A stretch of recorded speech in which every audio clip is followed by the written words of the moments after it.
this crowd bouncing. Oh my goodness me! Brilliant, absolutely brilliant. Oh, that's a magnificent strike. Oh wow, that's absolutely awesome. Oh yes!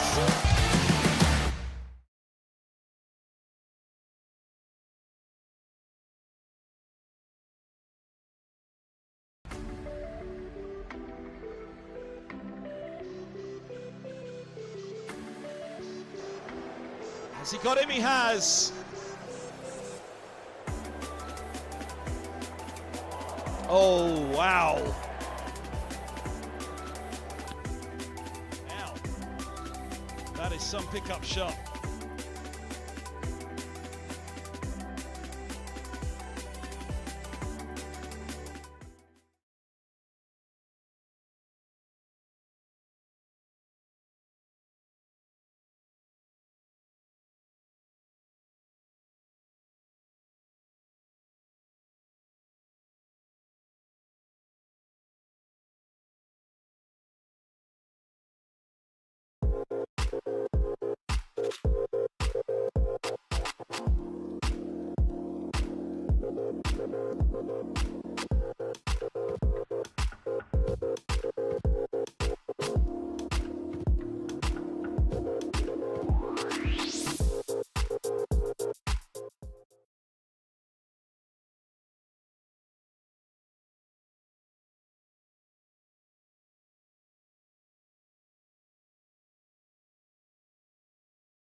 All the fun and all the games, they all start here with All Stars Cricket. All new experiences for everyone. All over the country. Every session is all-out action all the time. All welcome, all invited. Even mums and dads. Skills, friendships, smiles, dreams. It all happens here. All you need is delivered right to your door. Best of all, it even has your name on it. All the activators are fully trained. And all they want is for us to have a great time. Always have fun. Catch, throw, try it all. It's time to go all in, all together. And it all starts with All Stars. All you need to get started is at allstarscricket.co.uk.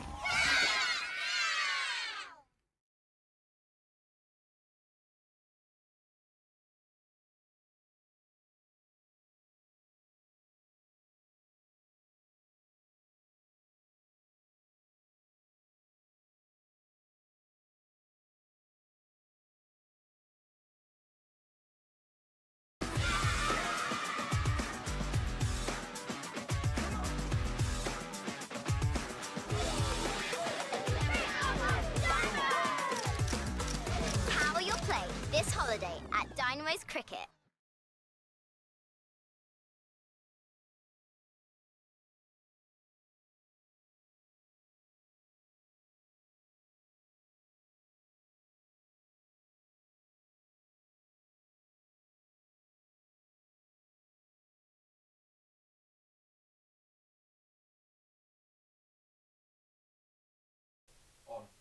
Well, a very good morning, everybody, and welcome to Lord's County Championship Division 2 action here with the live enhanced stream from Middlesex in association with Daffabet. I'm Kevin Hand, alongside me, Dean Wilson. We've got Simon Hughes in for this one as well, and it promises to be a pretty good one. First of all, the weather's good. That's what you can't see, we can. It's blue skies up above us. Blue sky thinking in here as well. Dean Wilson alongside me. Well, Leicestershire, top of the table, unbeaten, and a big, big game this for Middlesex. Yeah, absolutely. A huge challenge for Middlesex. Sun shining, looks like an absolute belter of a pitch from up here, but of course that could change when you're down there on the ground. But look, just still really buzzing from Middlesex's performance in that last game in Kent against Kent. And can they back it up again here against Leicestershire? That's the challenge. And Leicestershire fans, of course, were tuned in for that final day because your game finished in 3 days, so you enjoyed the final day of that one as well. 30 points the spread between these sides coming into it. We'll get into all of that in a few moments. The biggest piece of news, of course, is the toss. Leicestershire have won it. They've elected to field first. As Dino said, it's a pretty straw-coloured pitch out there. It's the lower end of the square for this one. Looks a belter, but this end of the square can favour the Seamers that little bit more, so let's see how that goes. That's all to come. Let's hear what one of the protagonists think about it all. Yesterday, Stephen Fletcher spoke to the head coach, Richard Johnson. Richard Johnson, thanks for joining us. Jono, we're here at training, another glorious sunny day. Want to kick off talking about that Kent game. What an incredible game of cricket. I'm sure you've played in plenty of unbelievable games yourself, but what an absolute thriller. Yeah, it was a great finish. Boys pulled through at the end there, got a really good win under our belts, which, on reflection of the game, we felt was probably deserved in terms of bowling them out for 129 or whatever it was first innings. We felt we let them back in the game by not taking advantage of our first innings. We're in a good position there, and we've got to learn. I think we talk about all those key moments over the weeks, and we still talk about it in the background. Those are the key moments. If we can get a 200 run lead there or 220 run lead there, it's a different game again. So we let them back in, but to then come back again and win with a big chase, I thought was testament to this group. And we always feel chasing, we're always have an opportunity to win the game, and we again prove that. I spoke to you when we last chatted before that Kent game, and I talked about how good it might be to serve up some revenge after Kent did pretty much the same to us. Let's not call it revenge, but it must have been nice to have turned the tables, and hugely pleasing, I guess, to see the resilience and depth and commitment and courage that sits within that group to actually bat out a really tough last day.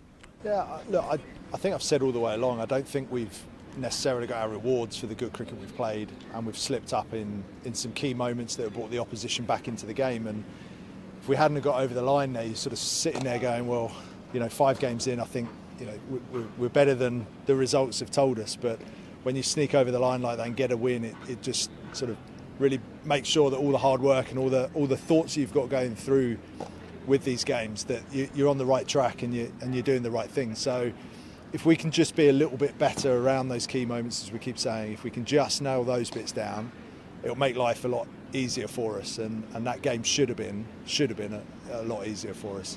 Yeah, absolutely. I don't think there are going to be many easy games in this division. You look at the results that have gone our way. We've had a week off ourselves, but Glamorgan and Northants both winning, beating Lancs and Kent.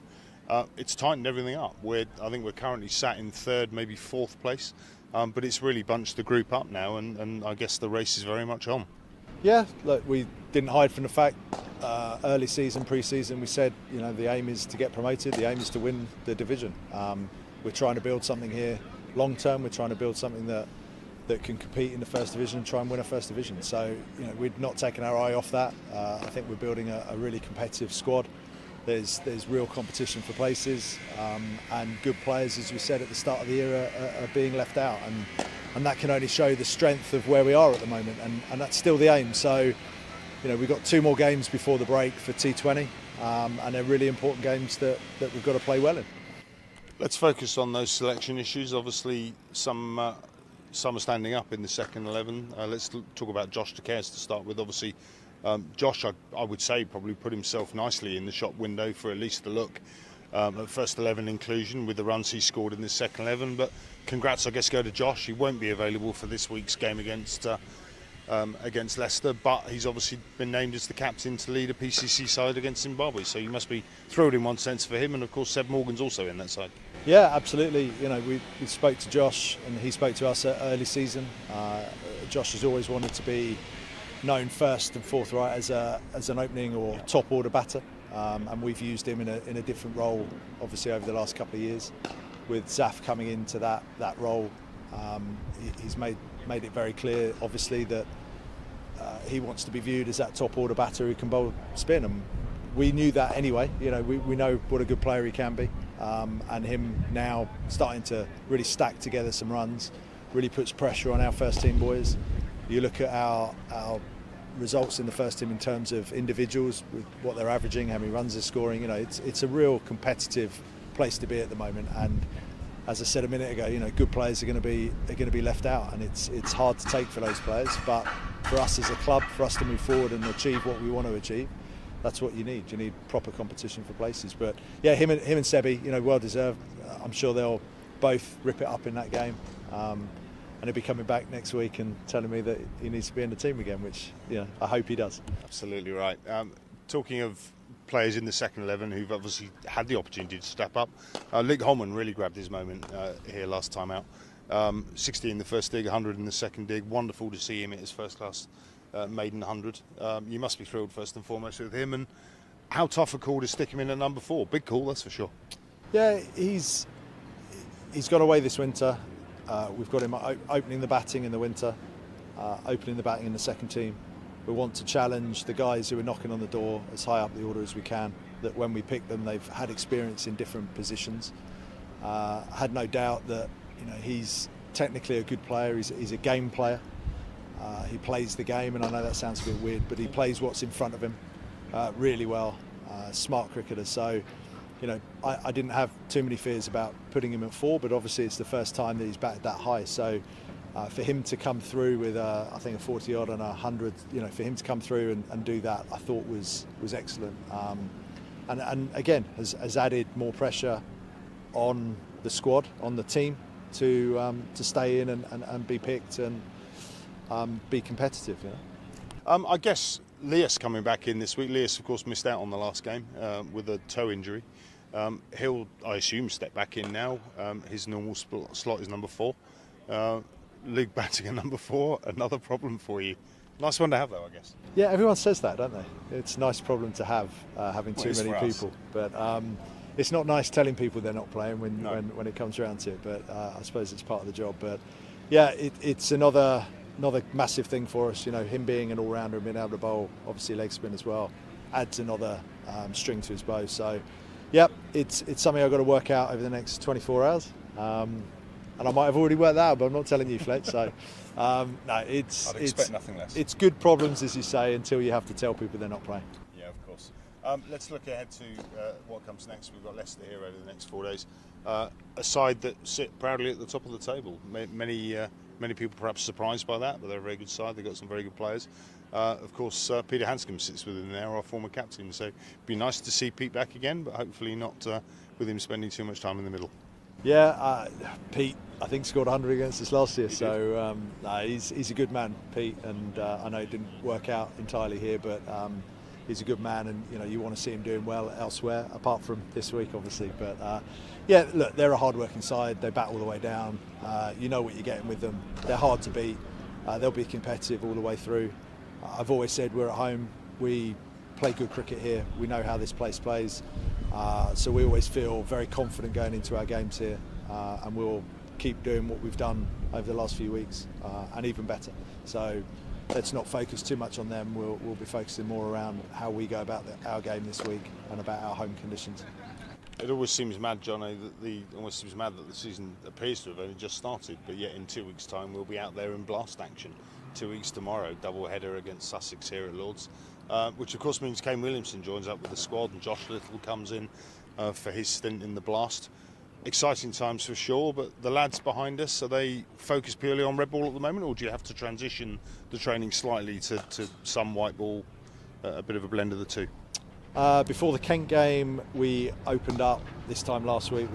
2 weeks ago, sorry, we opened up a white ball session before the red ball session. Yep. So we hit some white balls, got ourselves thinking about that area of the game, and then we then went into red ball.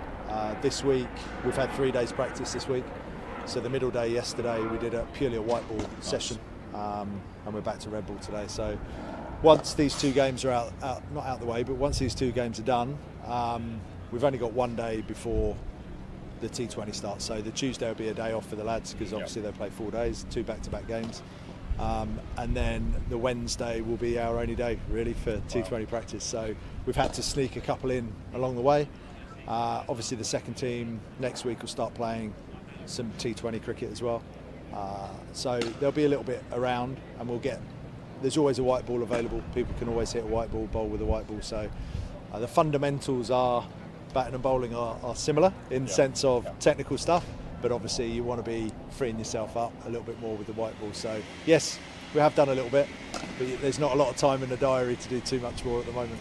Absolutely not. Last one for me, Jono. We've spoken a lot before about the blast side and how it's coming together and the areas that we've been focusing on to try and make improvement in. I guess we're all honest in saying it's been disappointing, our T20 form to date.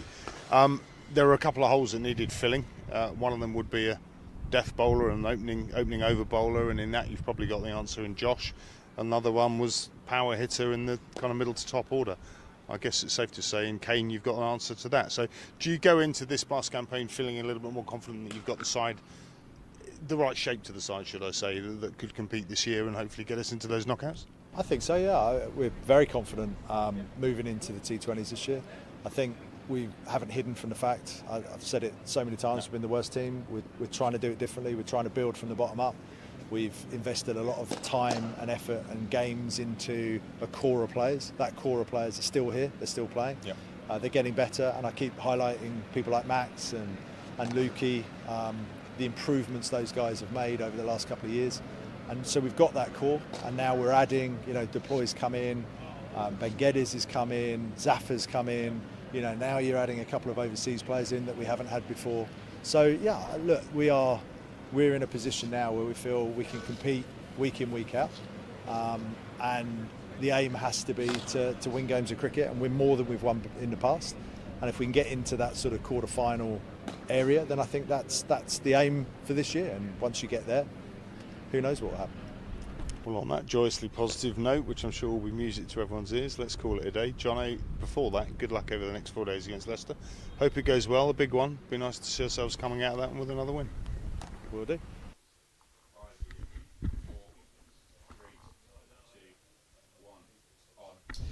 Richard Johnson there speaking to Stephen Fletcher ahead of the game. Plenty to take out of that one. Josh Carey's performance yesterday was a big one in that as well, a big positive. But the big headline news really on the field today for Middlesex is Leicestershire back. That's a big one for Middlesex after his foot injury, that ruled him out of the last game. Yeah, absolutely. Adds to the team, adds to the experience, the quality, no doubt. Talking there, John, I was mentioning Luke Holman obviously being doing so well at number 4, now being pushed up to number 3, and it being a kind of a lovely problem to have when you've got lots of people competing for places. But there's no doubt that I think this Middlesex team now looks even stronger than it did last week on that basis. I think that obviously we saw Stevie Eskenazi go down with that sort of back injury during the game against Kent. But obviously he'd recovered and was pushing to get back in here. Competition for Middlesex is a good thing.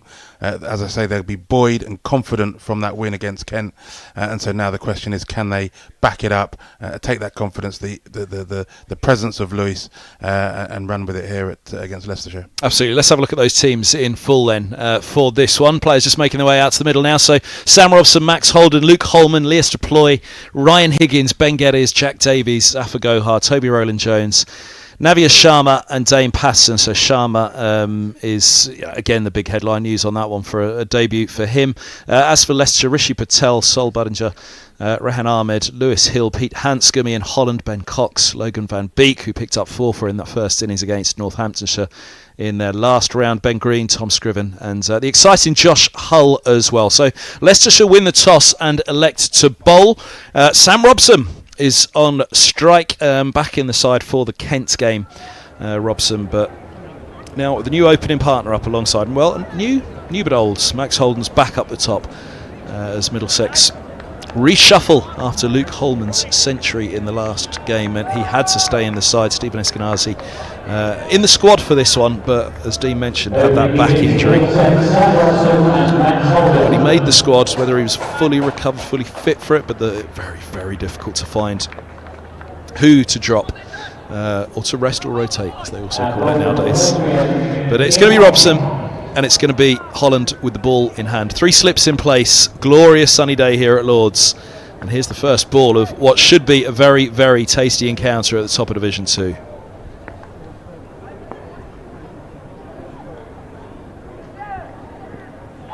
And straight away, that little bit of seam movement. We said it's a yellowy looking pitch down there, Dean. Well, that ball's just hit the surface and gone.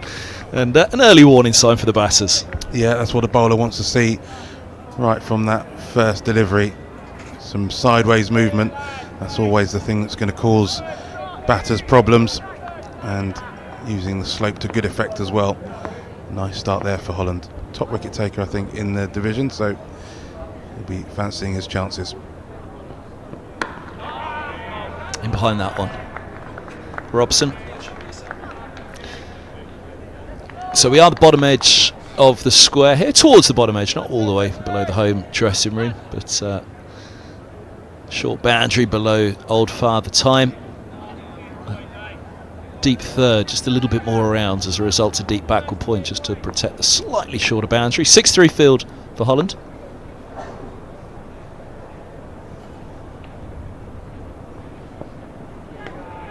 That one holds its line. I'm just trying to help it on its way. Holland's a fine competitor, as you say, in amongst the wickets, and he doesn't look like the kind of bowler who should be going through sides, but he does. Yeah, he's got 21 wickets so far this season, top of the pile at the moment, closely followed by Toby Rowland-Jones. That's another beaut. Robson, I think, just about lined that one up. Maybe not, but he didn't follow it. Yeah, really nice shape that from Holland. You can see the ball just nipping off the seam, holding its line. That's why he's got as many wickets as he has. Oh, now that's trouble. Nips back in, and Robson penned in his crease, pinned on the back foot, and a wicket in the first over for top of the table Leicestershire. Just the fifth ball of the morning, and we've seen the ball nip away, and then the fifth ball of the day, it comes back in to Robson, and feet haven't gone anywhere, stuck on the crease, and I think that was a fairly straightforward decision for the umpire. Good bit of bowling there from Holland, that's why he's top of the charts. Robson, LBW for none. Big blow for Middlesex early at the start of this game, but here comes Luke Holman, the man who's kept his place in the side, the Centurion from the match against Kent, and well, what a big innings that was for him. It's seen him elevated to 3 in this match. Richard Johnson talking about him being pushed up to opener in the seconds over the last year for Middlesex to give him that experience against a new ball. Richard Johnson talking about his match awareness, that he was able to play the game in front of him oh so well. He's got quite a game to play in front of him here, Holman. 1 ball to come of this opening over from Holland. And that's really fantastic bowling from Holland. He just presenting the seam beautifully, getting it nipping away 3 times in the start of the over, and then just getting one to move back up the slope, and Robson just trapped on the crease, feet not quite moving. You can see Luke Holman there trying to get the energy into the legs right at the start of the innings, try and get those feet moving. That's it, move those knees, because with the skill of these bowlers, they can move it this way and that and cause you all sorts of trouble.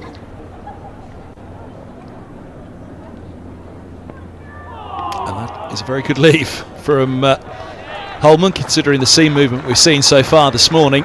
Full enough length that off stump was certainly in play, but Holman has lined it up nicely. Right, let's have a look at this. Was ball 4 to Sam Robson. So watch this one go off the surface there with some bounce. Down the slope it goes. The very next ball, it's a very similar length. In fact, it may even have been a fraction shorter. Nips back up the slope, and not too big a decision for the umpire to make on that one. Yeah, I did wonder whether the ball maybe kept a touch lower than expected. It only hit Robson on and around the knee roll, and so he might have thought it would get up a little bit more, but even so, the real skill of that bit of bowling was the fact the ball nipped back into him and had him stuck on the crease. Yeah, I think you're spot on there. The length on those two deliveries. So you look at Robson and think, could he have been forward to that? But when you look at the ball before that's beaten high up the outside edge, and then the next ball nipping back in but keeping a fraction low. Now here's Van Beek. He started up with a 4 in that match in the first innings against Northamptonshire. 3 slips in place and a first ball of the day for Max Holden. And he's running nicely. Hands on head for Van Beek, but Holden over the top of it. Angled bat. And they're coming back. Good run in from Luke Holman. Pulls Holden through for the third.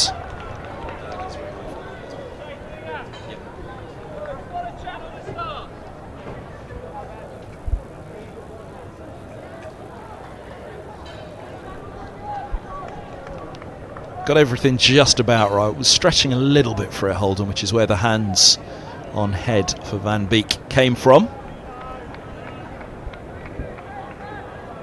But mostly over the top of it.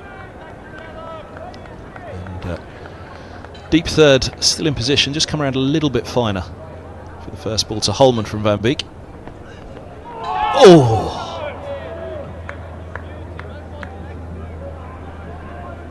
Not sure about that one at all, Luke Holman. The words out of his mouth, probably something similar to mine.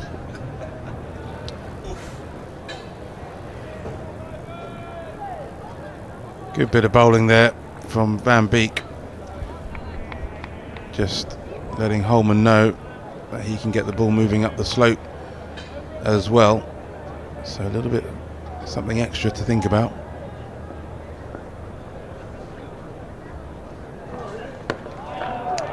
Full of ball and happily forward onto the front foot to that. He'll be desperately trying to get onto that front foot. Those balls that he's seen so far smother any sort of movement that is out there this morning. But it's a big job for him. There's one thing opening in the seconds, but with all due respect, it's all second 11 cricketers. It's quite the step up, isn't it, to face Van Beek and Holland, the new ball in hand on the first morning of the match at Lord's.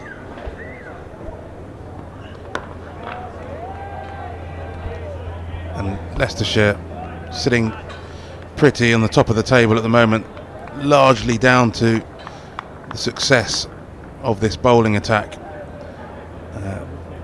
4 of their bowlers in the top 12 wicket takers, so it's been a real team effort, a real complement of skills between Holland, Van Beek, Ben Green and Tom Scriven.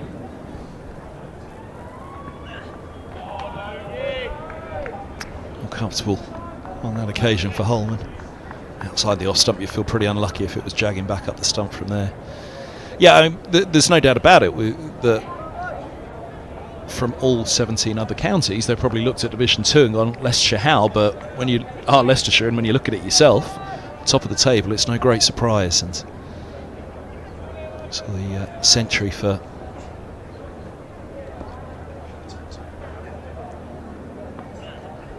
Patel in the last match, and a lineup that's got a good bit of balance to it at the moment. Middlesex needs some balance out there at the top of the order, and a few more leaves like that will help them. End of the second over, 3 for 1. Yeah, really good start to proceedings for Leicestershire. As we've said, their bowling attack really complements each other. Only 2 5-wicket hauls across those 4 bowlers, but they've been very consistent in bowling teams out, and they'll be looking to do the same against Middlesex here today.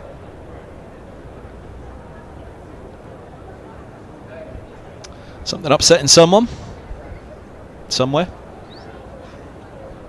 down below us in the Edrich stand. Somebody still taking their seat, clearly. Sit down, please.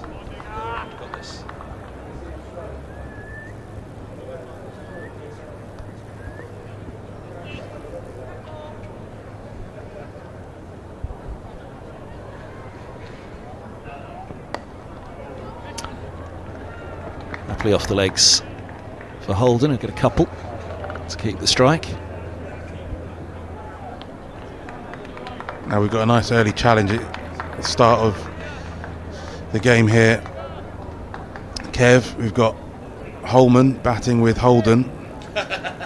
We've got Holland bowling to Holman and Holden. So if we do get a little tongue twisted, it's easy to see why. That's a lovely ball, isn't it? Around the wicket. So the slope's taking the ball from off stump to leg. Holden very, very wary of that ball angling back in. Just with the natural delivery from Holland from around the wicket. But look at that, out of the hand all the way. You're fancying that's going on to hit. Seems away from the left-hander.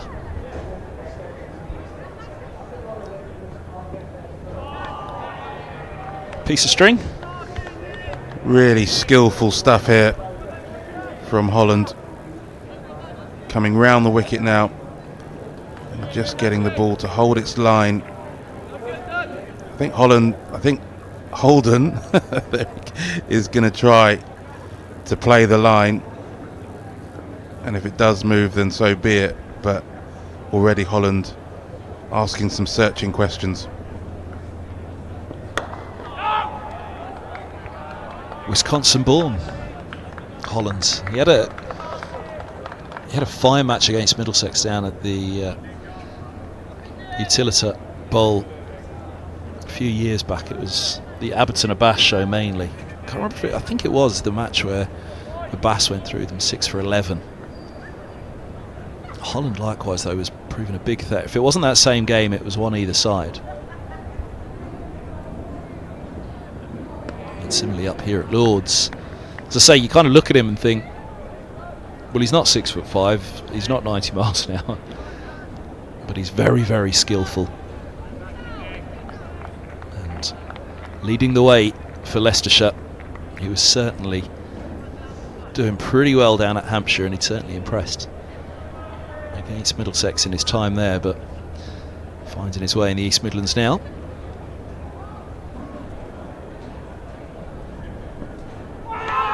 Did he have a dabble? Now, the slips went first. Certain Pete Hanscom may have been the first to go on that.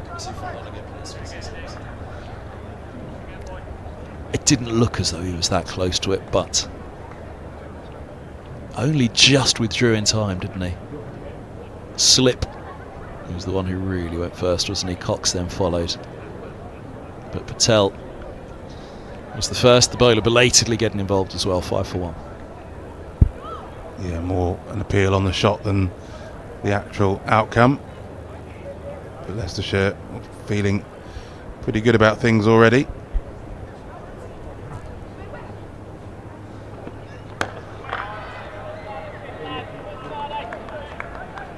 I think as well the cordon, they know that they're going to get involved at some stage here. I think just looking at the movement, that sideways movement of the ball, they feel like they're going to be in the game. So you can see that early morning, that early game enthusiasm just itching to come out.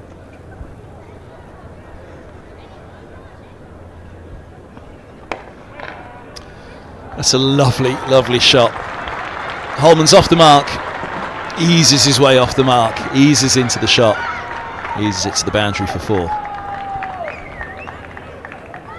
Yeah, confident looking stroke there from Luke Holman. That was a feature of his innings last week, or 2 weeks ago now, 10 days ago.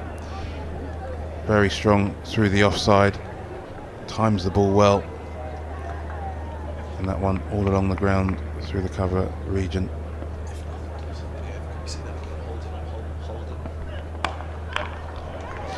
Well, the last one was good. That one's nearly as good. Just pulled up by Holland inside the rope, coming around from deep third. A couple more for Holman.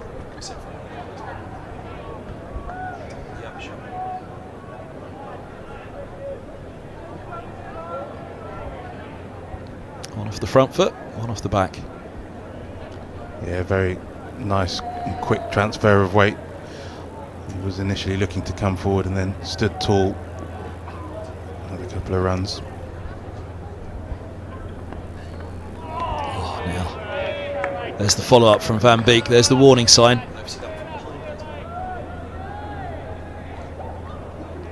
That's the spot he'll want to probe a little more. Holman's tending to some gardening.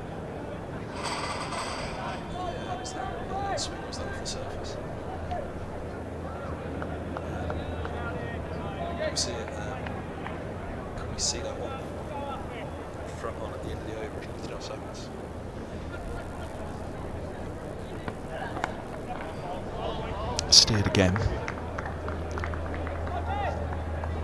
Holman standing toe-to-toe at the moment, isn't he, with Van Beek? The ball right arm around the wicket, that angle of attack to the left-hander.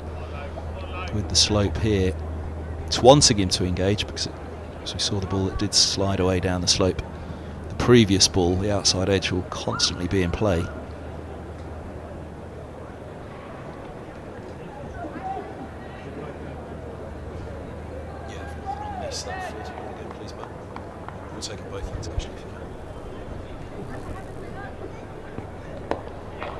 Goes a little bit straighter for Holden to finish. A single it is though. 12 for 1. Let's have a look at those. No, the ball that beat it. The off cover. Fourth ball of the over.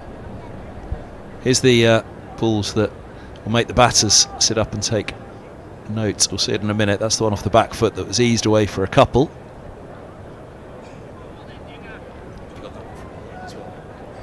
But that's the ball. They're the two deliveries really. That sum up where the game is. The battle is this morning between bat and ball.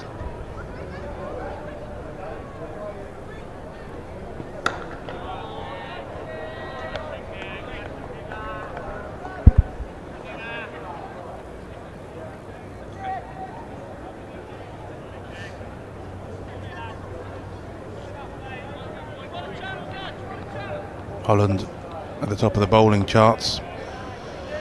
Max Holden not quite at the top, but certainly sitting at number 2 in the run scoring charts in Division 2.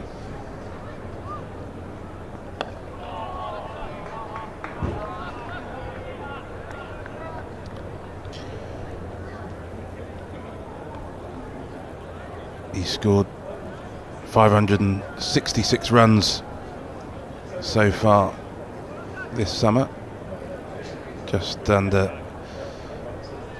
57 average, 184 leading the way.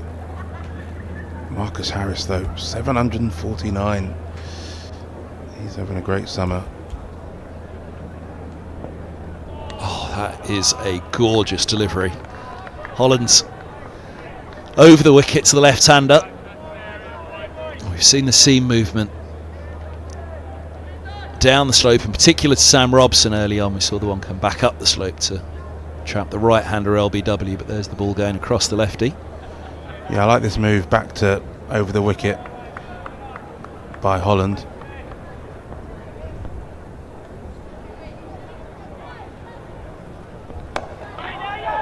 Yes, no. They settle on the no quickly enough. There was all sorts of doubt in that one for Holman. First in the delivery itself. There's a little bit through the air there, wasn't there, from Holland? Here's the yes-no to begin with. But I wonder as much as anything, was it he just a little unsettled by what was produced ball in hand from this man?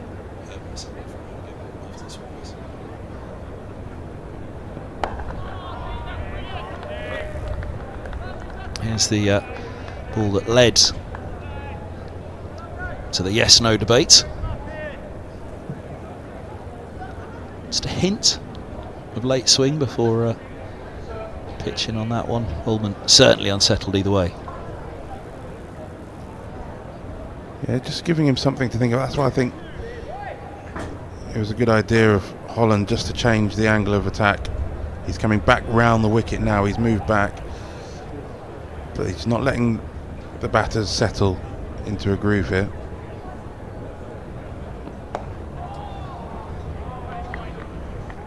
the top of it once more.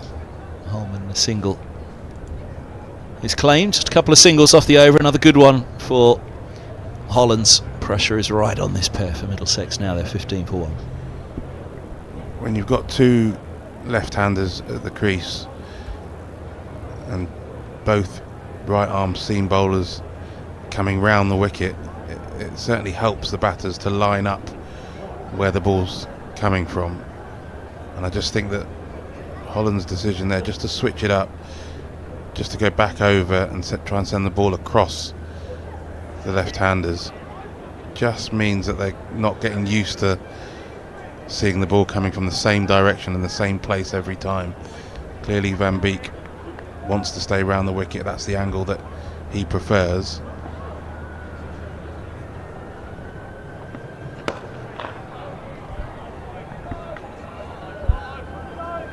But you can see the way that Leicestershire have set up, the way that they're trying to take these wickets, trying to find the outside edge. We've got 3 slips.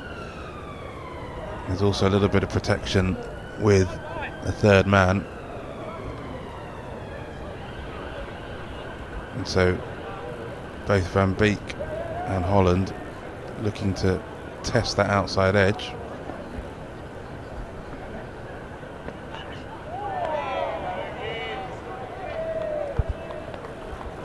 They've put a man out in the deep now at deep mid wicket, and so just to give a little bit of protection for that short ball, Van Beek wants to see how Holman and Holden react.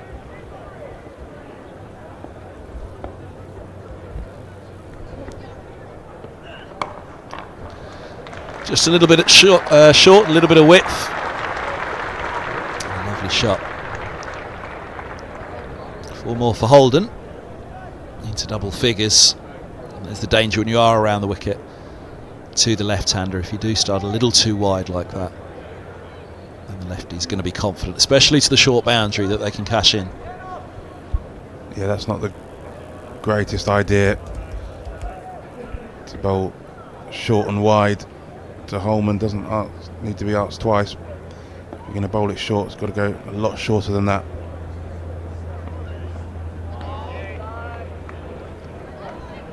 It was wide again, but not as short. It wasn't as happy flaying at that one, Holman. It wasn't there for the drive for sure, but equally not as short as the previous for the cut. Yeah, we talked about that 100 that Holman scored against Kent and how strong he was through the offside. He was particularly strong off the back foot as well, cutting and punching through the covers. There you go. This is the ball we isolated a couple of overs back, didn't we? And this is what he's looking for around the wicket. The left-hander has to be thinking of his top of off stump there. The ball on its trajectory would have been canning it into the top of off, but seaming away down the slope.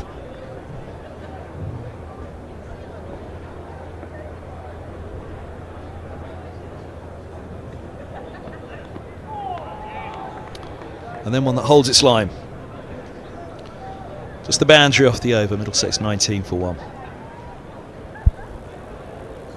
Yeah, a little bit of a mixed bag from Van Beek in that over.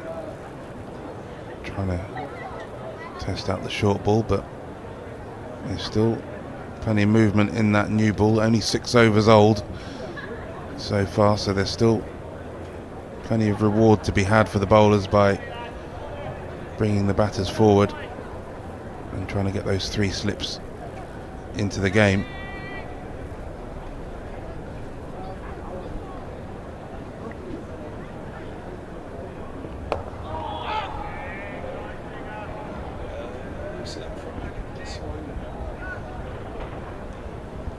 Holland's been providing a huge test here, hasn't he? Look at Holman's position there to get all the way across, that trigger movement that he has.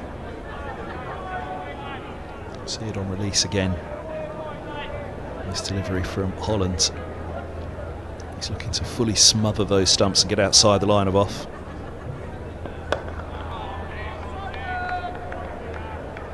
Yeah, Holden advancing down the track, just as you say, looking to try and negate some of that new ball movement.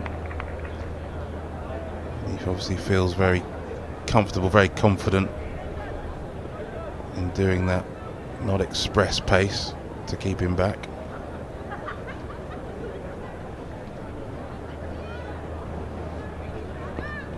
Oh, dearie me.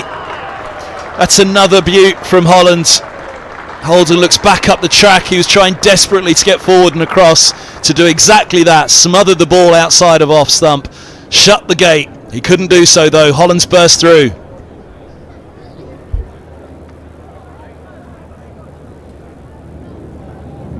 Yeah, once again trying to cover up outside the off stump, but a decent gap there for the ball to sneak through.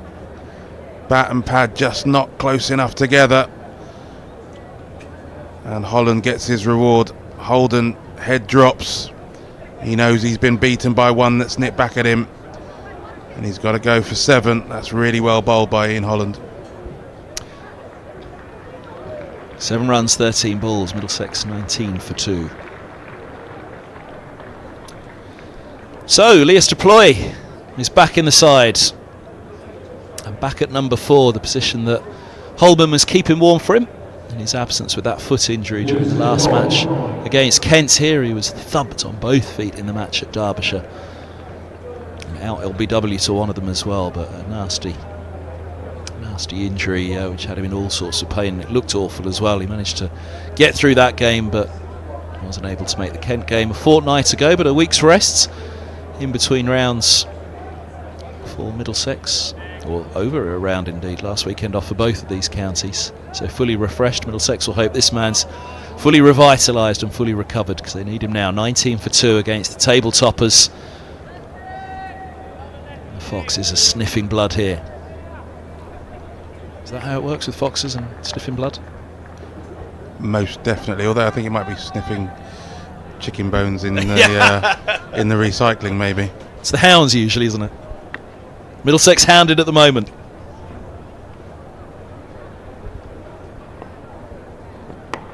There you go, another exaggerated movement from a left-hander outside off. I've seen that many times over the years from Deploy. Holden's technique has changed a little, but this man has always liked to feel bat on ball very early in the innings. Yeah, loose Deploy taking those advanced movements, trying to make sure that there is no way through for Holland.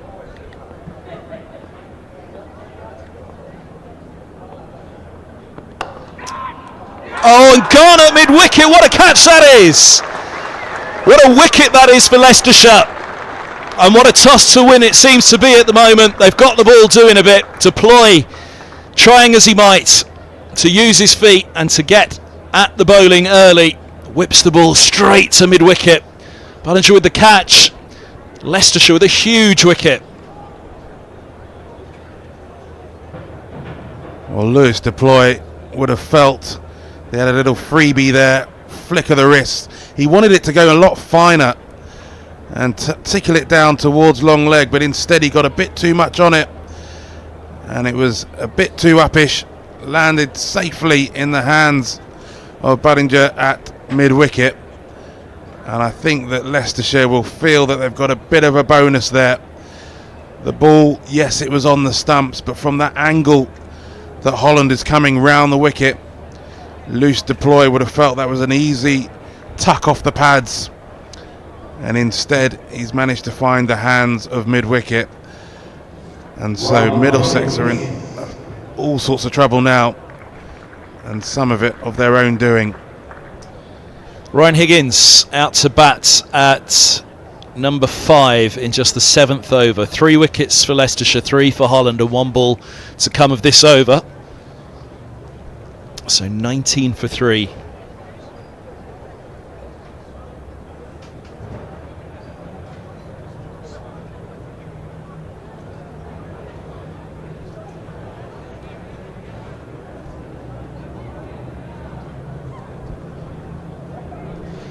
Not quite happy with his runs at the beginning of the season. Got that 50 under his belt against Derbyshire.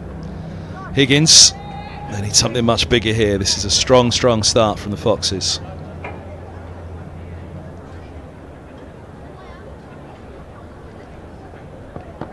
Oh, now that's close as well. Higgins just about perhaps getting away with it, using the feet first ball.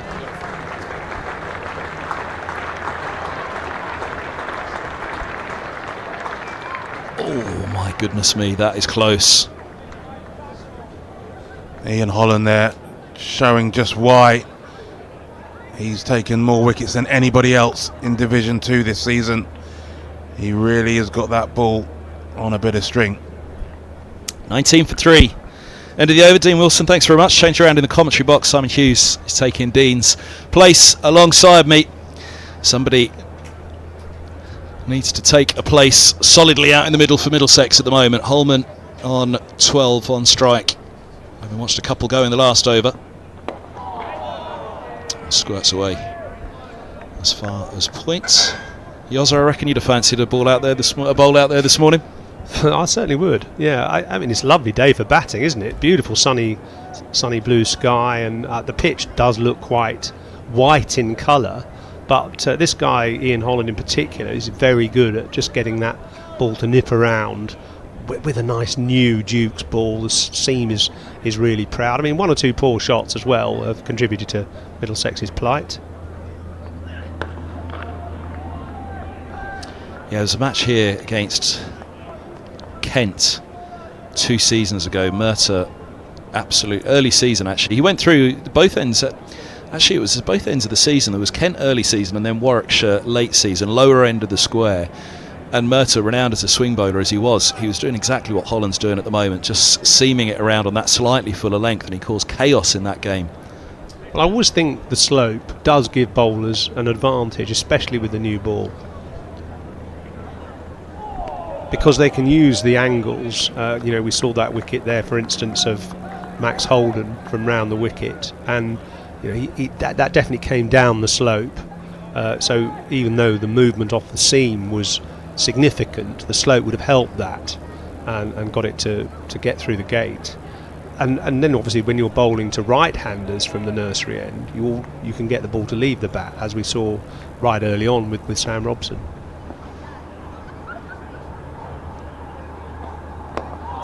It's taken from a very straight line by Holman. Van Beek wheels away with his hands on his head.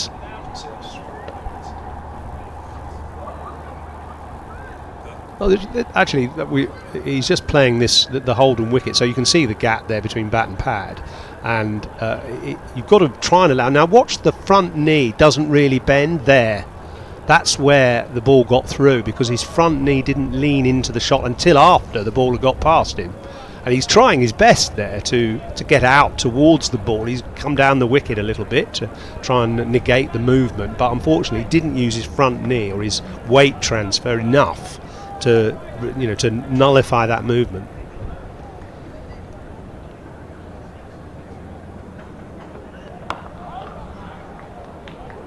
Yeah, it's been quite the introduction for Max, this advance down the track here, which I believe he brought in for T20, and then it was suggested quietly to him, why don't you give it a go in the Championship? And he kind of double looked back at the coach.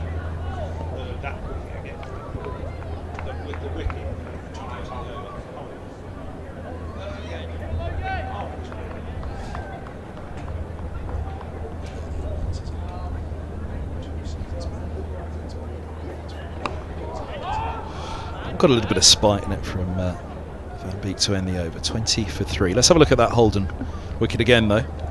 Yeah, he, as you said, Kevin, he's tried to move down the pitch here to try and smother the movement, and that's a good strategy. But he didn't use all his body. He didn't use that front stride enough there.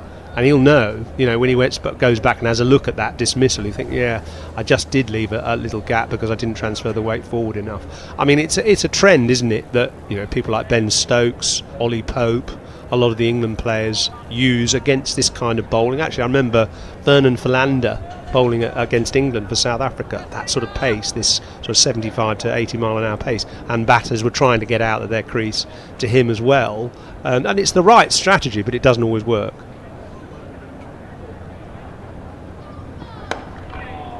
What you're hoping is that it will disrupt the bowler's rhythm and he'll lose that consistent length. I mean, actually, there was a great story came out from the World Test Championship final the year before last, which was Australia against India, and Marnus Labuschagne decided that he would stand out of his crease to all the Indian faster bowlers,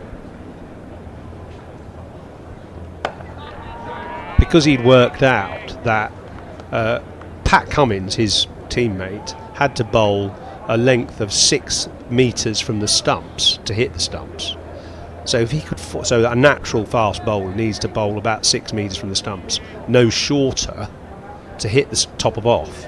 And so Labuschagne figured out if he got out the crease, it would force the bowlers to bowl a bit shorter, and that would negate the opportunity of being out LBW or bowled, because they would have to bowl a bit shorter to counter the fact that he was down the crease a bit, down the wicket a bit. And so he took guard, I don't know, a yard outside his crease against Bumrah and I think Mohammed Shami and those guys to try and sort of stop them from bowling that perfect length which would get him LBW or bowled. Of course, the problem is he was then much nearer to these guys bowling 90 miles an hour, so he was then fending it off because they realised he'd come down the wicket at them. There's always dilemmas with batters. You know, when like Max Holden will now go back and perhaps work in the nets with a coach, sort of trying to make sure his bat and pad are closer together. And then, of course, you try and play inside the line so you don't get bowled through the gate. And then one nips the other way and you get caught slip off the outside edge. So it's always tinkering is necessary as a batter.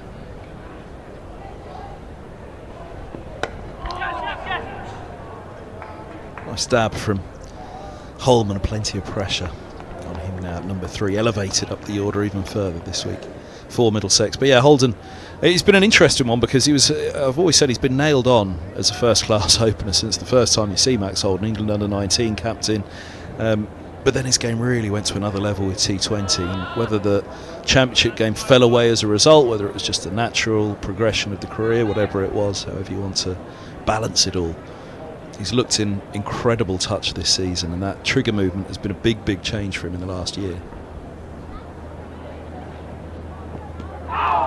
He went 50 century here at Lords. He wasn't out below 50 until the 4th innings that he had here at Lords, and at that point he was going out, throwing the bat of the ball under bad light as the game was coming to a close against Glamorgan. And Middlesex was trying to rush to victory. 21 for 3 in his afternoon. I saw some of that big 100 he made down here a month ago, 3 weeks ago or something. It was beautiful weather. Lancashire, he got a big 100 against Lancashire, didn't he?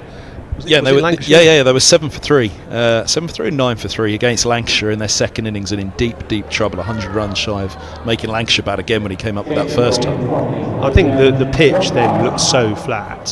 When you get a fresh pitch here, from experience and from watching Test cricket as well, it tends to do a little bit on the first morning. I think this is going to be a flat wicket. You know, the bounce looks reasonably consistent, and it is quite a light coloured. I would call this a Sauvignon Blanc, or maybe a Chardonnay actually, but rather than the verdant green of the square. But it will just do a little bit for that first morning, and then hopefully, unfortunately Middlesex have lost 3 wickets, but you normally find the afternoon session it should flatten out and play nicely. Just as long as someone brings me the Rioja at the end of play, I don't mind what colour it is. Here's Josh Hull into the attack for the first time.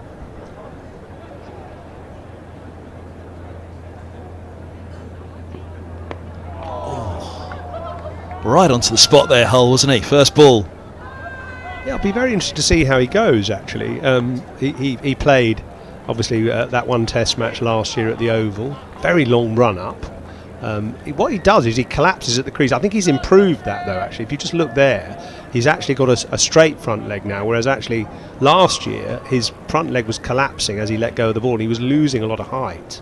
But I think he's worked on that. I watched him in practice last week, and think he's worked on that a bit. You still see the body slump a little bit at the crease, but it's better than it was.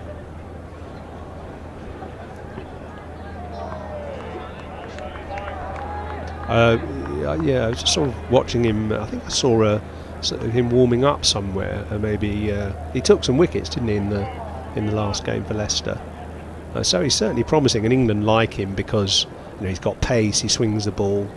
He comes from a height potentially, though I don't think he perhaps uses that height to its maximum at the moment.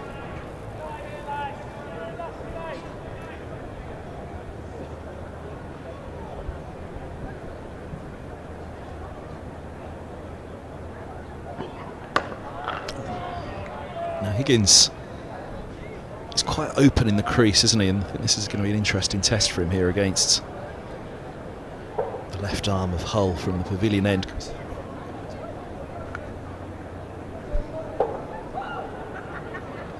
Tries to get everything in behind it.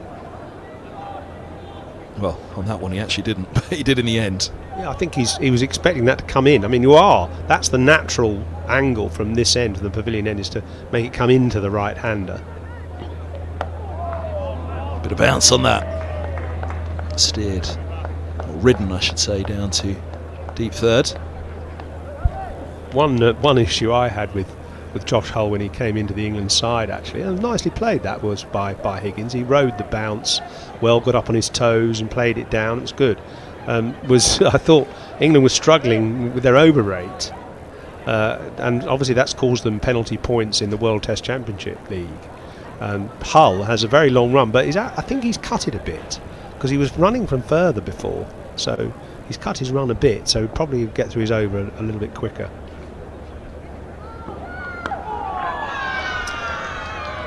Single, yeah. First time I saw Hull was in the nets out the back here at Lords, and it was with great frustration because he looked so good. Well, not for the Middlesex bat, it wasn't. He looked so good, but he was left out at the side for Leicestershire for that match against Middlesex. But great excitement to see him play, and then he wasn't selected, but you watched him in the nets out back, and you thought, well, I'd love to have seen him out there in the middle. And left armers here at Lords, they usually have a tale to tell.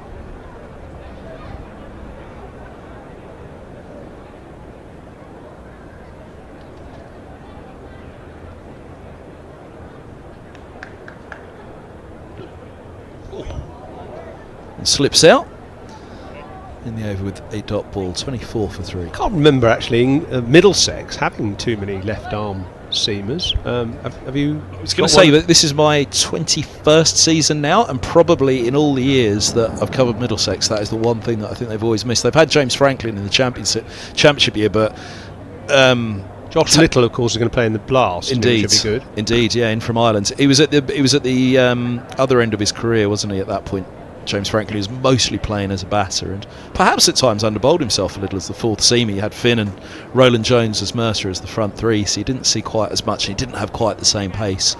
But yeah, there's Noah Cornwell, who is now a youngster bursting through, so we've seen a little bit of him, mainly in T20 so far at Middlesex. I do think it's a big advantage having a left arm, and there's a couple of reasons actually, which we can discuss after this ball. Ooh, on the floor. Yeah, they played that all right actually. Didn't push at it. That's all right. He just steered that into the ground. Really, it was a thick edge, but notice he didn't push at it too much. He really sort of pulled his hand back and he took his hand off the bat there. Bottom hand came off the bat there, just as he let. Yeah, I suppose he did push it a bit actually, more than I thought.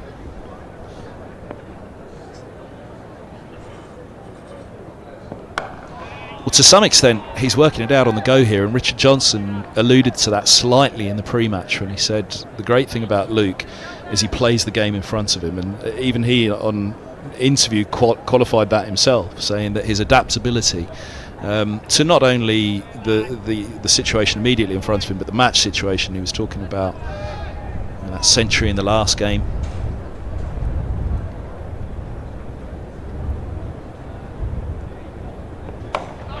But he's been sent up as an opener in the second 11 to prepare him to take on the role as a top order batter in the first 11. But it is a big difference, isn't it, going from second 11 opening bowlers to, well, Holland, Van Beek and now Hull.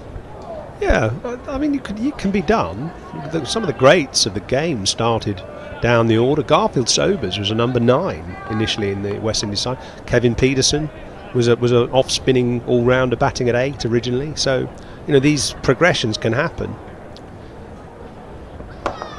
When he first broke through, Stuart Law was the coach here at Lords, and he said to me, I have no idea whether he's going to be a better batter or bowler.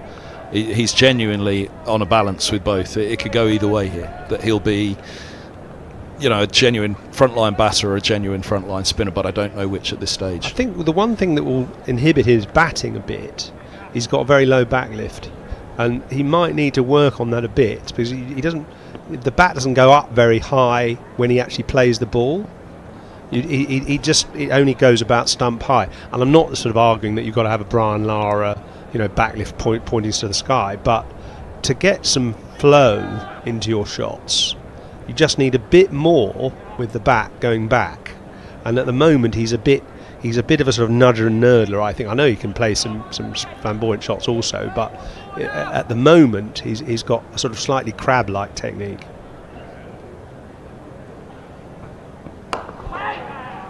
Just a little bit of shape on that one through the air. We haven't seen much by way of swing at all this morning. There was one ball that perhaps had a little bit of a late swing on it.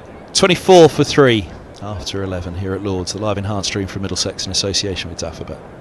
I was just talking about left arm fast bowlers and the advantage, and we're just going to see one now, Josh Hull. I'm just thinking of a couple of things. I mean, one, it's a different angle, obviously, for the batters to deal with, and they get that swing into the right-handers, which right-arm bowlers tend not to. But the other thing is, and this is where the Australia is so good, is having a Mitchell Stark at one end, creating rough for Nathan Lyon, the off-spinner, at the other. And that's a really good partnership, which has taken, 800 test wickets between them. With somebody like Hull, he's got big strides, so there'll be a hole that he can create for an off-spinner later in the game. In fact, he might even be a useful advantage to somebody like Rayan Ahmed, who can bowl his googlies into Josh Hull's footmarks later in a game. But bowlers working in tandem like that can be quite effective.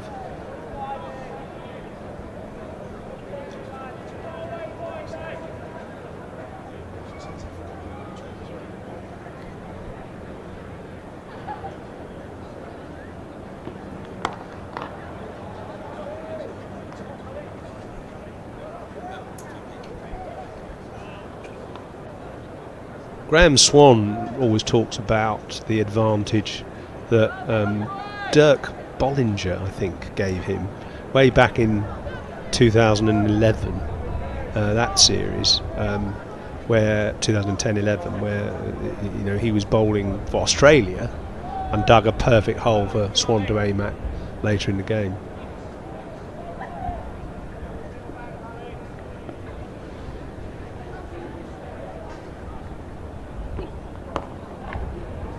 That's nicely played. It's just a simple little dob on the leg side, and again, if the ball is nipping around a bit, one of the good things, apart from taking a stride down the pitch, is just rotating the strike like that, right hand, left hand, keep the scoreboard moving, annoy the bowler. Angus Fraser, who'll be here today somewhere, he used to be absolutely apoplectic if you took a single off a little prod on the leg side or offside. You shout at the fielder, come on, get on your toes. Really annoys, and that can disrupt the bowler's concentration.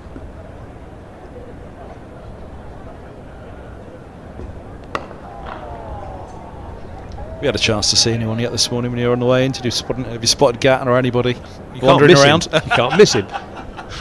No, actually I haven't, but I'm going to pop over in a bit because there's quite a few old names, I think, gracing the stage later today, the players' reunion.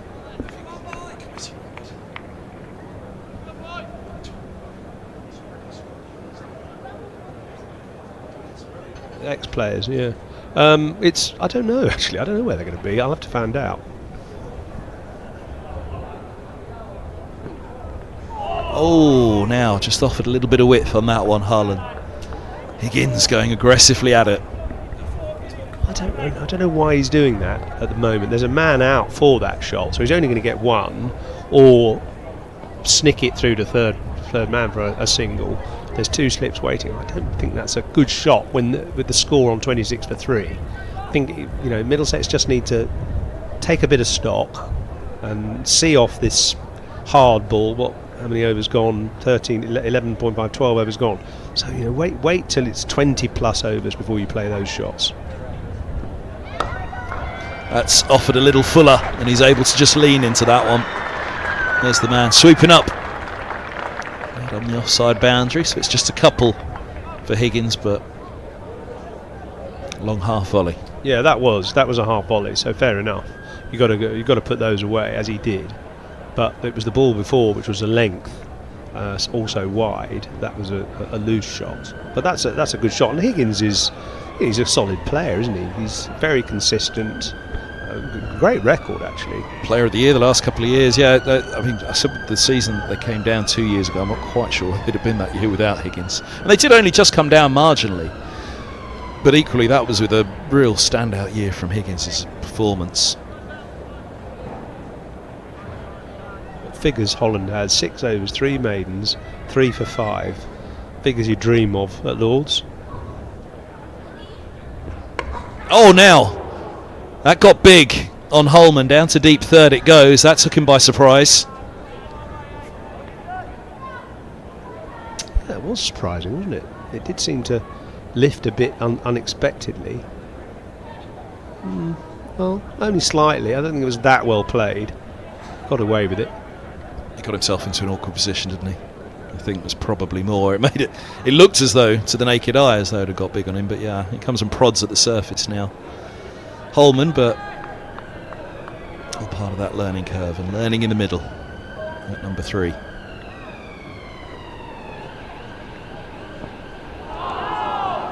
And there we go. That's what Middlesex are up against. Both edges are very much in play at the moment here this morning, on a full length as well.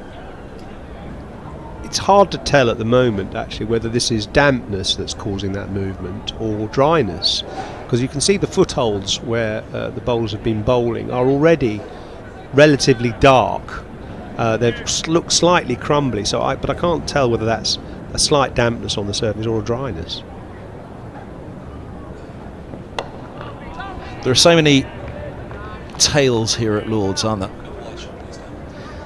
One of them that, you know, always was relayed to me in the early days when I started doing this was top end of the square to the right of the screen as we look is the harder, faster end of the square, drier end of the square for the quick bowlers. Lower end of the square can be a little bit damper just by naturally being the lower end of the square. I think that's good logic.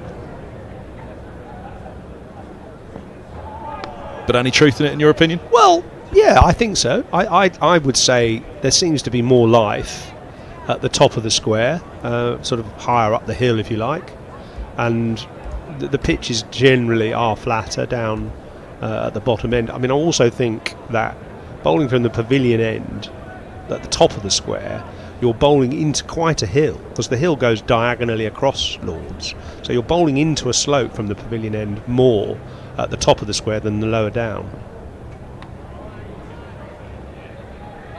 It's amazing, actually. I brought some guests to Lord's the other day, and they're astonished. A couple of them from Australia, and they're just astonished at the degree of the slope.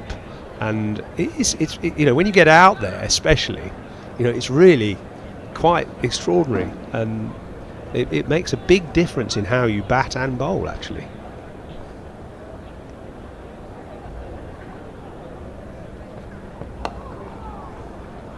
Single to end the over. It's 30 for 3 after 13. The tours that we get around the media centre, around the ground that they have at the MCC here, they often wander up to the media centre, and if we're in a break or whatever at the time, you might hear a little bit of it. And one of the nice bits that I love hearing them tell to the packed tours that they have here at Lord's is of the slope and of the man who said he could never get his balance when batting here at Lord's, Sachin Tendulkar. And of course, he's one that is not on the honours board. One of the parts of the tour you do is you take them into the dressing rooms and you show them the honours board, and some of the greats of the game, and I'll mention another one in a minute, are not on that visitors' honours board. So Sachin Tendulkar is one who's never made 100 here in a Test match, Brian Lara is another. Jack Callis is another. And you know another one that we thought on last Saturday I was here, and I said to this couple of guests, look who's missing from there, but he's got one more chance to make it, Virat Kohli.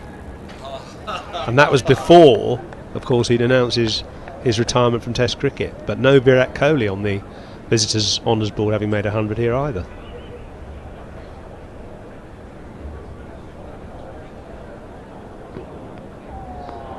That would have been reason alone to drag out one more tour. I was thinking that. I mean, I was quite surprised actually when he made that announcement, because he played for Delhi in a 4-day game about a month or two ago when they were told off. They lost against New Zealand 3-0, didn't they? And they were sent off. The Indians were all sent off to play Ranji Trophy cricket. And Kohli had not played a Ranji Trophy match. Do you know how long it was since he played a Ranji Trophy match? 12 years. He last played in 2012. It's not like that here, is it? It's not like that in county cricket.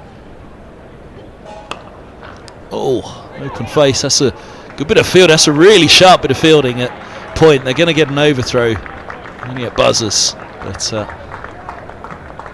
that was a fine piece of fielding at point, because it looked like runs off the bat, the open face from Higgins, but denied.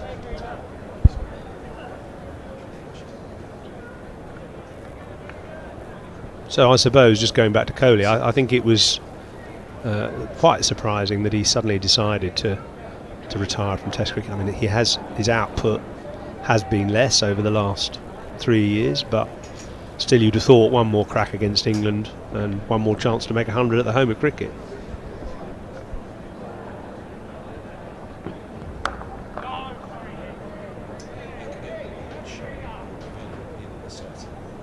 Small additional bit of news. He's moving. Do you know he's moving to London? Really? Same as Sachin. Sachin lives about 10 blocks down here, doesn't he, to our left? And Kohli's bought a house in a suburb not very far from Lords. To try and get some peace and quiet. Well, yes. Wander out to get a pint of milk in the morning. Exactly. Safety. Exactly. Safety from fans, that is. I think the main thing is he wanted to educate his kids here, actually. That's the reason. But yes, a quick pop to the pint of milk as well.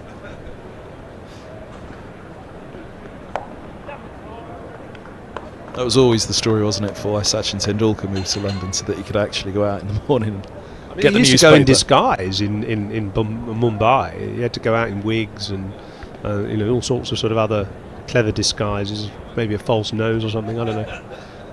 I mean, we have no conception of what it's like to be those superstars in India. Their whole every life is. I mean, Simon Mann, my co-host on my podcast, actually was saying he was having dinner with Rahul Dravid in a restaurant in Mumbai, quiet dinner after a night at the game. Just dies down the leg side, 32 for 3. And it was a very nice dinner. He said by the end of the meal, he got outside this small restaurant and there's about 100 people out there, because the waiters had all texted their friends and said, hey, Rahul Dravid's having dinner in this restaurant, and there's a queue of 100 people outside. So they can't escape in India, which is why they do come and live here. So Rohit Sharma, Ravi Ashwin and Virat Kohli will all be England or London residents within a few weeks.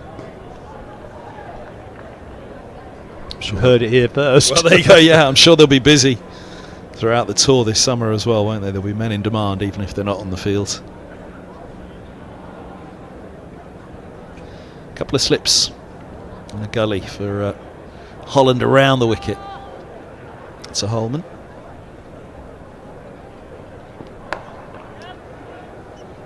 Steered single again. Just ticking over that strike which we were talking about earlier. Yoza. It's a very unusual shot, that, actually. It's a sort of little poke shot outside off stump that nudges the ball into a gap. There, it's quite interesting. I think he was almost thinking about leaving it, wasn't he?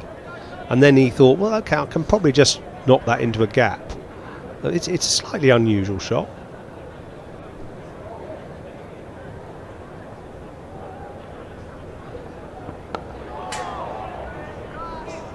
Another steer for a single. Yeah, I said a Holman. Dave Fulton was alongside for the Kent game. And I said to him, even from the first time I saw Luke Holman, it just struck me, his presence in the middle, like forget about anything else, but as you look at him right now, scratching away at the surface, just everything he had about him, his mannerisms, reminded me so much of Rob Key. Just had this aura about him in the middle that, you know, this is my game, I'm bossing it, and everything, you know, a left-handed Rob Key. Fulton actually bought into that a little bit. Well, he's got that quite a heavy sort of plod, which Rob Key also had. He's not that light on his feet, and yeah, he looks confident. I like the way he walks away from his crease there and just, you know, considers himself. He's got the concentration and the mentality to be a batter. I think he just needs time, experience, a bit more flow, maybe. Oh, look at that come back in. Not too dissimilar to the ball that got Max Holman. You can see how high up it hit, so it was more of a problem for other reasons for Luke Holman than it was for wicket taking. However, yes, it was that horrible feeling. You just before that happens, you go, "Oh my God, it's going to be one of those." But see, he got forward there, which is good. He tried to get his whole weight in to try and deny that movement towards the stumps. ouch. I mean, he's okay to an extent, isn't he? We all know you're down in a heap straight away if it's really done maximum damage. I have to say, this is a very good spell actually from Dutchy Holland, Ian Holland. 7.5 overs, 3 for 9. You know, and he's just making the ball move either way. Just a little bit of swing, a little bit of seam. Excellent, great command of length. Really, really, really top class.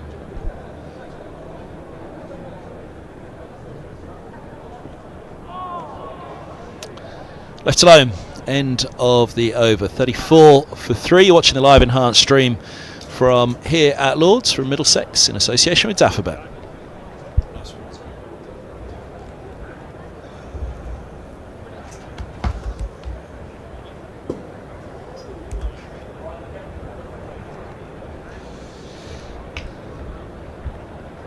Holman and Higgins starting to hold it together for Middlesex a little in the middle. 19 for 3 when they came together.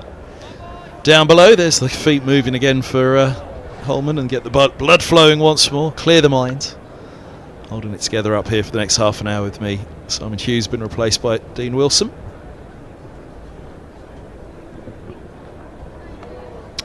Josh Hull continuing from the pavilion end. Welcome back, Tino. Yeah, no damage done in that half an hour. Middlesex. Yeah, get off. Hopefully none will be done in this half an hour, otherwise there will be some questions being asked for sure. But no, it's been great to see Luke Holman continuing his fine form from Kent game. And Ryan Higgins always a reliable.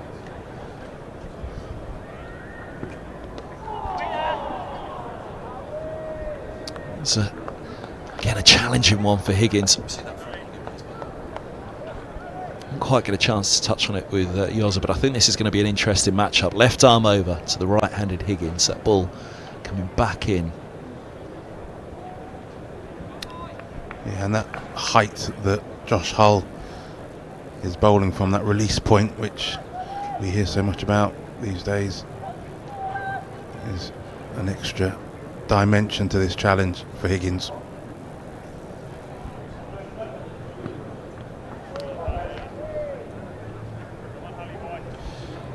Yeah, I just think Higgins, he gets everything behind it, doesn't he? Weighing it up himself there. I think this is going to be a challenge. Hull? Well, we talk about angles when batting and when players looking to line themselves up and trying to take into account the bounce of the pitch and what they're able to get on top of in terms of the front foot or play off the back foot. Those angles for Higgins and Hull are completely different.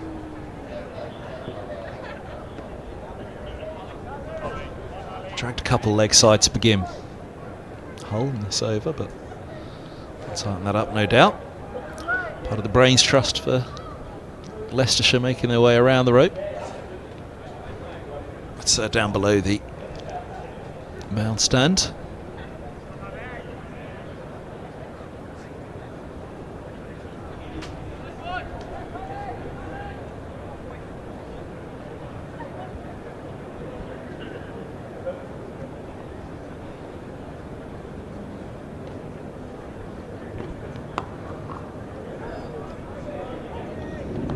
Toes to play that one nicely and tick that strike over, which I think will be important for both he and Holman here against Hull. His potential is huge, as is his stature.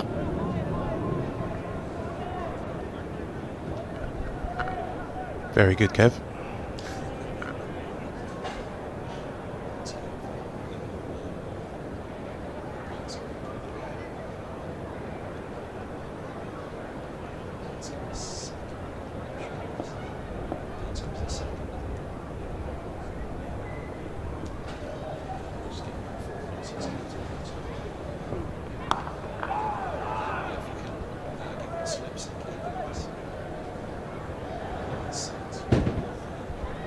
End of the over, 35 for 3 after 16.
.35 for 3, slight technical up here in the commentary box, apologies. We're back with you fully though.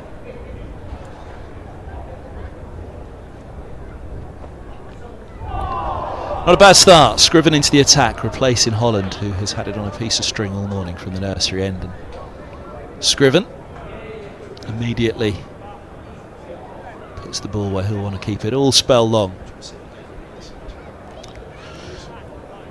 Another one of the Leicestershire attack has been in the wickets this season. He's taken 13 already.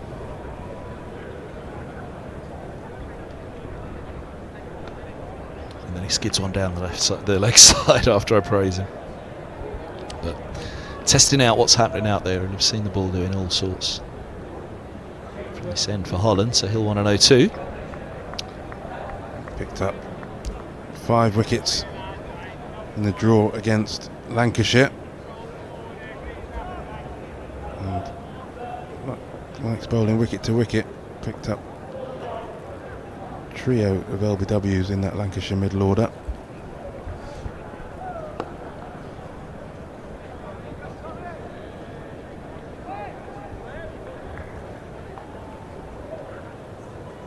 So adjust his line now for the left-hander. Looks as though he will come straight away around the wicket by Bailey. Lets Luke Holman know.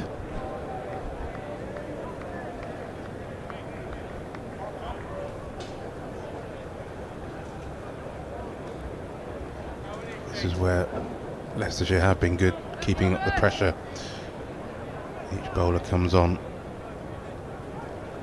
keeps the batters honest.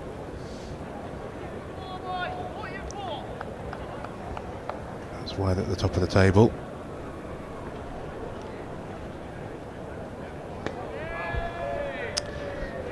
First ball hit the spot, just having to sort himself out again here, Scriven. With the next few, Holman 20 from 49. It's been quite the start since his elevation to 4 for Middlesex. Everybody's been fully aware of his talent with the bat from day one, even though he was first brought in as a leg spinner. He got the 10 for against Sussex down at Hove, an extraordinary victory down there.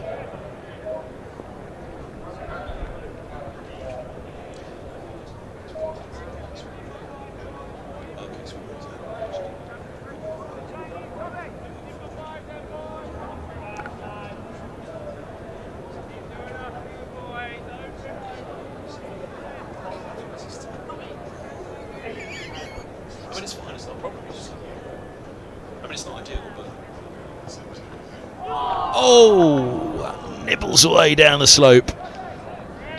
Holman didn't have a nibble at all. It started wide enough that you shouldn't be getting bowled from there, but it'll have just put something, it'll have put a lot into the left-hander's mind. Although how much of it he'll have seen of just how close that went in the end.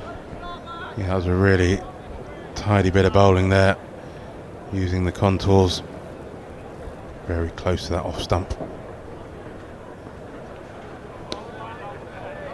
Goes for the same again to finish, doesn't quite get the same reaction off the surface. 17 done, 36 for 3 here at Lords. You're watching a live enhanced stream from Middlesex in association with Daffabet, your commentary team for this one. Simon Hughes, myself, Kevin Hand and Dean Wilson.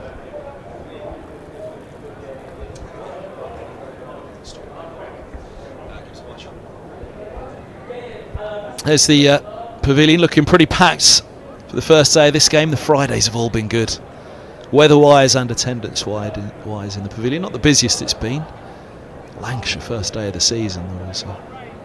Was the biggest number they've had here at Lords since Middlesex won the title in 2016. Final day against Yorkshire, but looking healthy over on the far side. And of course ex-Players Day as well, as Simon Hughes was telling us. Here's Ben Green into the attack.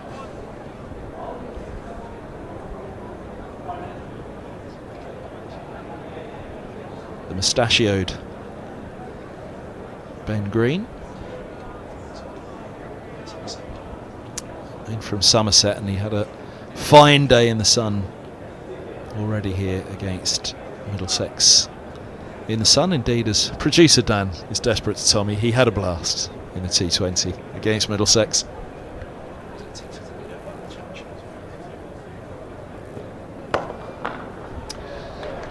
That's right up there, first ball, but Higgins trapping the bat down and picking up a boundary. Sweet straight drive from Middlesex's number 5. Yeah, that'll do him the world of good. Ryan Higgins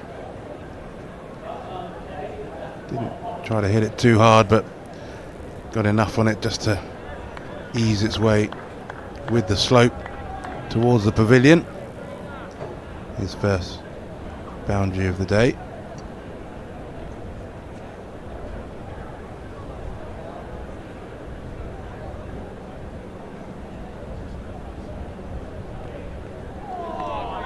That's a very good response. Hand on hip from Higgins.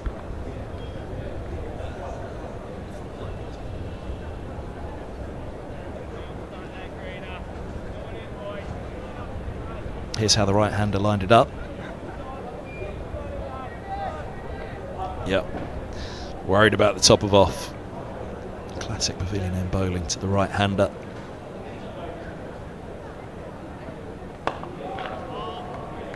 A little fuller on that one, and Higgins happily on the front foot.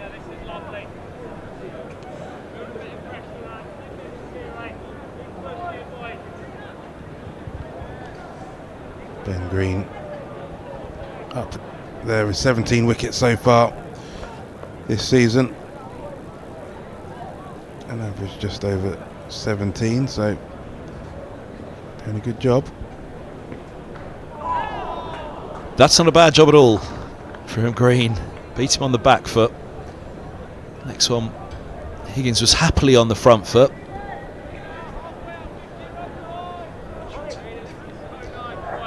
Higgins had a long look lining this up after the ball beat him.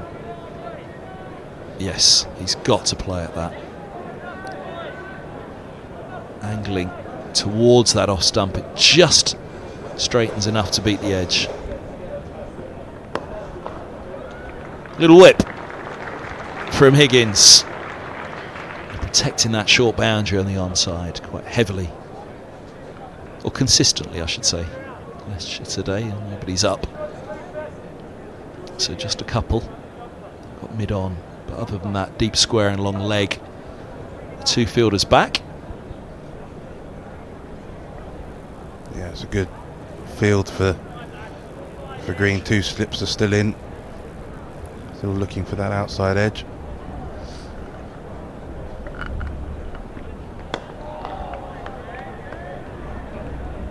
Top ball to end the over. 6 off his first green. 42 for 3 Middlesex. things just maybe starting to feel a little more straightforward for this Middlesex pair, rebuilding after the early 3 wickets have fallen. Just get the sense that Leicestershire now looking to dovetail with this bowling attack. I've talked about how 4 of them are all around and about the top of the wicket taking charts because they do complement each other so well. Oh, Holden points afterwards. It's like the reverse Babe Ruth there, isn't he? Points afterwards where he wanted it to go.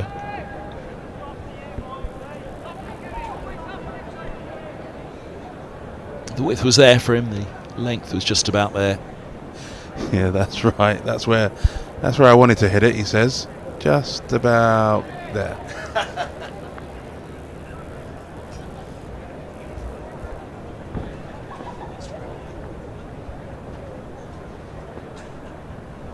Offers him the tempter again.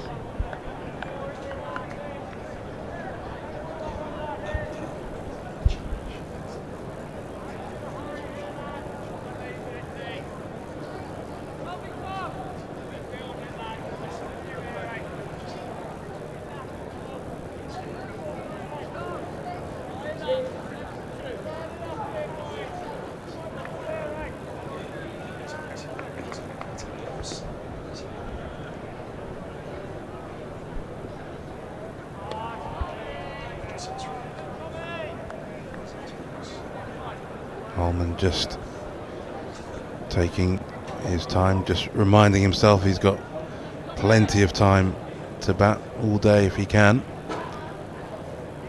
and he's in good form, so he won't want to throw it away. I think it's certainly getting easier for him.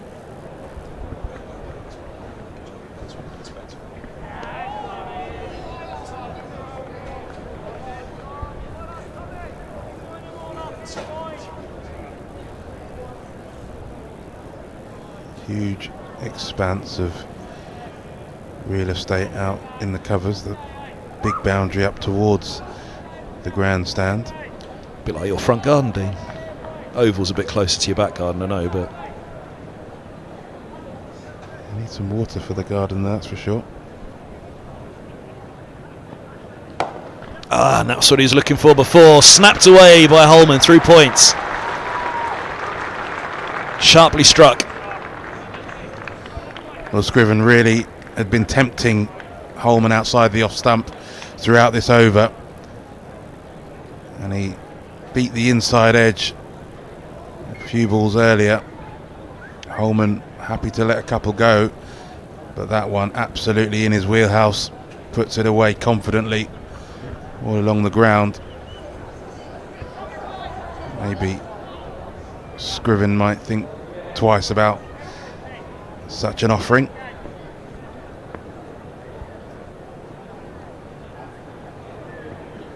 And angles him back in to test that gate, which has well been broken through against Holden, and on that same line deploy the last wicket, offering a catch to Budinger at mid-wicket. 47 for 3 after 19. Leicestershire winning the toss, putting Middlesex in. We said it's ex-players' day today. Foreground on the left there is Mark Ramprakash. Mike Gatting at the back somewhere.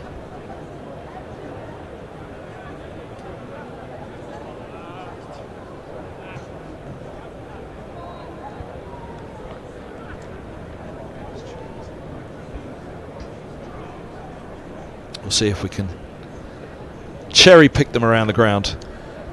Well, I know that Roland Butcher is here today. Actually spent a little bit of time with him on Wednesday evening, and a couple of Middlesex legends.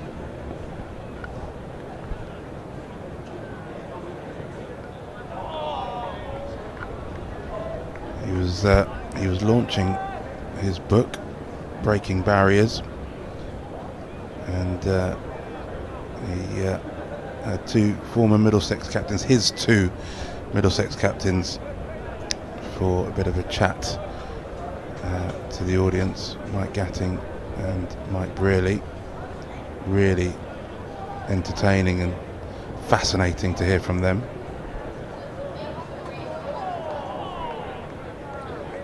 And if you're a Middlesex fan, just listening to some of the stories about that generation of Middlesex cricketers, very successful generation, winning 15 trophies, I think, between the two captains, first class cricket and one day cricket. Offered up there again to Holman. Backward point, got a fingertip to it. He doesn't take enough of the pace off it if he did. And Middlesex 50 up in their first innings at Lords. Tricky start. 19 for 3. 50 on the board between Holman and Higgins. We're trying to settle this down now before lunch. Yeah, that will settle any nerves in the Middlesex balcony. It's been a tough start for them this morning, but these two are doing a good job now. In the spot, Green, and I think that'll be Leicester's slight disappointment is the movement that there was out there this morning. Seam movement. Holland was challenging the knee roll, wasn't he, constantly? But the line perhaps hasn't been quite as consistent thereafter, nor the length.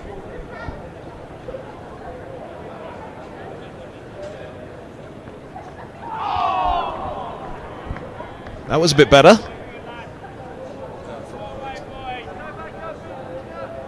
Terrific leave there from Luke Holman. Even though the ball nipped back significantly, it was well wide of that off stump. It had to have been a leg break, really. But just a reminder of how much this ball has moved off the seam. Too full, put away by Holman. I think that'll be the disappointment for Leicestershire in this partnership. That brilliant ball is followed by a 4 ball. Yeah, really nicely put away there. As we've said, Luke Holman very strong through the offside. 2 drives in that over, both to the boundary. We've seen him cut forcefully as well. So he's really picking up where he left off against Kent. But yeah, just going back to this evening with Mike Brearley, Mike Gatting and Roland Butcher, and they played a clip on the big screen from Roland's debut for England, where he scored the fastest ODI half century on debut.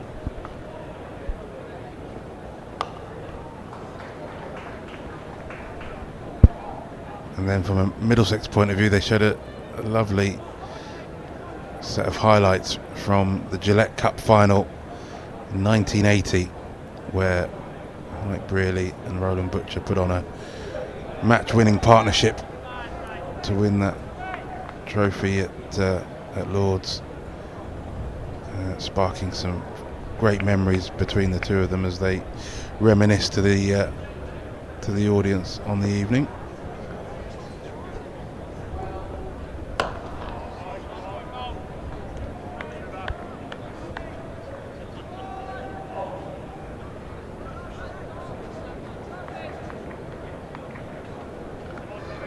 I think Roland Butcher will be signing copies of his book at some point during this game,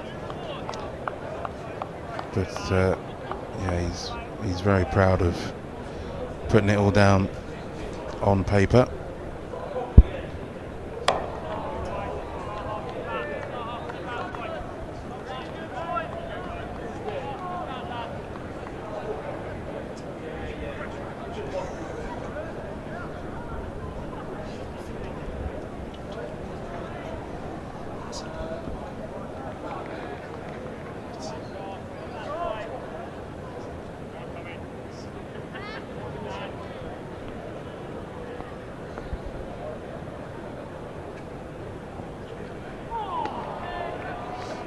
And it's an interesting thing just looking back over the years of lots of teams have got fantastic history, and sometimes that weight of history can weigh a little heavily on the next generation, but there's really nothing but support for this Middlesex team from their past players, and they'll all enjoy watching them today.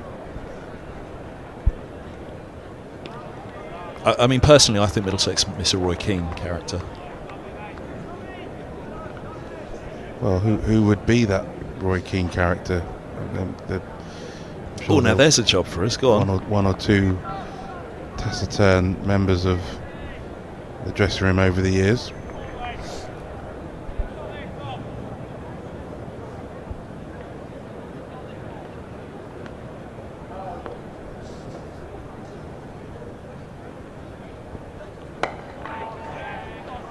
Yeah, who's a really grumpy ex-Middlesex player? I can't think of one. 56 for 3. Well, I can remember as a young Middlesex supporter going to watch many a game at Lords and at Uxbridge,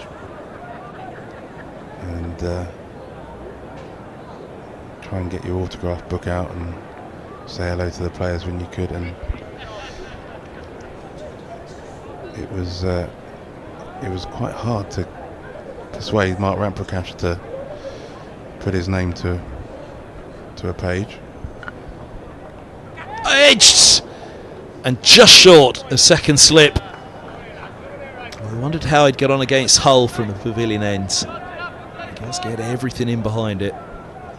Higgins, he's squared up by that one, but he survives to tell the tale. And so when I started to work in cricket, it was an absolute delight to realise just what a nice man he was.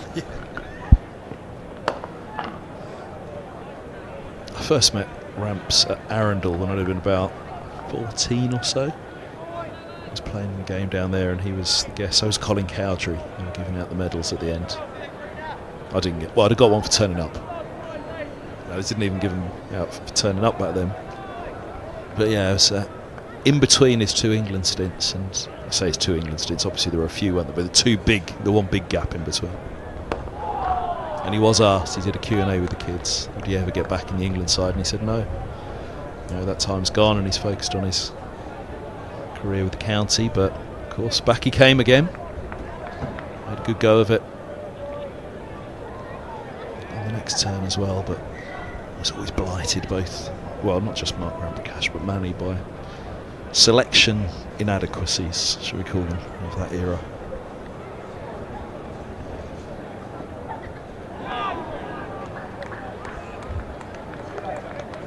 .56 for 3 this morning. I suppose of the former Middlesex players that we've seen in the media, as Roy Keane now is, I don't suppose you'd put Tuffers in that category. Slightly different approaches to talking about the game. Would Tuffers be more your Paul Scholes? Maybe Gary Neville, maybe?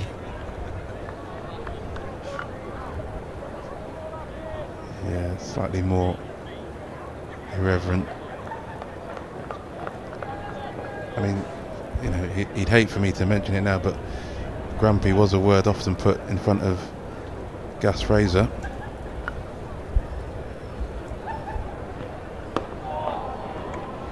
.56 for 3, 22 done. And to be fair to Gus, like Roy Keane, doesn't suffer fools and takes things fairly seriously. Looks at the nuts and bolts of the game with an expert eye. Learnt quite a lot listening to him when he spent his time in the press box working for the Independent. But you wouldn't describe him as a laugh a minute. Is that your payoff for this session as well? It'll be after you now, Gus. Oh, he's got him. He's offered a few outside the off stump to Holman. They all have, and this time they get the edge. Left-hander nicking through, mightily disappointed. He looked back at umpire Bailey as almost to suggest that he hadn't nicked it. I think he had. There's a little look, and And it's the temptation there from Scriven. He'd hung the ball out there outside the off stump for a couple of overs now, and Holman has taken the bait. He'd put a couple through the offside for boundaries, but Scriven had a plan. He thought if he could keep tempting him, he might be able to find that outside edge, and that's what he's got. Cox taking the catch, but Holman, a promising innings of 33 is all over, and Scriven has got one over on him there. Ben Geddes, another batter who's got an eye on going up the order for Middlesex, sent in at 6. He'd have been a contender for an elevation with the debate that Middlesex have had about the top order for this season. They had the injury to Sam Robson. Nathan Fernandez was partnered by Stephen Eskenazi. Eskenazi losing his place for this one with the return of Deploy, and Holman and Holden shifting up one. There's been some debate as to whether Geddes could have gone up as well. He's opened for Surrey over the years before his move in the winter to Middlesex. They're mightily happy with him. He's a punchy player. Geddes at the moment, half an hour before lunch, might have to put a few of those shots away. It's a big shot from Holman that's led to his downfall. Yeah, it was. It's a shame because he was looking well set, wasn't he? Right up there, first ball, 56 for 4. Simon Hughes will be taking you through to lunch alongside myself, Kevin Hand. Doom Wilson's off to get first pick of the sandwiches. You said that you wondered whether Luke Holman did edge that. I think there was a slightly guilty look back. When we see the replay of that from side on again, you'll see his head darts back towards the wicketkeeper as he has a flourish at the ball, which I think indicates he knew he nicked it.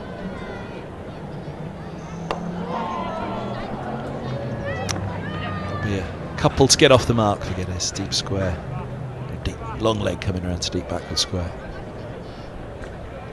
So just watch Luke Holman here as he plays the shot. It's difficult to tell obviously if he did get the edge, but look at his head just there. He goes to look at see if the keeper caught it, and it's disappointing. It's one of those actually, probably it was quite a thin edge. You probably hope the umpire didn't hear it, but unfortunately Rob Bailey did.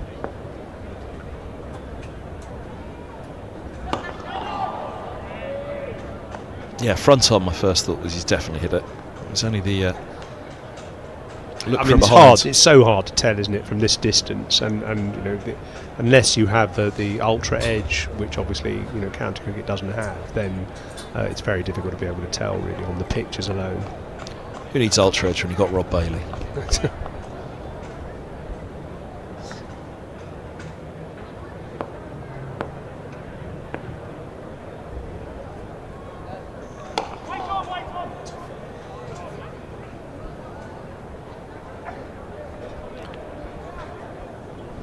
56 for 4 then. We've got just over 25 minutes to lunch. Middlesex was settling in after 19 for 3.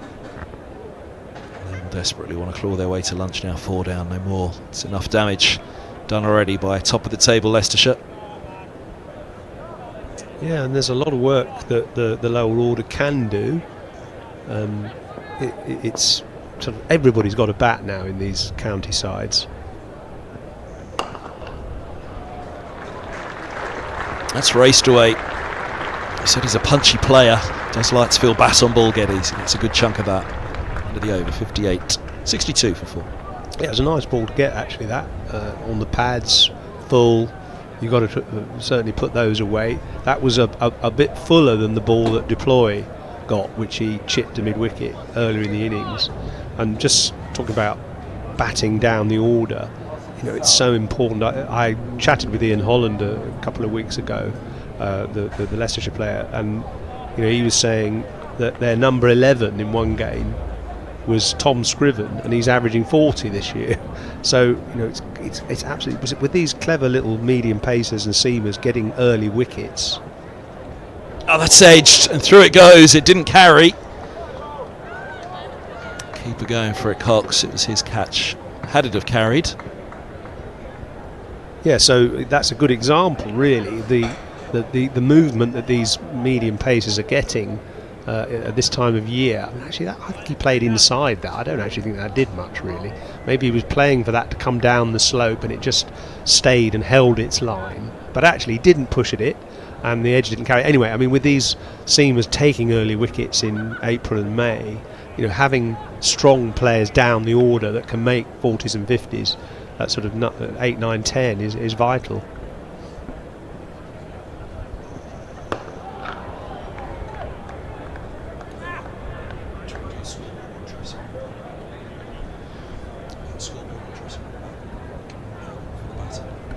Yeah, of course. It was Zafar Gohar and Roland Jones that were there at the end against Kent, seeing that one over the line. They played so well, didn't they? And I mean, Roland Jones, actually, his batting average is 24. No, his batting average is 21. His bowling average is 24. So 21's a decent average, actually, for a low-order player. I think he should make more runs than he does, probably. I was just about to say, I think it could even be better. The problem is that if you're a bowler, a fast bowler like Toby is, it's hard to have the mental energy and stamina to put a lot into your batting, both in practice and in the middle. When you are putting so much effort into your bowling and bowling 20 overs a day, you don't have the necessary stamina and resources to necessarily apply yourself to play a 2-3 hour innings with the bat. And I think that's always been a problem for all-rounders, which is why, going back a few years obviously, but Ian Botham could have been a batter who batted for 5 hours, but he didn't have the mental energy to do that because he put so much into his bowling. So his batting average probably wasn't really a measure of his ability. It was too low.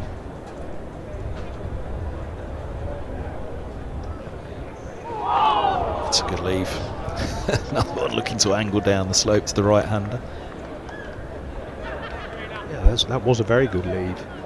It shows the experience. It was just wide enough, and also the length there. I mean, I was talking earlier about the perfect length to bowl to hit the top of off. That was just a bit shorter than the perfect length, and Ryan Higgins read that well.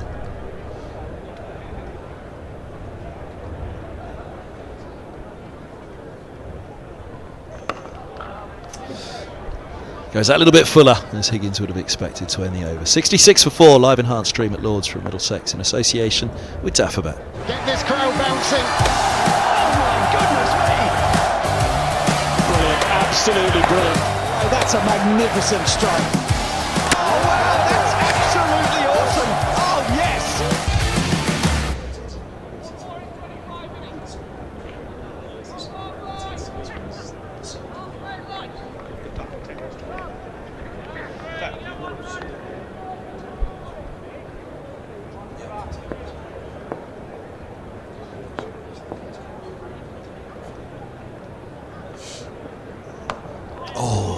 Inside, chunk of the bat down to long leg for Geddes. We saw him clip that couple through square leg. He does like to feel bat on ball. Going back to what you're saying about Toby, he's very much a player who likes to feel bat on ball. When he first started to rack up the runs for Middlesex, he was at 9, and it was around 2015, I guess, maybe 2014, but 2015, certainly the year before the title in 2016, when he really was pulling up trees that year. Century. That year, the innings at Scarborough was one of the most memorable days of cricket. It's a scrambled stop to hold him to the single, but there was often a debate. Well, look, he's scoring so many runs that he's often there coming in at 9 and left stranded with an asterisk, or he's left with the number 11 and he's swinging constantly. He needs to go up, he needs to go to 8, he needs to go even potentially to 7. There was some discussion with John Simpson, who was often batting at 6, Middlesex wicket keeper, and then there was James Franklin at 7.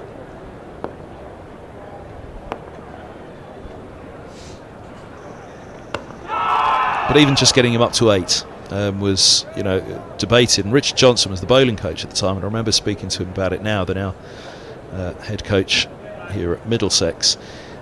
And he said if you put him up to 8, you might even just take a little bit away from his game, because then he has to, when he goes out at 9, he's got a freedom.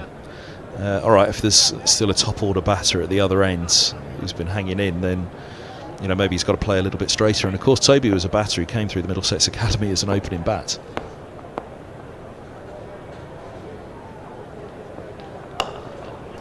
It's a nice use of the feet and a clip from a very straight line. It's gone fine. Oh, he's clipped that from outside off.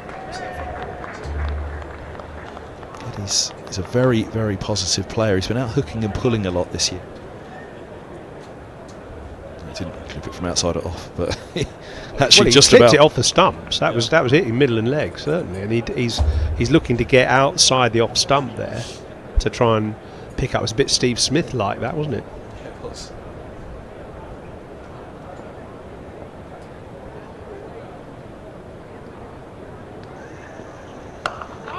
But just finally on that Toby Rowland-Jones thought, I think exactly that, the workload that he's had over the years, and even last year he was shouldering the wickets column for Middlesex, and that was why they didn't go back up last year. So that elevation up the order for him, it would have been an almighty workload, and of course his body has let him down a number of times over the years. Yeah, and as a bowler, you want to put your feet up. Bowling is hard work. It hurts every day. And you want to put your feet up, and you don't want to devote yourself to batting until it's really necessary.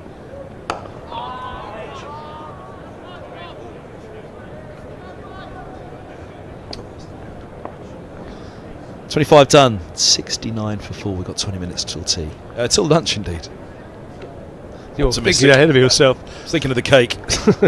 Well, lunches at Lawes, of course, famous. Players' dining room is up there at the top of the right. Top turret at the back, lovely place to have lunch. And it's interesting, those players' balconies you can see on the 2 turrets, left and right. Not many players on there, because actually it's quite cold. You can see it's in the shade. It's also in the wind, and so it's quite a cold place to stand or sit and watch the game. I was just noticing the other day, I was reading a history of Lawes, the MCC actually, and it was in 1825, so 200 years ago, that pavilion was burned down, or the original pavilion was burned down. 1825, and actually this is it was also the year that Thomas Lord attempted to sell the ground, or rather attempted to build on it, and his lease was purchased by somebody called William Ward, and he saved the ground from being built on in 1825.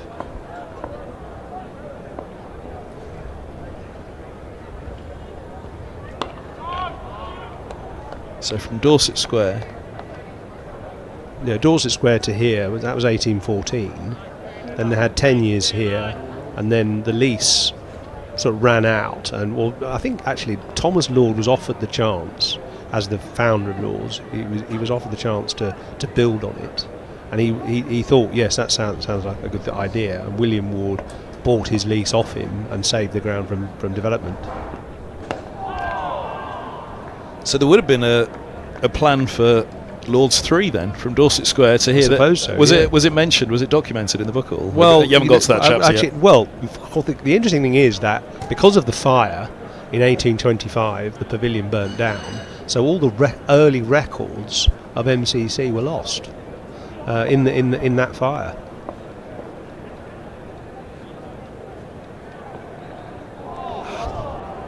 He's using the feet, as we've seen so many times this morning from Middlesex batters, to negate that movement, but that goes back up the slope.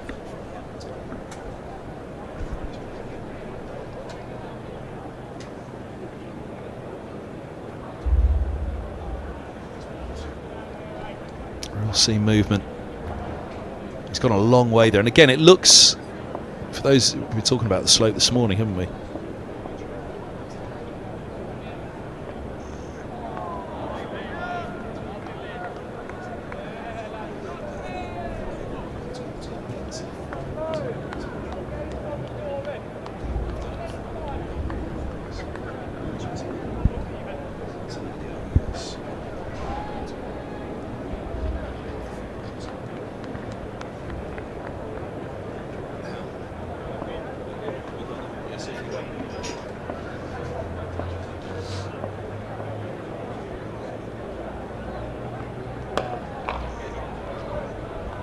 Solid defence to end there. That one that had him dancing down the track, you can question from afar, what's he doing playing at that out there? But you see it seam away as it did to beat the outside edge. We've seen enough seam back in. And all of a sudden the off stump's in play. 69 for 4 it is. Yeah, even down at Hampshire a lot of late, of course, as well, Yozza, and Hambledon was given the first class game, wasn't it? Because that's the last. It's recognised. All right, that probably wasn't the first class game, but it's the first record, or the last record that still exists, if that makes sense. I was reading the other day about what is the first class game, and I'm not sure it is Hambledon actually. I think it was a bit before that. Well, yeah, exactly. There was one before, but that's the first record. Isn't I see, first record. Yeah, there's a great story about the first recorded actual club game, which I researched last year.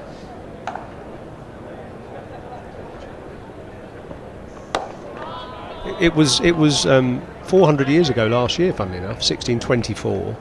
It was at a club called Horsted Keynes in Sussex, and that's where sort of Sussex Kent is where the kind of cricket really originated. And this was a match between Horsted Keynes and another local club, and the reason it was recorded was because a batter hit the ball in the air, the fielder went to catch it, the batter went to hit it again, because you were allowed to in those days, and hit the fielder, and the fielder later died.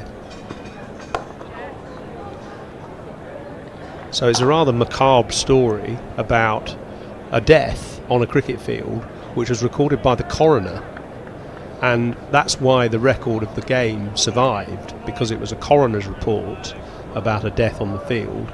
And so that is the first officially recorded match, 1624, and they did a celebration, a 400-year anniversary celebration of that last year at the club, Horsted Keynes.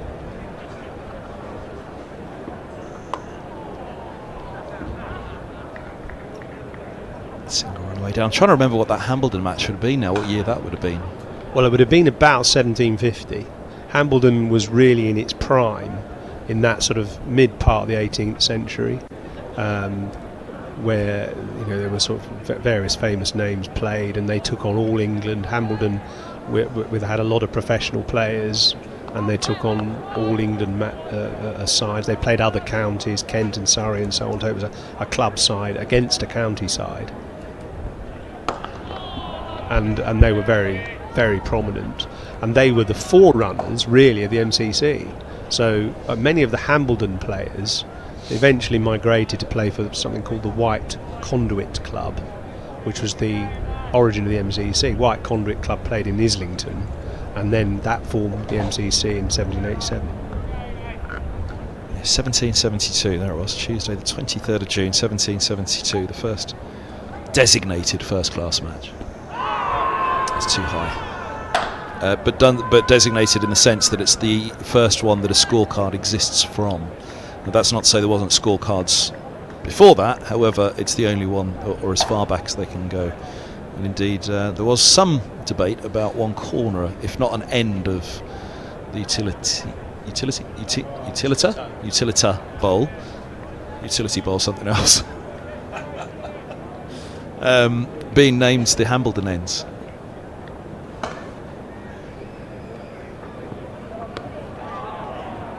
Or at very least have a Hambledon corner, the utility bowl, because Hambledon actually isn't directly behind what is the hotel end. So if you look from the pavilion end, have you been to Hambledon? I haven't, no. It's quite interesting. I mean, it's quite a windy spot on the side of a hill almost, or a bit of a hump, and it's Halfpenny Down. It's called, isn't it? The ground, and there's the Bat and Ball, broad Halfpenny Down, and there's a pub there called the Bat and Ball Inn as well, and. It was the scene of many great matches in the 1750s, 1760s, 1770s, and there was a player, there. It was the origin of the term hat trick as well, Hambledon, because a player called David Harris, who was an early version of Shane Warne, he was a leg spinner but underarm. He got 3 wickets in 3 balls. That's a lovely shot. Got one away down the ground, trapping the bat down on the ball really, and it raced. That one's more just a gentle stroke, watchful from Higgins, very aware of the match situation and the time of day as well. 10 minutes before lunch. He's on to 26. And the reason why, just to finish that story, the reason why it's called hat-trick is because on that day, this David Harris character who took these 3 wickets in 3 balls with his deadly underarms was presented with a gold-laced hat for his efforts, and that's the origin of the term hat-trick.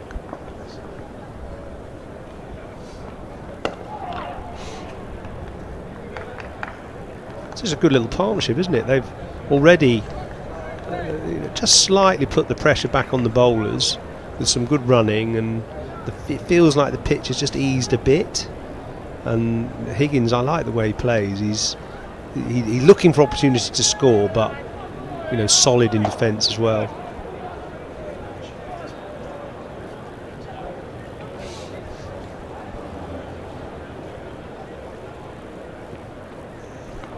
Yeah, I think these are the best pitches that I've seen at Lords consistently, game after game, that Middlesex have had so far this year. And if you have it on the spot, and I think that'll be Leicestershire's disappointment. I said that to Dean just before you came on, that when it's been on the spot, there's plenty out there, but they've perhaps been a little bit too offline and off length since that opening pair, haven't they, of Hollands and Van Beek.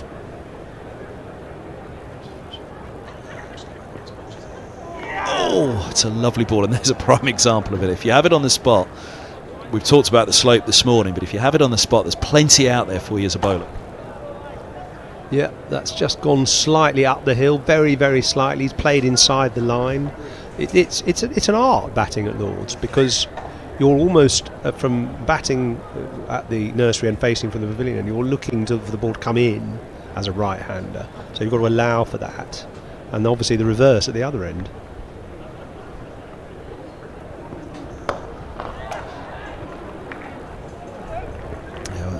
Middlesex, speak to them at the end of a day's play. Bowled all right today, but just too many 4 balls. I think Leicester will probably feel from 19 for 3. Perhaps just didn't keep that pressure on the same way on a ball that was nibbling on a full length as well. Yeah, you're right. Just a few too many looser balls, and well capitalised on by the batters. But they've got to keep watchful, because there's still something there. That's a good leave, actually. In fact, the good thing about that leave was it made the bowler bowl a bit straighter, and then he can start to work him to leg. And that's been the story of Lords this summer. The pitches, I say, and I asked the head groundsman Carl McDermott about it. I said, come on, first 2 games that they had here, Lancashire and Glamorgan, I said, come on, back to back, that's got to be the best 2, Middlesex-wise, that you've been able. He said, Kev, it's quite simple. There was no rain in March. We had time to prepare. And as a result, and yet again on this match, you've seen a very, very good wicket where batters can score runs, but the bowlers are kept very much in the game as well.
The one thing you would say about the conditions for bowling here, obviously cloudless sky, so you're not going to get that much swing, but the outfield is incredibly lush, isn't it? I mean, it's very green, which is remarkable given there hasn't been any rain in the whole of the UK for about a month. So the watering has been excellent from the Lord's ground staff here, and it will keep the ball in a nice condition.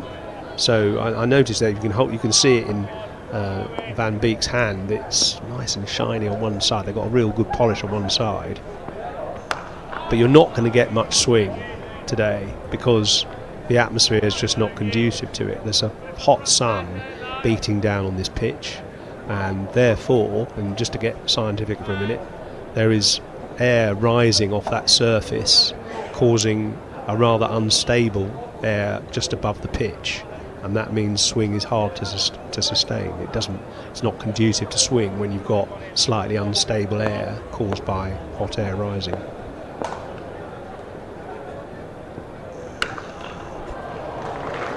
That is powered through the covers by Geddes, who said he's a punchy player. Good example of it. It certainly was. On the up, a little bit wide, beautifully played. You don't sort of like that shot if it goes edge to slip, but he got right on top of it there, and it's a short boundary square of the wicket as well. But he really met that with a full meet of the bat. Good shot.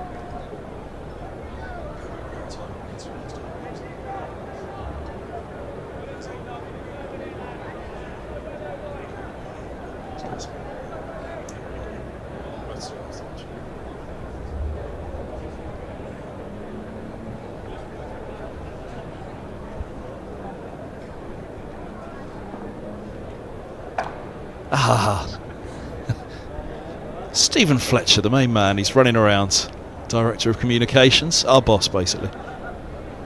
He's walking around the outfield. He'll have a busy lunch. It's ex-Players' Day.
Already players are starting to salivate about their lunch now.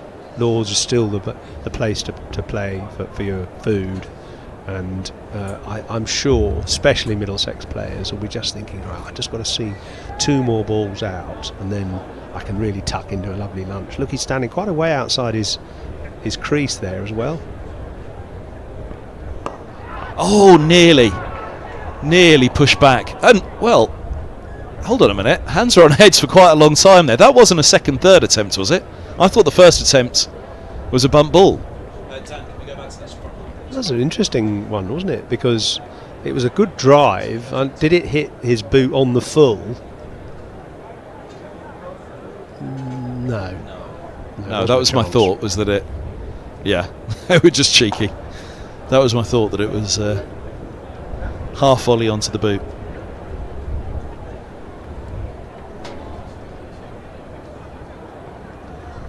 It's a lovely ball to follow up. Green's just starting to get it into something of a rhythm here. He's produced some beauts so far, but it is that consistent rhythm that has just perhaps failed the backup bowlers. It's a very difficult ball to play from the pavilion end, making the ball go up the slope like that from about an off-stump line. It's really hard to play.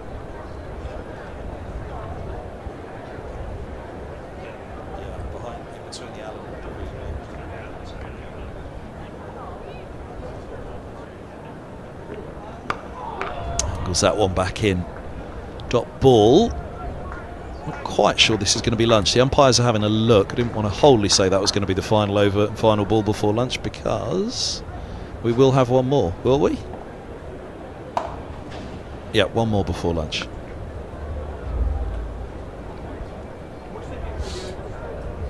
Oh, Father Time to look at.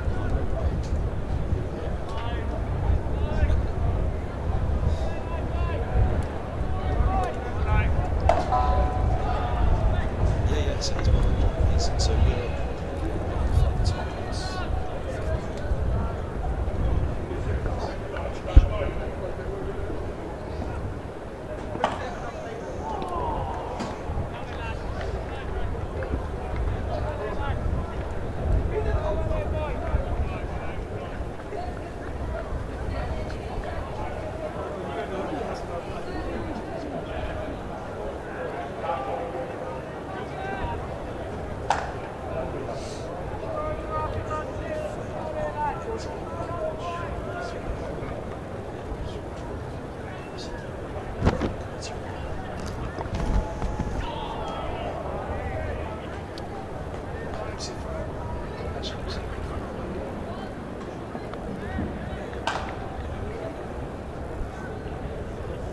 saw the gate open this morning for Holden, didn't we? And he's there, nearly getting through.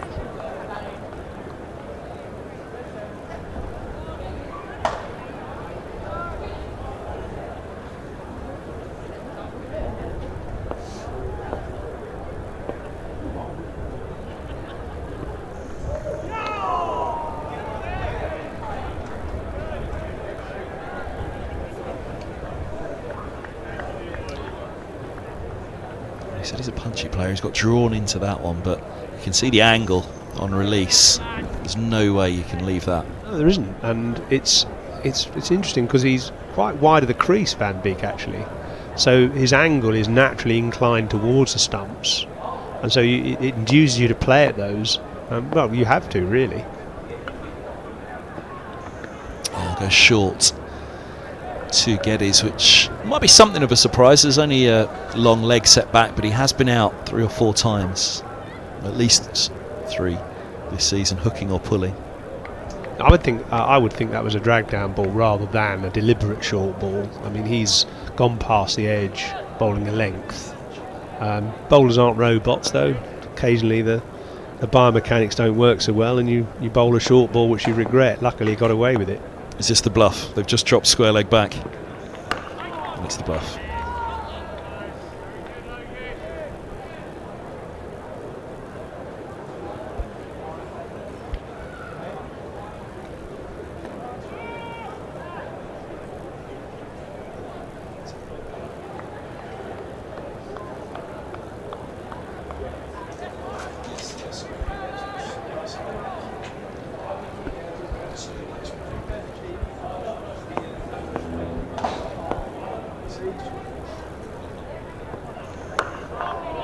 Dot ball, and that is lunch on the first day. Simon Hughes, Dean Wilson, myself, Kevin Hand, bring you the stream of this one. Yoz is off to the other side. It's ex-players' day here at Lords, so he's off to dine, hopefully, nicely. Come back and tell us about that after lunch, what was served up. But Geddes 14, Higgins 30, settling things down for Middlesex. 84 for 4, they were 19 for 3. Early on, when Robson, Holden and Deploy were quickly removed by Ian Holland, picking up all 3 wickets. Then Scriven and Holman caught behind for 38. But these two just steadying matters for Middlesex. Pete Hanscom, there he is in the foreground. We barely had a chance to have a chat about the former Middlesex captain with the green cap of Leicestershire on his head for this one. So yes, ex-players' day here at Lords. This is the senior Middlesex side who are doing the Bob Willis walk for prostate cancer today. They are going to do a lap of the ground at lunch, but raising money as they've been doing. The Middlesex senior side, just have a look at the back there, see if we can spot any recognisable faces of perhaps some of the ex-pros that are out there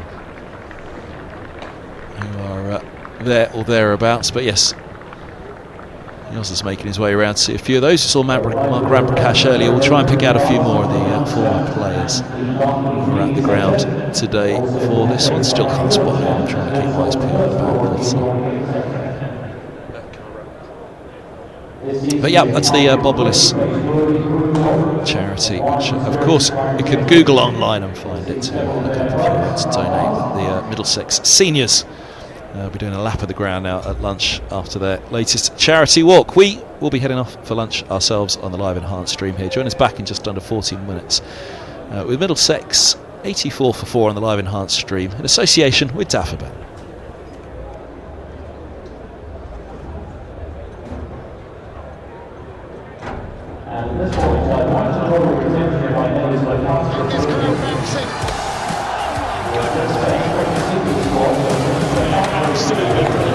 That's a magnificent strike.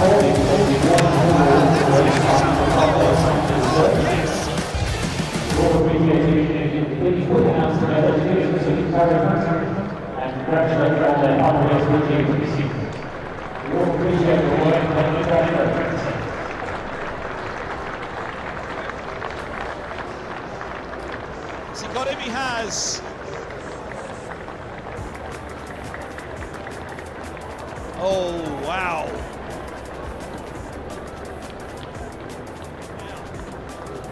That is some pickup shot.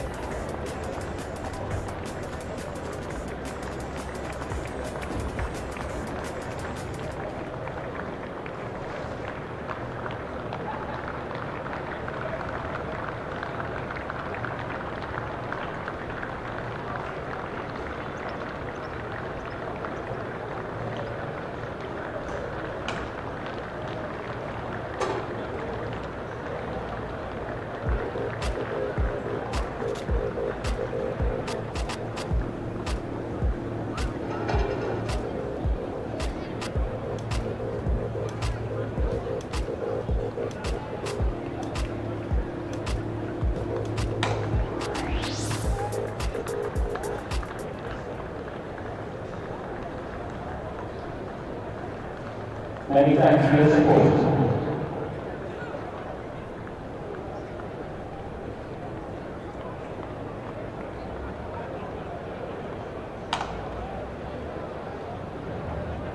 And while that map of the ground is being completed, I'll just update you all to county scores elsewhere around the country.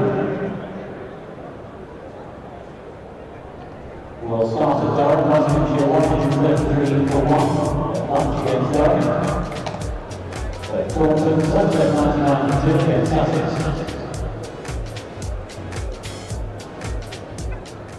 Yorkshire 75 for 2 away against Surrey. And Edgbaston at lunch, Hampshire 55 for 3 against Wicket. Every session is all out action. Worcestershire and Ireland for Essex at 43 at lunch. And as Cardiff, Rothesay 99 against Wales. Kent 85 for 5 against Rothesay Bristol. At Old Trafford, Lancashire 67 for 2 against Derbyshire. Have a great time. Forward, left, ball, catch, drill, trail. It's time to go all in, all together, and it all starts with All-Stars. All you need to get started is at allstarscricket.co.uk. The reminder to spectators that they wait for the field with images to explore around the MCC Museum. The Hay against Shop, Lord's Town Hall open today. Also pay a visit to the Lord's Part-Time Hall, which you'll find behind the grandstand, displaying the 100 greatest moments of sports.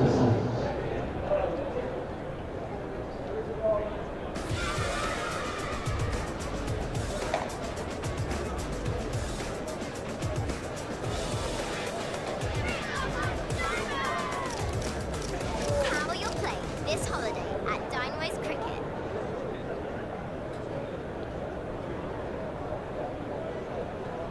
Lord's Cricket members are home of the MCC Foundation, a charitable arm of our cricket club. And for the past 40 years, the MCC Foundation has been working to transform Rothesay trajectory. It's inspiring projects across the UK and around the world, helping thousands of transgender and disadvantaged backgrounds to gain free access to education and management.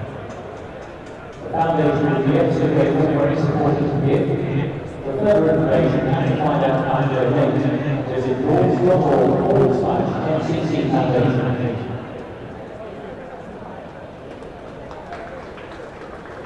Also on the subject of the NCC Museum wine we are open until 5 o'clock.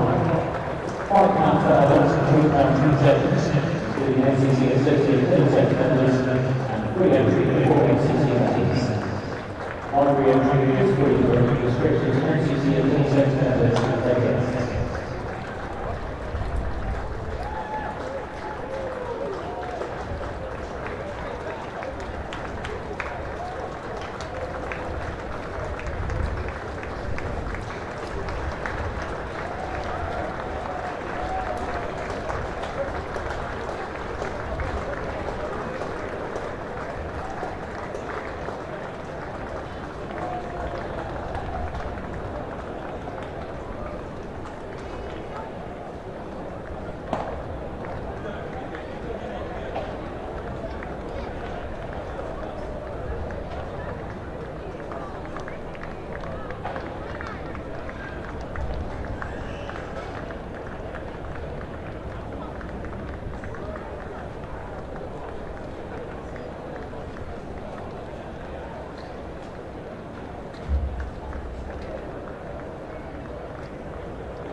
Spectators are reminded to try popular doors sports is available to look now. Join us for 4 bells for a fascinating meeting on open cricket, including the iconic Blue 2 Listed Legend, the world famous Hollywood first presidents, and the NCC Museum Legend Matches Day. Please visit the Awards website for future recordings.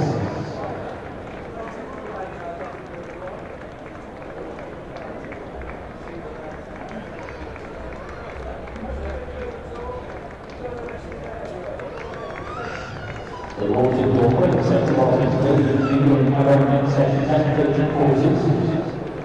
Children's school holiday courses are available as well as half-term, summer and Christmas periods. The Cricket Centre is also available to hire children's birthday parties as well as room sessions and one-on-one coaching sessions for adults and children. For more information about that, go to Lloyds.org and search for Indoor Cricket Centre.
Now also want to welcome Lunchtime Analysis, members of the Middlesex Players Association. They're here in Lords today to celebrate their annual Players Day. We're delighted to be joined by 124 current players and guests today from Middlesex Men's, Women's and Disability teams. Our thanks go to you all for everything you've done for Middlesex, and we hope you have enjoyed your day today. We'd like to remind all members that the other branches will the players in the qualification round will start at the team this afternoon. Thank you.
once again to Wicket, first to the Middlesex Players Association.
Middlesex members are reminded that the Middlesex Cricket reception is open today until 4 o'clock.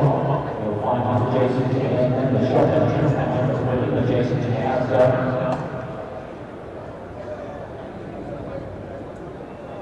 And for any queries on your Middlesex membership and the details on how to join Middlesex Cricket, please visit Middlesex Cricket reception or middlesexccc.com.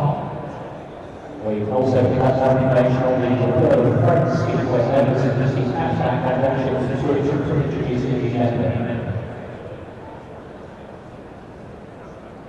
Also, Middlesex are hosting a number of matchday lunches and league player events for members this season. More information about that also available at the Middlesex reception.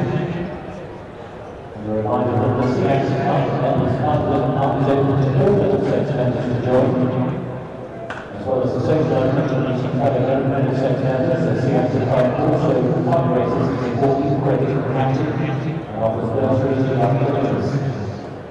For more details, please visit the CX Club at Leicestershire Talent Suites C and D of all county championship games. Middlesex Cricket is invited to award St. Rothesay Test Record this summer.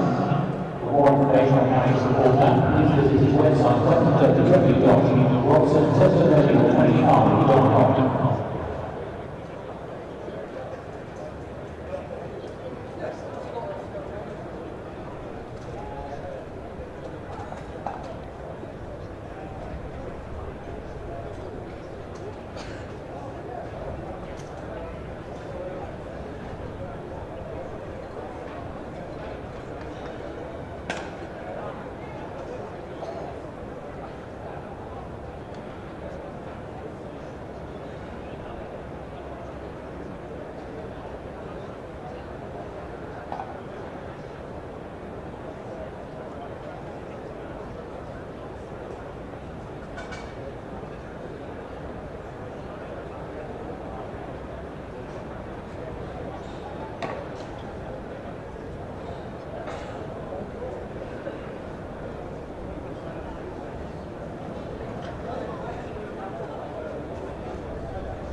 This match will resume just under 10 minutes time.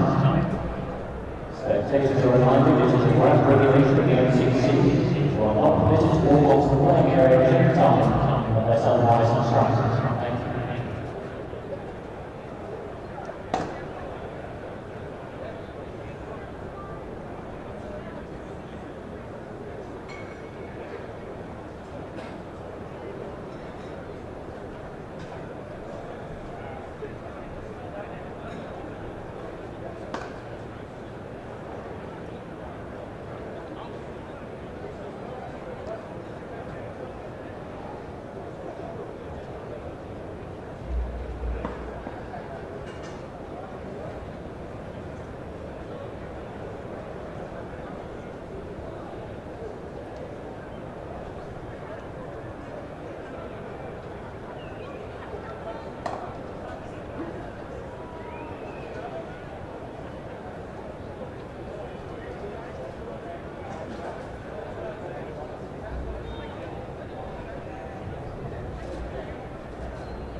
Middlesex Cricket members are reminded that they're very welcome to join the past bowls for their annual reunion next day.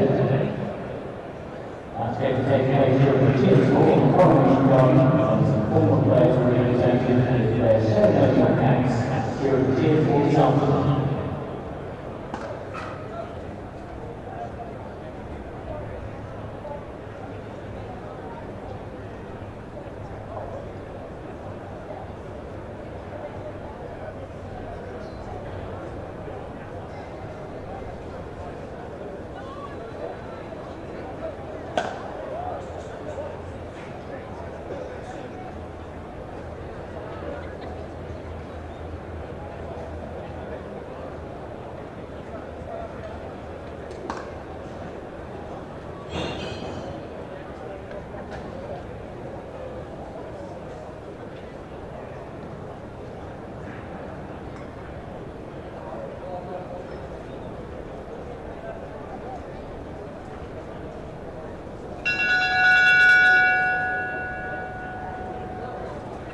This match will resume in 5 minutes.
Returning to the middle, umpires Richard Kemper and Rothesay.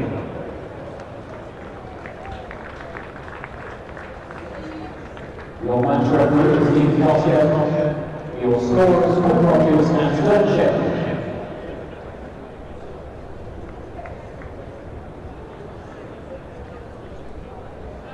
Leicestershire returning to the field, captained by Peter Axton.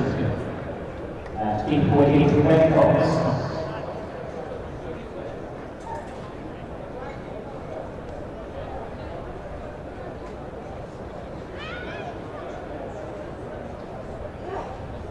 Resuming the innings for Middlesex, Ryan Higgins and Ben Wickets.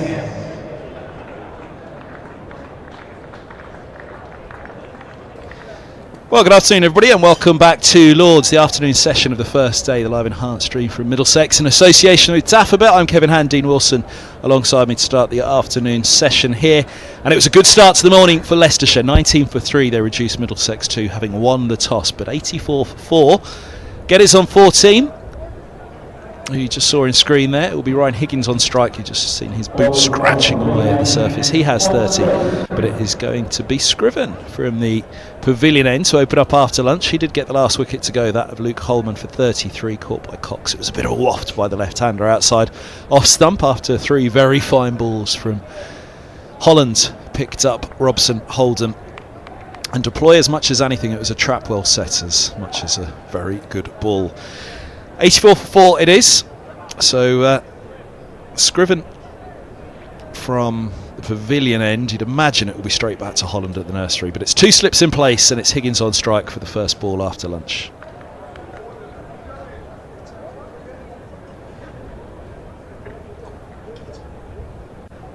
I think he's forgotten what side of the mark he's on. There he goes. It.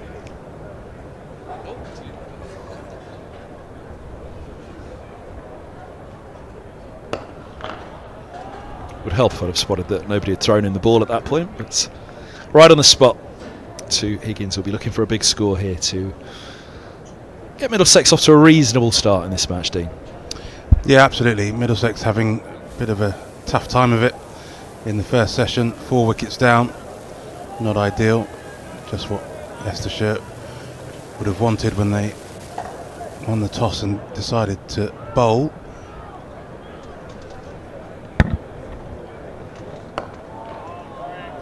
But you get the sense that Middlesex will be a little bit frustrated. I think there were a couple of good deliveries in there that did for Sam Robson. Certainly that one nipping back and trapping him on the crease. I think Max Holden might be a little frustrated that he didn't manage to close the gap between bat and pad. There's the first runs after lunch, just a single for Higgins. And then both Luce Deploy and Luke Holman, I think, will be somewhat disconcerted with perhaps their part in their dismissals. Luce Deploy just getting the ball a little bit too square as he tried to flick it away down towards long leg, getting caught at mid-wicket.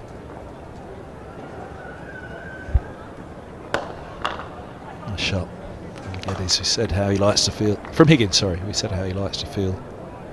It is Gettys. I'm looking at the screen at the bottom. Apologies, the scoreboard hasn't updated at the moment.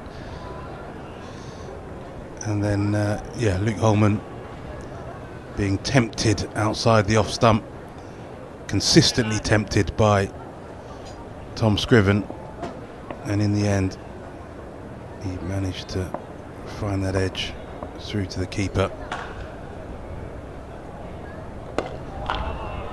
So you just get the sense now, with those 4 wickets down, that this is a kind of crucial session here. They've got one really set batsman in Ryan Higgins. Ben Gettys has been reasonably consistent thus far, but still yet to go on and get the really big score that perhaps his talent deserves. So really important partnership this for Middlesex.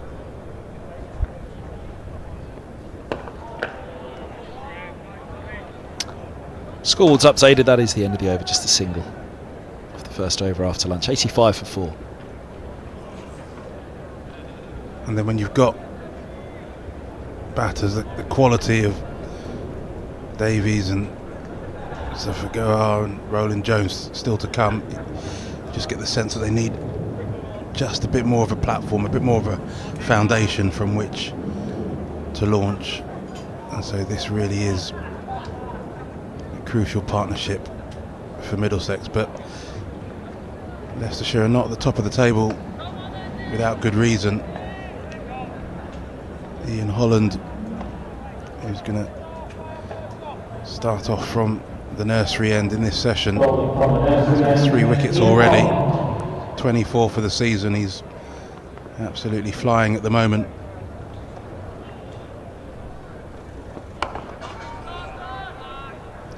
And what he does so well is just that ability to move the ball both ways off the seam, which caused issues for Middlesex in that first session.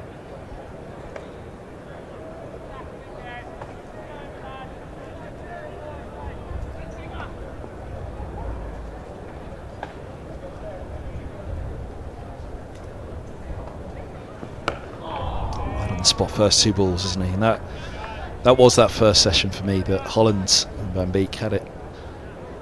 Holland in particular on a piece of string, but the change bowlers thereafter.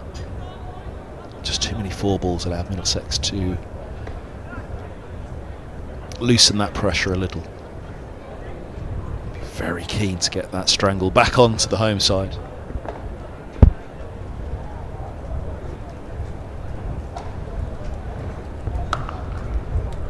Straight nicely off the back foot into the cover, which is reinforced now after lunch. There were 3 slips in this morning, 6-3 fields, but the cover's protected now. Run rate is only 2.6, but the runs seem to come easily enough for Middlesex when they wanted to find them after 19 for 3. They of course went into something of a survival mode. It will not be what they'll be looking for this afternoon as Higgins scurries a quick 2. Also, we want to try and see just how this pitch kind of settles down. You get the sense that there's always going to be that slight extra movement in the first session, in the first day of any game. And as a batter, you want to get through that and make sure that you can take advantage later on. That's edged. There is no third slip. I'm not sure it would have carried to a third. It had already bumped by the time second slip threw out a right hand. I'm going to give Higgins some credit here. I think he's really played for this. Soft hands, opens the face, maybe slightly more edgier than he would have wanted, but I do think he just tries to take the hardness out of the shot, which allows it to bounce just in front of where a third slip would be.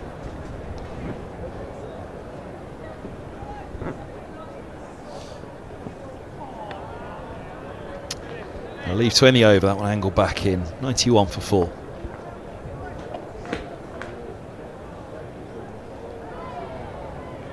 Leicestershire have given their bowlers some terrific support throughout the first session. 3 slips in for most of it, but down to 2 now,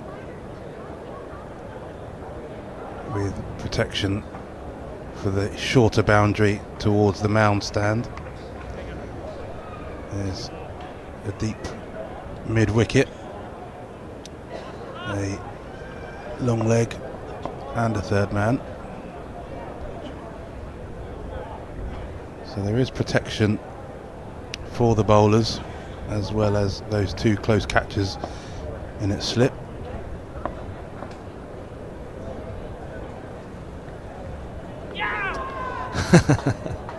One arm went up as much in celebration or recognition of his delight at the delivery. Actually didn't do too much off the surface, that one. It was the line and the length. But that's the consistency that Leicestershire need to deliver after the interval here to keep the pressure on Middlesex. That was where the pressure came off slightly, just the failure to consistently hit that line of length.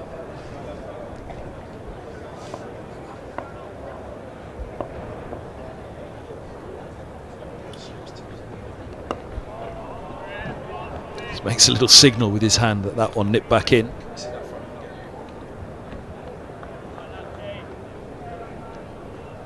Full of ball, but he got in behind this one. A little bit of movement on it. Maybe he was making the signal actually that he thought it straightened rather than nip back in.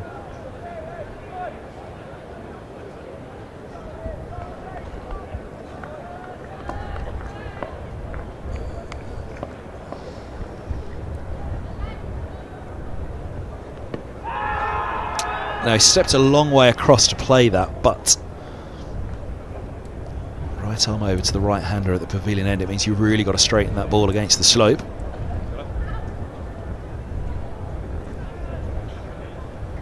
There's a chance it's hitting leg, but he steps a fair way across, but no, it's sliding down.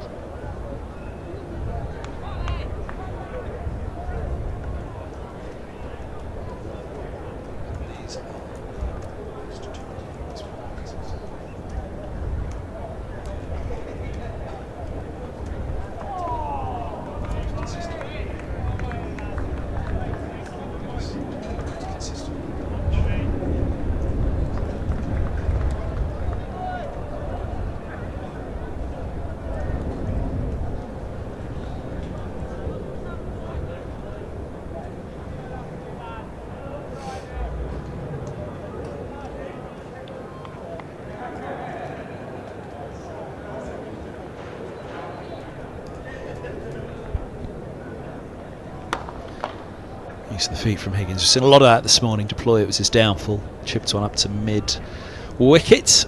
Holden shuffling down the pitch, but the ball got through the gate. Striking purple socks there. They blast socks for Higgins.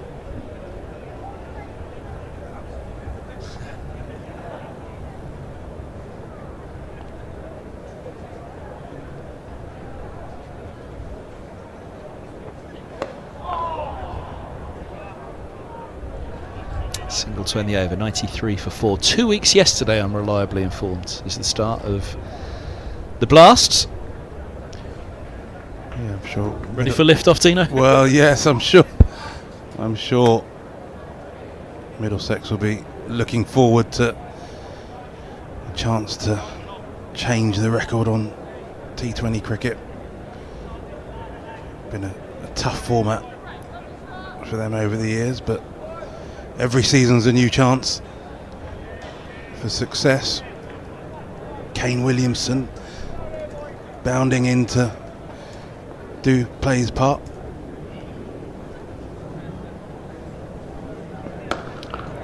Width offered, width punished. Higgins stands up tall and was almost bunted in between cover and mid off that. Dismissed. Yeah, what a good looking shot this is. Might be the shot of the day so far. Real flourish of the bat from Higgins there. Bit of width. And he can just put his hands through it. Ball maybe nipping away just a touch, but no great pace. Higgins able to send it all the way to the boundary.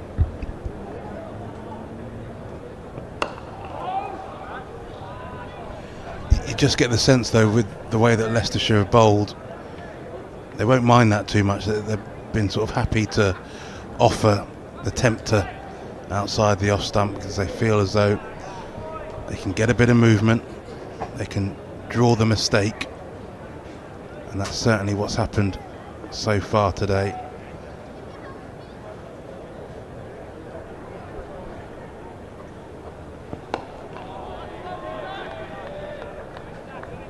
Maybe an indication that if you get yourself in on this surface, certainly runs to be had out there. Ryan Higgins now looking like he's in reasonable touch. Been so reliable in the middle order for Middlesex for many years now. Oh, there is the tempter again. That's exactly it. That's exactly what Leicestershire are looking for. It's that risk and reward. Put the ball out there. Trust the skill of their bowlers. Getting that ball to move off the seam. It did for Luke Holman. This time Ryan Higgins lucky to avoid it. And a leave as that one comes back in.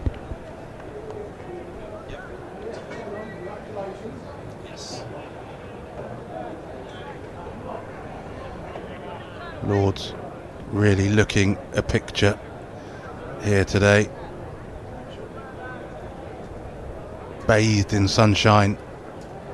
It's been a terrific start to the season. Glorious sunshine for most of it.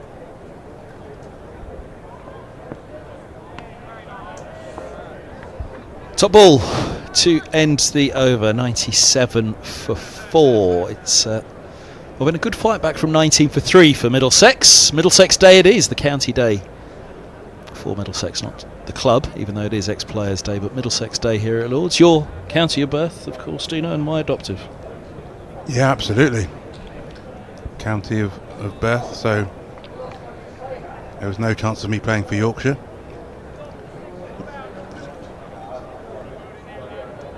You've taken Middlesex into your heart. Kev, what's your actual county? No comment.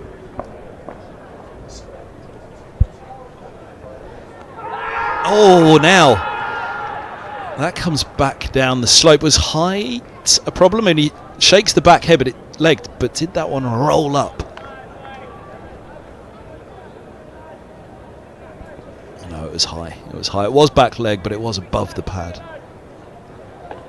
Yeah, really good use of the crease by Scrivens. The angle, just angling it back in to Geddes. So if he does manage to get it to move, it will cause huge problems.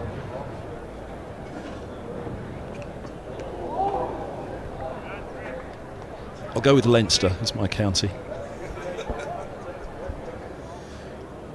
Well, good bit of bowling there from Scriven, and Geddes pushing outside the off stump. He's feels like he's got to play at it because of the angle that Scriven is bowling. As I say, he was just coming a little bit wide on the crease. It's putting a bit of doubt into the batter's mind. Outside the line on this occasion, but it's happening out there at the moment, isn't it? Yeah, Scriven's asking a lot of questions here of Geddes. He doesn't look entirely comfortable out there at the moment, trying to negate some of that movement by getting out of his crease. And actually he's done the right thing there, because as he advances he gets his pad outside the line, so no danger of being LBW. And also if the ball does miss the inside edge of the bat as it did there, he's covering up his stump, so there's no hassle in being bowled. And I think that's what Max Holden perhaps was trying to do in his innings, trying to advance and negate some of that movement. But unfortunately for him, he didn't quite manage to get his pads outside the line and cover up to get in the way of the ball. If you think I'm going to let you go with that Leinster comment, you've got another thing coming, by the way. We will be coming back to that, Kevin.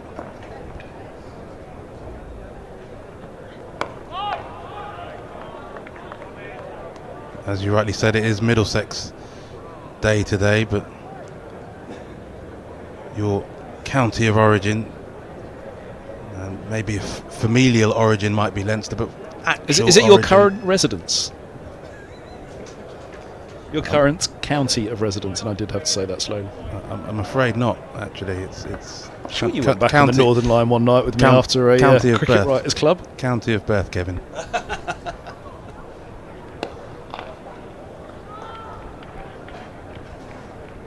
Single taken. I not only did my heart go the right way, so did my postal address.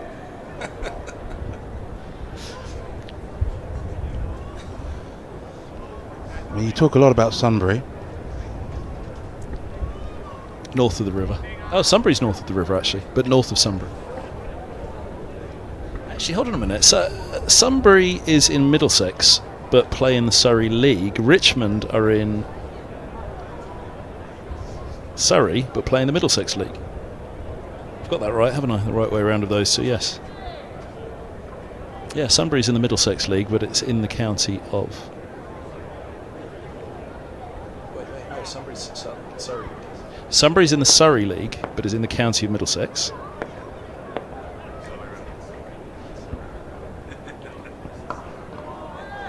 I've got it the wrong way around, haven't I? And then Richmond does the other one, is that right?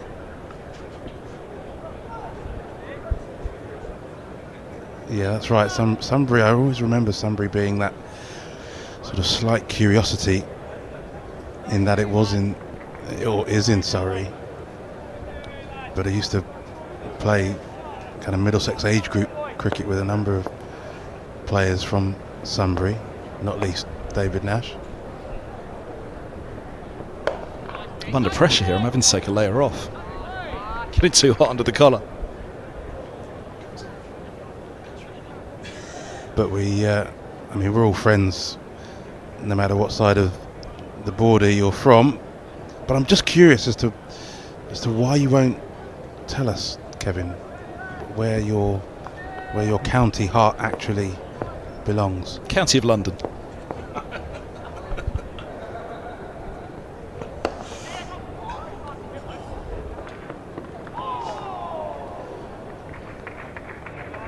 All the Middlesex fans out there, Kev, I've got nothing but love for you. Don't feel as though this will change anything. I have to admit, growing up in Tooting, I had no idea where the Oval or Lords were, and absolutely was glued to the results of both counties. I fell in love with the fact that Lords had two test venues.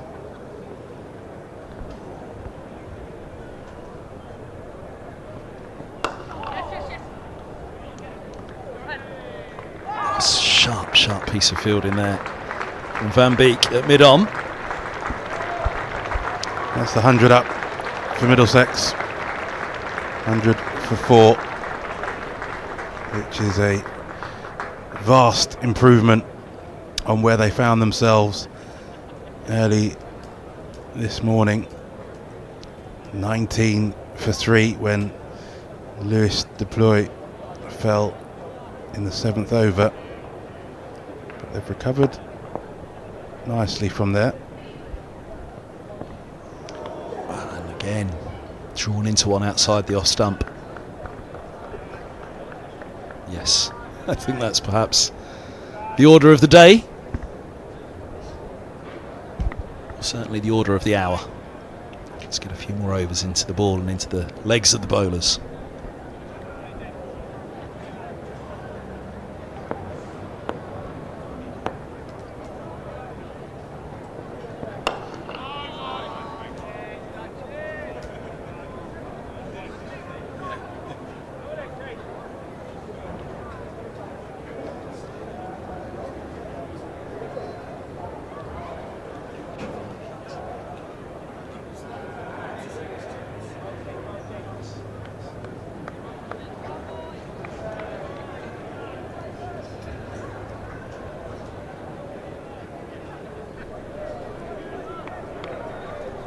Ben Geddes and Ryan Higgins doing a good job together here. 44 partnerships so far.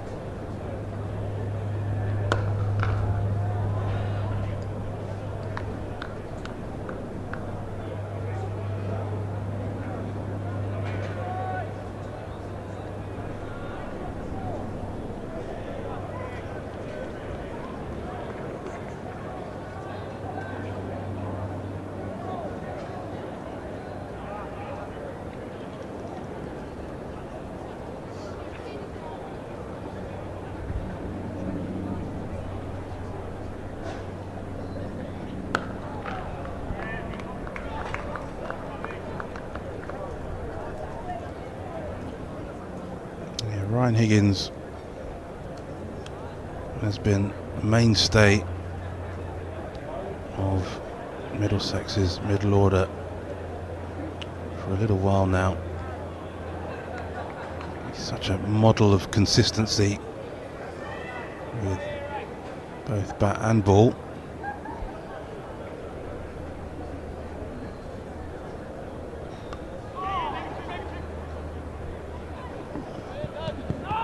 Just a single. No, deep thirds pretty wide. He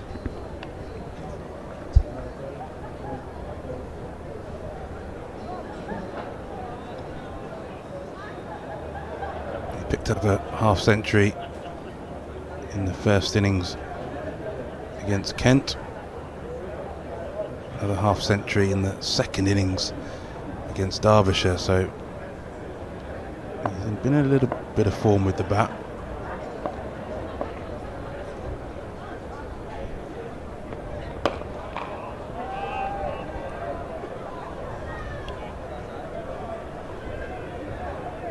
The same could be said for Geddes, who until the game against Kent had scored a half century in each of his 4 matches for Middlesex this season, 29 and 15 against Kent.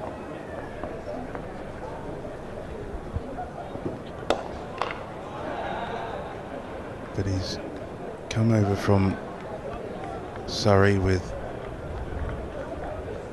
a very promising reputation. He's been given a decent contract here. Not quite a lot is hoped and expected of him, and there's been glimpses of his talent. 74 against Lancashire, 75 in the first game against Kent, and then 83 against Glamorgan, so tracking in the right direction.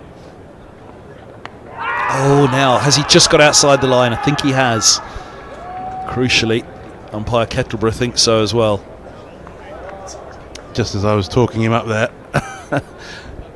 Just hoping that he survived. Oh, now, did that hit the back pad? I think there's just enough doubt about whether that hit him in line or not. If you look at the little shuffle early on, I think that hits him outside the line. That first trigger movement, I think, helps get the pad outside the line of off stump, but it was close, well worth an appeal. I reckon they'd have been reviewing it, don't you? But it might have been umpire's call.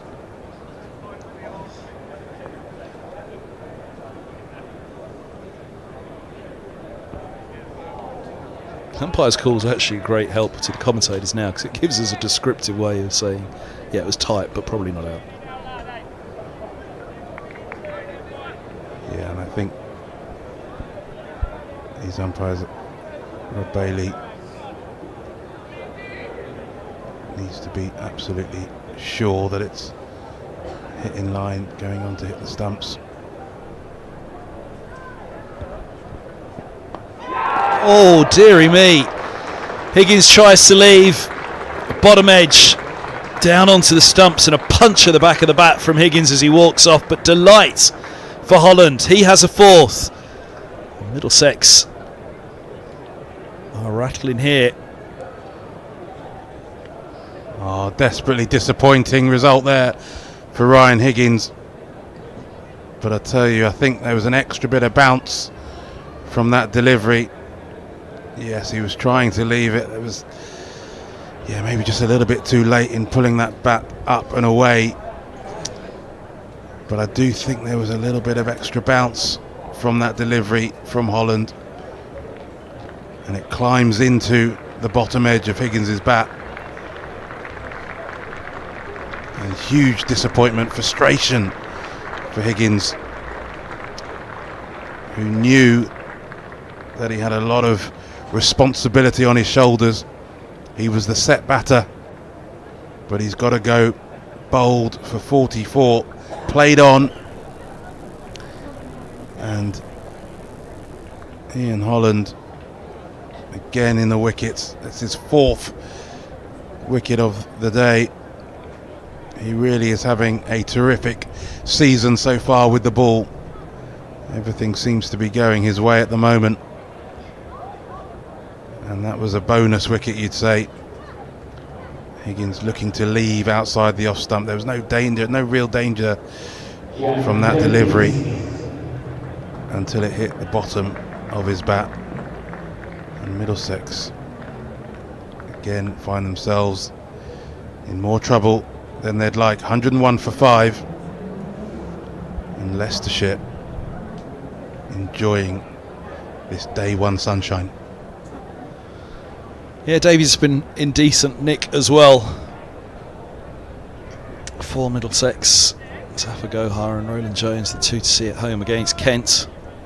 Sharman debut and Patterson thereafter, but Middlesex will want to get runs on the board quickly. We so often talk about the passage of play after lunch. It could be 3 down at the interval, but 2 quickly afterwards, and you're 5 down, and all of a sudden the side is right on top of you. 2 quickly after lunch now, it'll be big problems for Middlesex.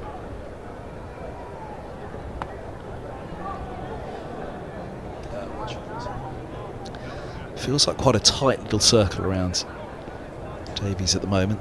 2 slips, gully. Well, it gets a little bit tighter. Without having even to check, I'm pretty sure that that's Ben Green.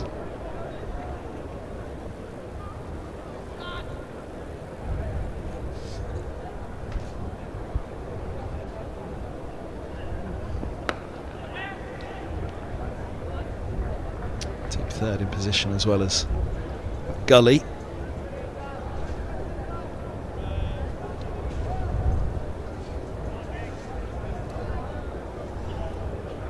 You mentioned that he's tracking in the right direction. Geddes, how Middlesex would need him. Let's come up with the big one here. It's a big match this, isn't it? Tabletop in Leicestershire, 30 points clear. They're off to a very, very good start against their hosts.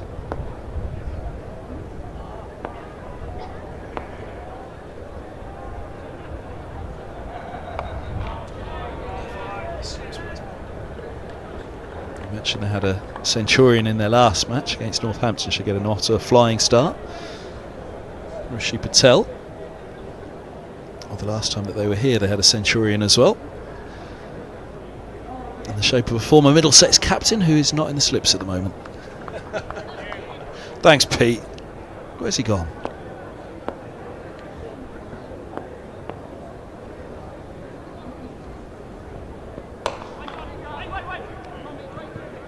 Be off the field at the moment, in fact. Pete Hanscom, I can't spot him anywhere.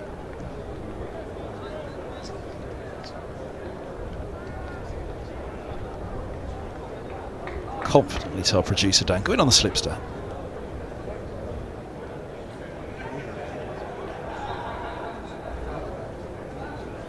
It was him at second. Why did I not recognise him at second slip?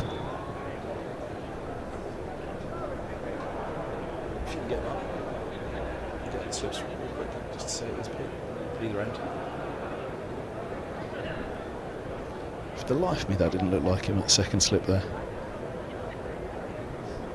Orchestrating the fields, the visiting skipper.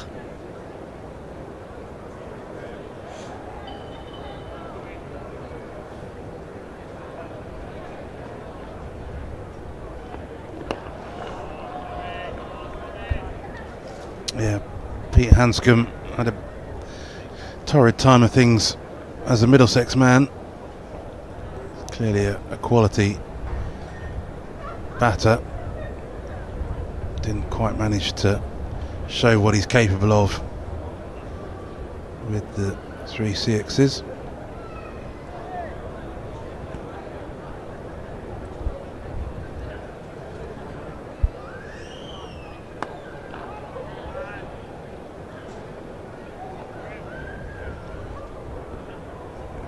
Played for a number of counties now, Peter Hanscom.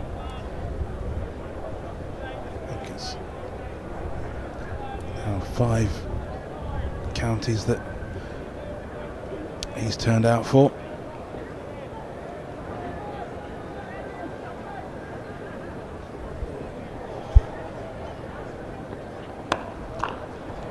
That's a lovely shot. by Davies. What a way to get off the mark. Stands up tall, hits on the up, drives for 4. And that's a lovely shot there from Davies. Too short. He climbs into that one. It was his impetus, really, in the run chase against Kent that got Middlesex moving in their second innings.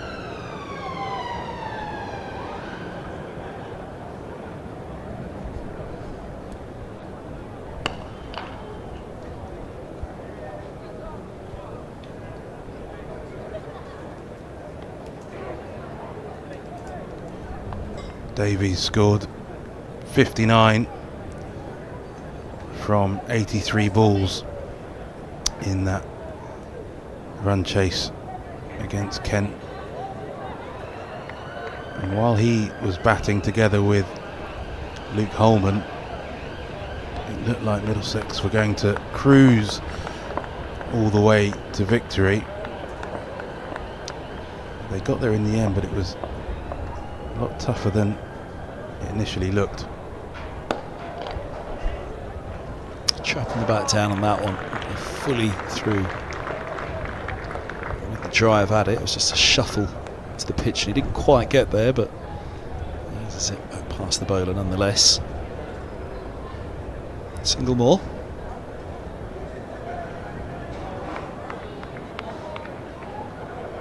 And again, Davies, like Geddes, has found himself getting a couple of half centuries this season. Offered up there. Good stop though. A point holds them to a single. Dive into his left there, Budinger. And while Middlesex will clearly love to see both these players go on to reach that mark again, they really do want to have something more substantial if possible, because Leicestershire have got a very confident looking side, and they'll certainly need a few more than they've already got at the moment.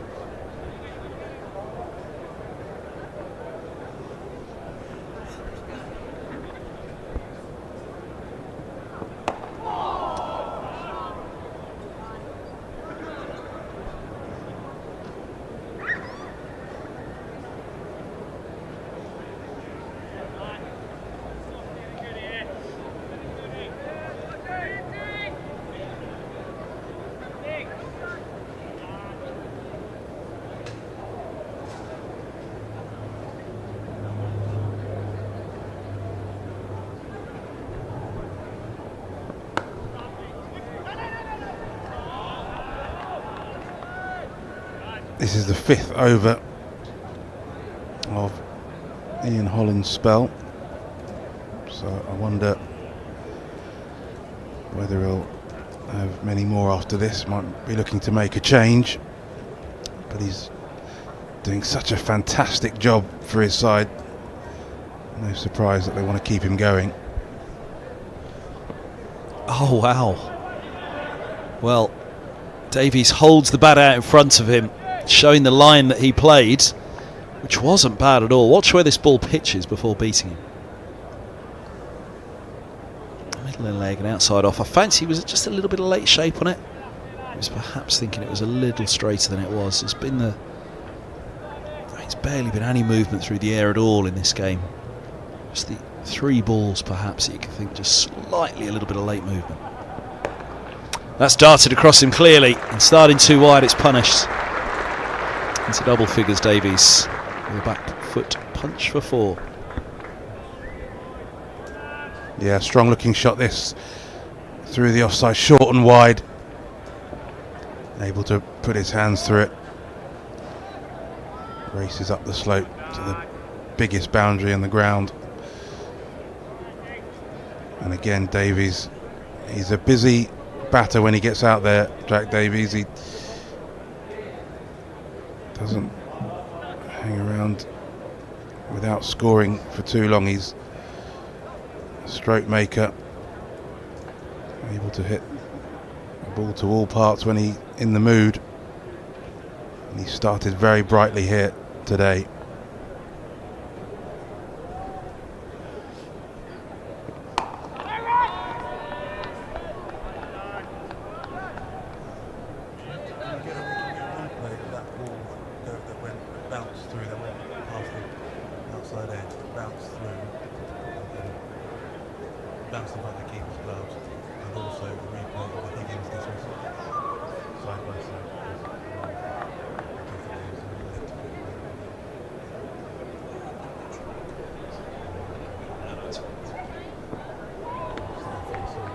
It's a lovely ball to finish the over from Holland around the wicket. 113 for 5. 41 overs bowls on this first day, a sunny first day at Lords. Leicestershire winning the toss and winning the early shake-up as well. Just looking at things that the batters have to consider. This is the ball that got rid of Ryan Higgins. Just that extra bounce as he came forward, hitting the underside of his bat. And then a similar sort of length, and this one just going through halfway up the stumps and bouncing in front of the keeper, just showing the difference in bounce that's out there. Just an extra thing for the batters to think about. Ooh, now that one comes off the inside edge onto the pad, but fortunately for Bengetti's and Middlesex, trapped underneath that back pad.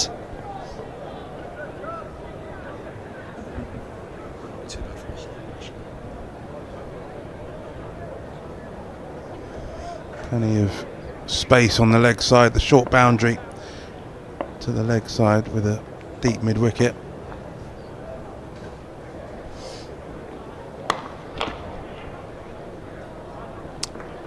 Nice shot just for a single.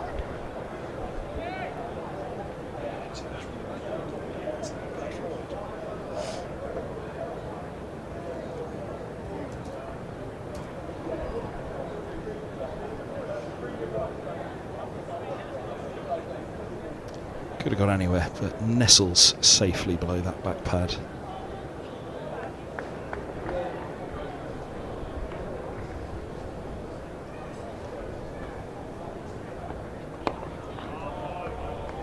On the Higgins leave, I mentioned it a few times over the years, but I do fancy more than ever now. You do see this more extravagant leave outside the off stump. Now Higgins wasn't actually. Higgins was just a late decision to leave, which is what cost him. As you say, an extra bit of bounce as well, perhaps, but it was a very late withdrawal of the bat, wasn't it, from Higgins? But you do often see now the extravagant, wristy leave outside the off stump. But for me, certainly over my years watching the game, it just feels as though that comes more and more into the game now, and has led to more and more dismissals. A televisual event, perhaps. Youngsters watch players leaving the ball with an extravagant leave outside the off stump, and they all follow it slightly, because the traditional leave is you just hold the bat behind you, but now it's you kind of half bring it down and then bring it up with an extravagant. I think there's something to that, maybe just a desire to get bat and ball much more now than ever before. I think it's a change in the state of mind. Nice shot. The sweeper's back now, protecting that boundary, protecting the ball outside off stump. Yeah, as I say, in Higgins' case, it's different. For me on that one, he was almost into the shot, wasn't he, when he decided to leave it. Just couldn't get the bat up and out of the way. Yeah, I think that's an instinct thing. I think that batters are perhaps more positive and more proactive in terms of trying to lay bat and ball in first-class cricket, an impact of the shorter forms.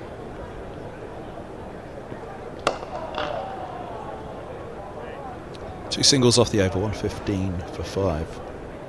And personally, I love a good leave as much as the next. There is something to be said for that patient accumulation, that judicious leaving of the ball outside the off stump. Absolutely, but fundamentally the batters are out there trying to score runs, and that positive approach in trying to get bat on ball is something I think the game is better for. I think that if there are 1 or 2 extra dismissals as a result of it, then so be it. But I think it's a really positive mindset.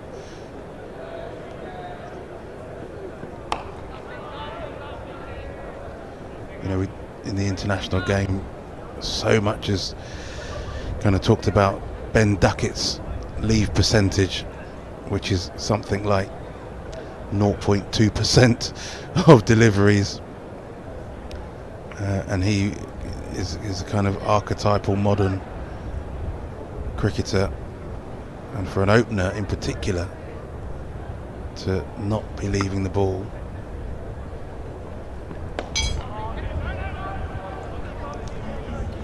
I think it really shows how effective it can be when you are looking to score, when you are looking to play more than you're looking to leave.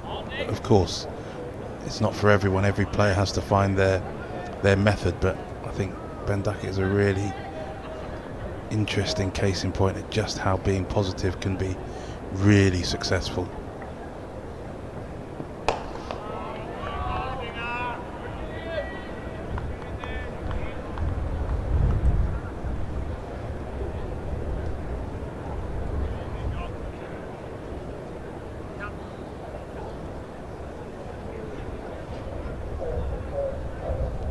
Of course, the only problem is when the ball is really wide and you go chasing it, you get yourself in trouble as well.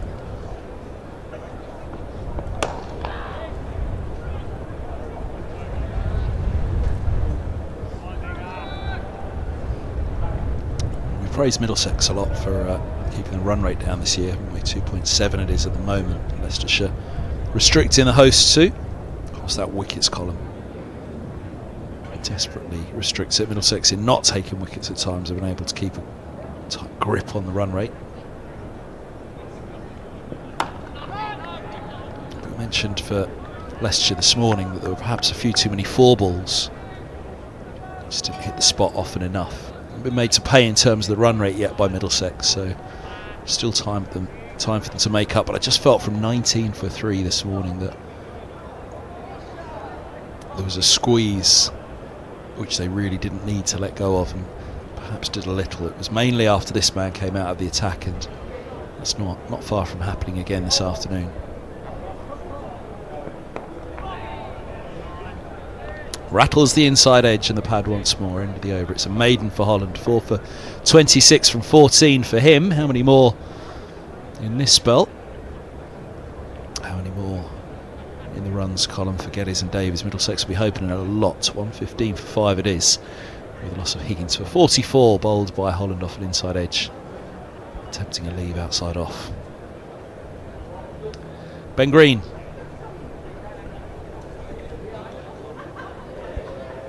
is back on, number 24 from 7. He's got a couple of maidens in there as well, but you see those economy rates. I think Van Beek,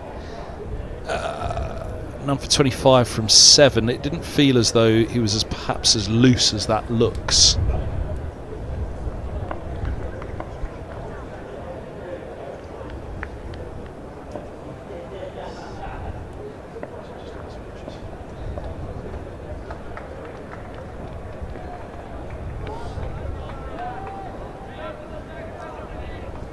Hanscom going back to Green here.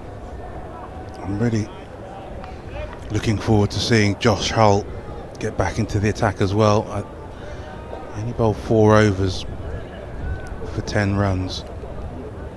I just wondered whether he was finding the slope a bit of a challenge.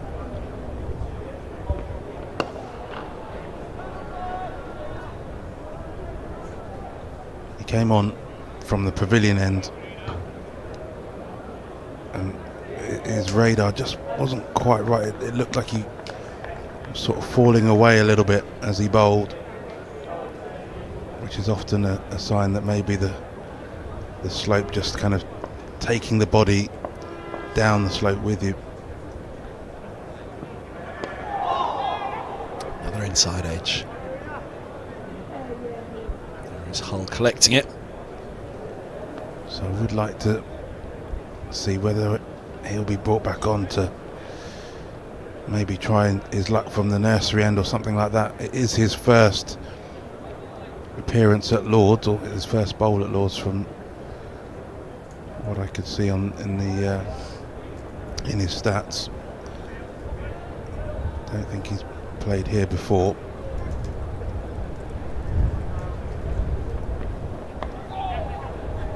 Little edgy, just a little away from the body on that one from Davies. You saw that lovely punch through the covers for 4.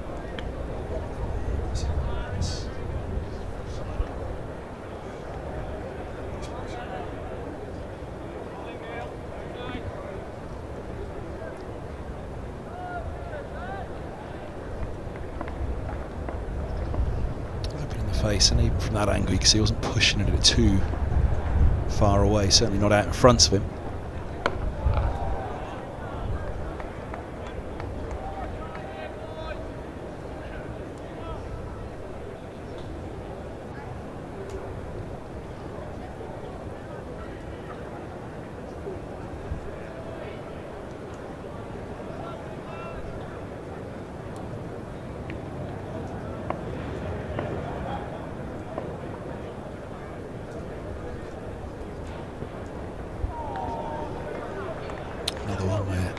Right-hander worried about that ball coming back down the slope, but beaten as the ball holds its line up it. Yeah, it's a good bit of bowling from Green. And Leicestershire, a little bit of control here at the start of this second session. But it looks like we are going to see that change that I was talking about. Looks like Josh Hull is going to have a go from the nursery end. We'll just see whether or not he can find his rhythm. It is a challenge, as I said, to get used to running at a slight angle with a slight tilt from the bowls coming in from the nursery end from right to left. So maybe that will just help Josh Hull's left arm over the wicket. Maybe that will just help him a touch more from this end.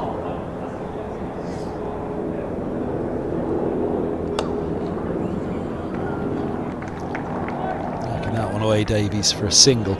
I've always said in all the years that I've watched cricket here, I prefer the left armour from the nursery end. I had Simon Hughes in earlier making that point that the slope isn't just from right to left here, it's from the Warner stand at the top right of the screen there all the way to the bottom left of the screen is the actual slope, right ever so slightly to where the Warner stand meets the grandstand on the right, rather than being pinned in the middle of the Warner stand, the highest point of the ground.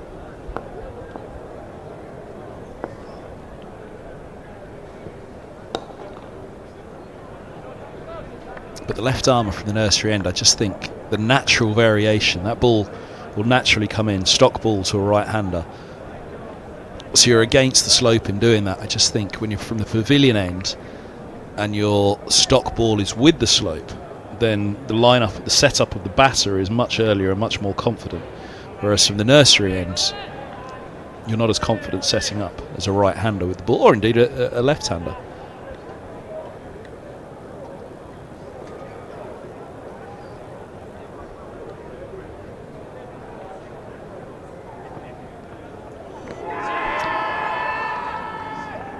Through it goes, the appeal goes up.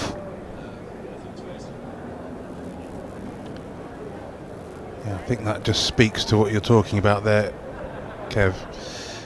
Coming from the nursery end, just getting that ball to hold its line, almost to fight against the slope,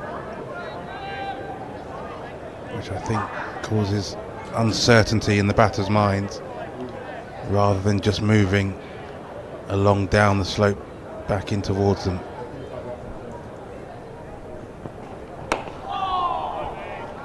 Again, ball holds its line in with the slope to Davies, but he'll be well aware that left armour can whip one up the slope.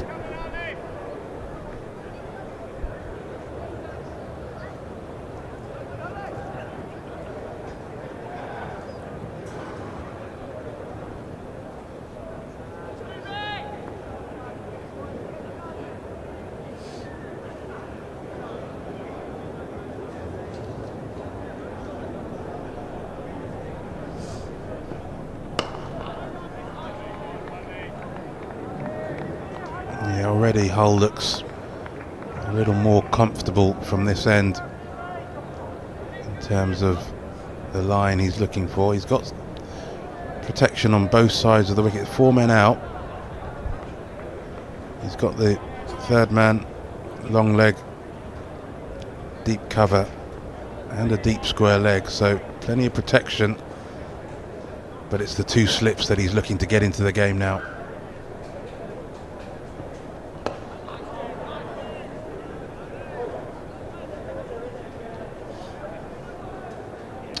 End of the 45th, 119 for 5.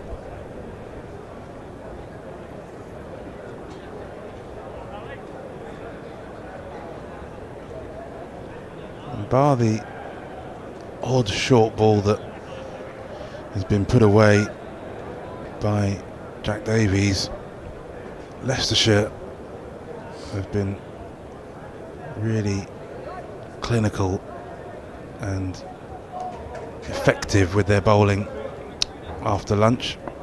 Picked up the wicket of Ryan Higgins.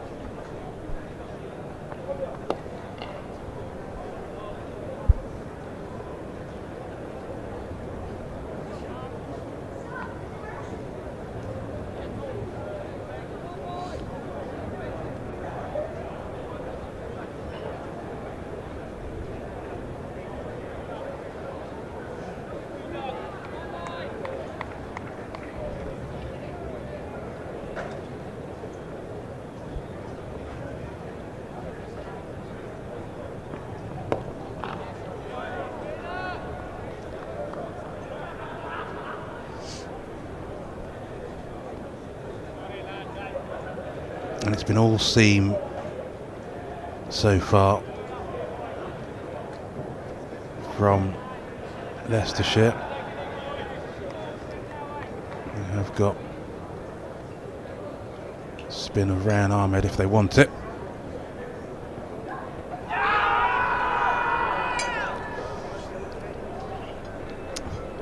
Gives the umpire the chance, that one, for Davies, because the bowling right arm, albeit right arm around the wicket. It is from the pavilion end. You get too far across, then the slope, as we've been saying, can naturally straighten the ball. So that's quite a full loan. Heading on down the leg side.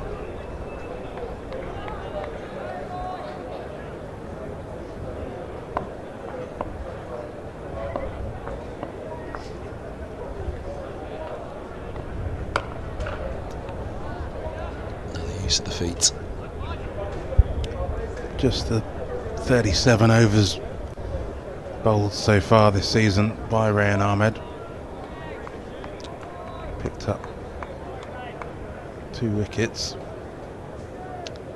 I think that's as much to do with how effective the seam attack have been for Leicestershire, as they've won 3 out of their first 5 games.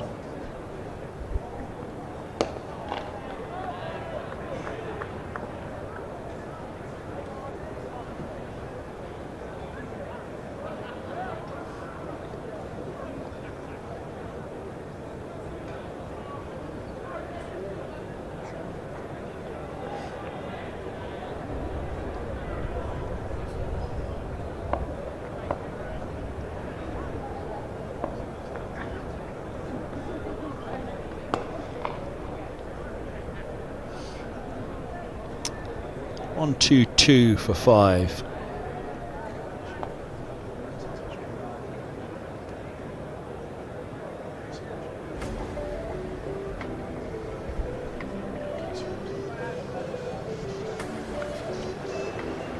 Has he got him? He has. Oh, wow.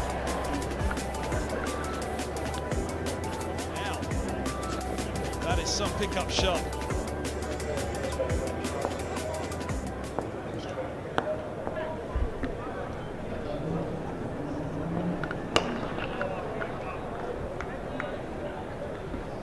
Single start, Hull's latest over.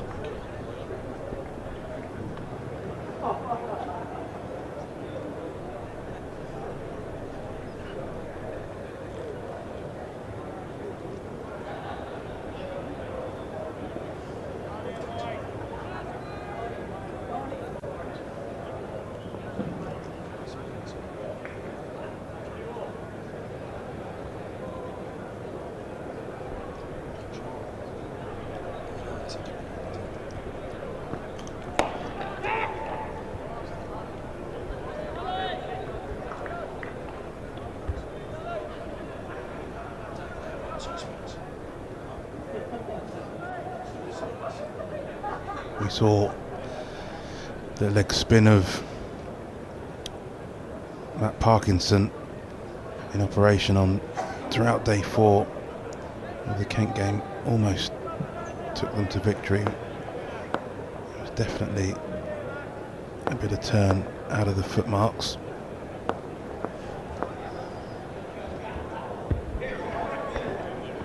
And you'd think that if Josh Hull bowls a few more overs, he's got some reasonably large spikes on, but that might create a little bit of rough for Rian Ahmed to work with from their side, but also brings in Zafar Gohar with his left arm orthodox and Luke Holman with his leg spin as well, so might see a bit of involvement at some stage. Hooked in the air and gone at long leg. Geddes falls for 23. 1, 2, 4, 4, 6 as Leicestershire have another, and it's the big man Hull banging one in. And Geddes falls to the trap at long leg. Partnership worth just 23 for the 6th wicket. He gets underneath. It wasn't the most audacious attempt, but around the corner it's gone straight down the throat of the well-positioned Hill. Well, you can see the reaction there from Geddes. Not only his disappointment at getting out with his team in a difficult position, but it's the manner of his dismissal that I think will be causing him some frustration. We've seen him caught in the deep on more than one occasion so far this season. We saw the trap set for him by Kent in the last game here, and he fell into it. And this time, well, it was an orthodox long leg. There was also a man out at deep square, and the short ball from Josh Hull just helped on its way. And maybe it's about the execution, trying to go up and over rather than maybe rolling the wrists and trying to keep it down. It's something for Ben Geddes to think about, but he's gone now. 23 and Middlesex 124 for 6. Josh Hull very happy to have got his name on the board. So Leicestershire really enjoying their time in the field. They won the toss, asked their bowlers to get into their work nice and early, and it's paid off for them so far. 124 for 6 is not where Middlesex would want to be so soon in the game. They've still got a bit of batting, but the pressure really is on now.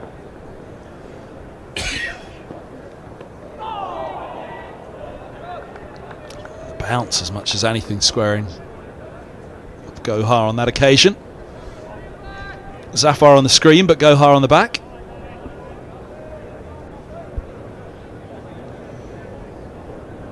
And if we're talking about confidence.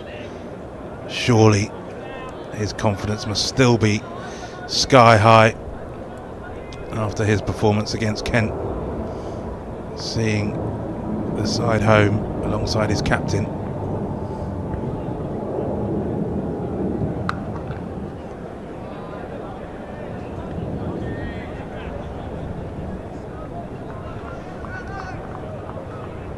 Zafar Gohart hit the winning runs into the grandstand against Kent. What a moment for him. 30 not out, putting on a half-century partnership, unbroken half-century partnership for the 9th wicket with Toby Rowland-Jones. Well, that was at the final moments of that game. We're still really much in the opening moments of this game, just halfway through the second session of the match, and Leicestershire firmly on top.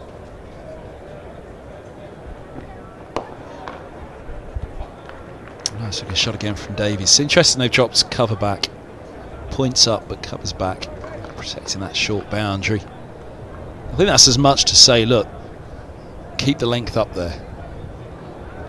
Cover's protecting the drive. You know, it's protecting a good ball. It's protecting an attacking ball, isn't it? Yeah, they've been really happy to dangle the carrot for the Middlesex batters, tempt them.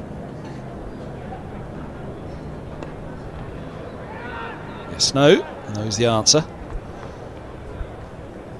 They've been very happy just to keep that ball generally up and available for driving outside the off stump,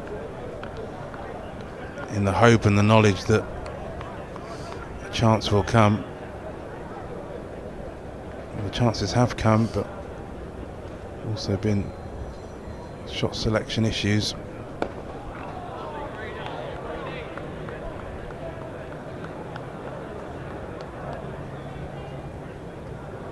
I think Middlesex might feel that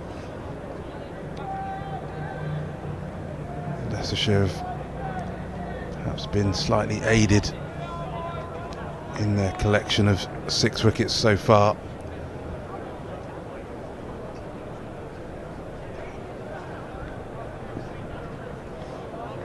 But I think you've got to give some credit really to the way that Leicestershire have gone about their business. It's been good bowling. It's been pretty consistent. They've asked some searching questions of the Middlesex batters, and I think that they have certainly made life taxing this morning.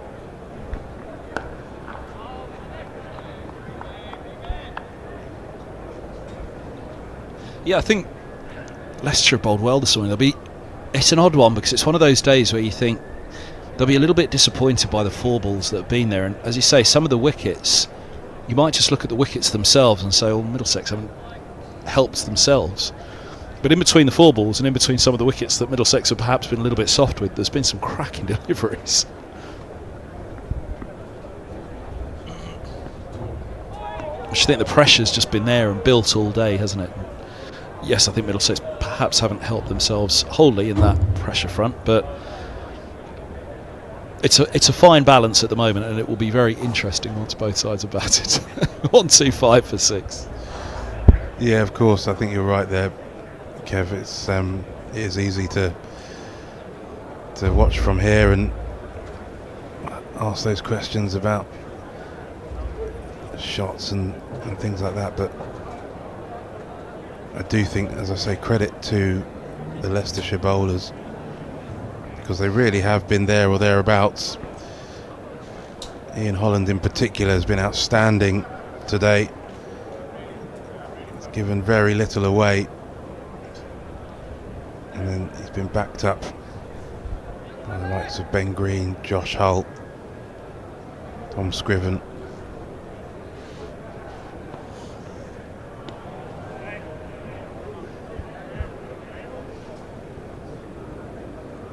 And as I say, that's been the story of Leicestershire season, really.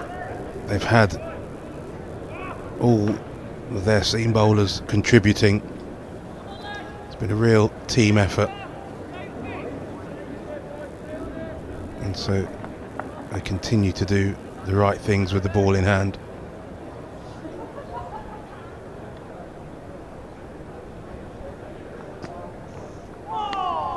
Good leave. Good carry on that one as well, wasn't it? Through to Cox behind the stumps. Quite a full ball, but the keeper takes it.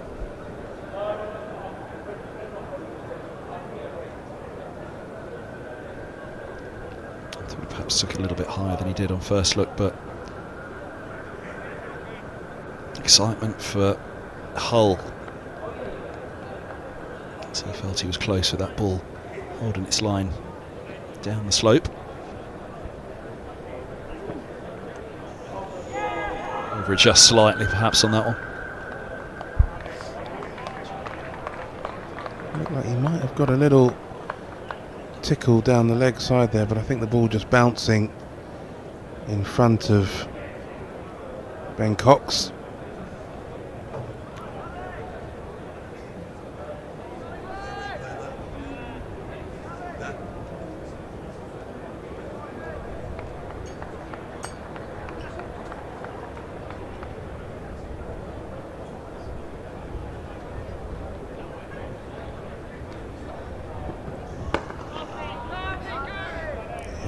Solid defence there from Davies. Can we see the ball on the one, just on the one down the leg side? Get a replay of the one down the leg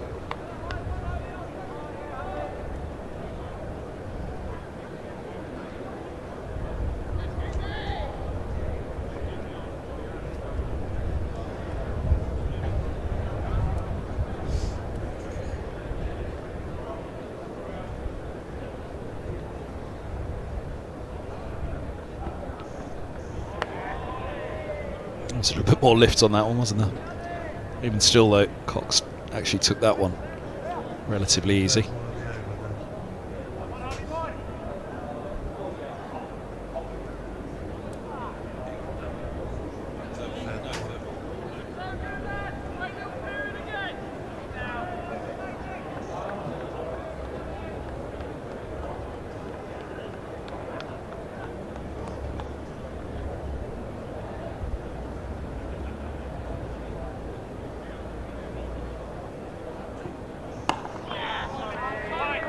End of the over, 1-2-5 for 6. Yeah, good maiden over there from Josh Hull. Definitely looks like he's enjoying life from the nursery end a little more than he did the pavilion. But I'm going to make way. I'll be back with you a bit later. Tim Wilson, thank you very much. Simon Hughes, sit down alongside myself. Kevin Hand on the mic here, live enhanced stream at Lords from Middlesex in association with Dapperbet. It's been the day for the visitors so far. Leicestershire winning the toss. When they reduced Middlesex to 19 for 3, they knew they were in trouble at that point. It was a fine fight back, and at every point where Middlesex probably think they've got a chance of still making something of this innings, Leicester should find another way through.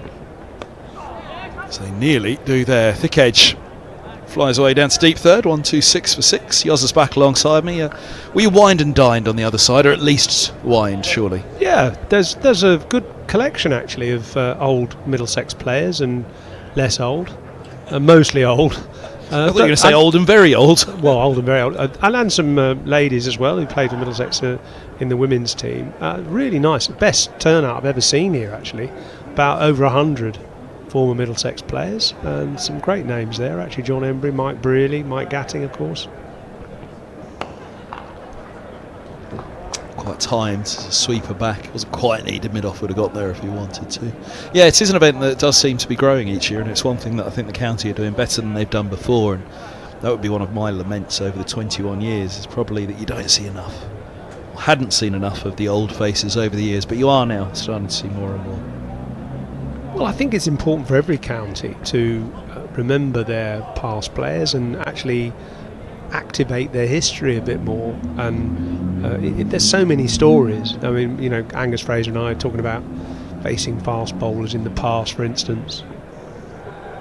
I remember being here once when Gus, favourite of Middlesex, was playing Lancashire, and we took it in turns to be night watchman, and it was his turn in this particular game. In the first innings he got out having a bit of a slog because we were trying to play for a declaration. In the second innings it was his turn to be night watchman, and Patrick Patterson had just taken a wicket, very fast West Indian bowler, absolutely vicious, and he got a wicket. I think he got Mickey Rosebery actually, who's also down at the far end, sort of fending it off himself and out, caught short leg. So Paul Gus goes in on a king pair to face Patrick Patterson, who was probably the most savage of the West Indian fast bowlers. And he said to himself, well, I saw that ball from Mickey Rosebery, he's going to probably go for the stumps here because I'm the night watchman, so I'll try and get forward. And 0.5 of a second later he's wearing it in front of his face, bended it off to gully, king pair.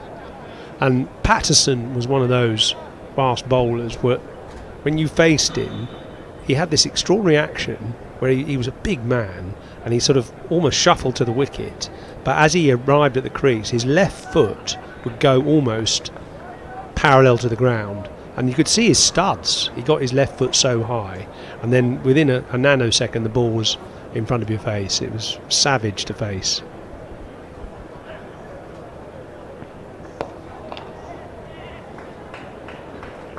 A tickle for a single. I was talking to Roland Butcher actually as well. He was over there. Of course, he's got a book out, Breaking Barriers, about his life as a cricketer in the first black player to play for England. And we were just thinking about the fast bowlers there were in county cricket in that era, the 1980s, where every team had probably a bowler of Caribbean origin, fast bowler, and one other.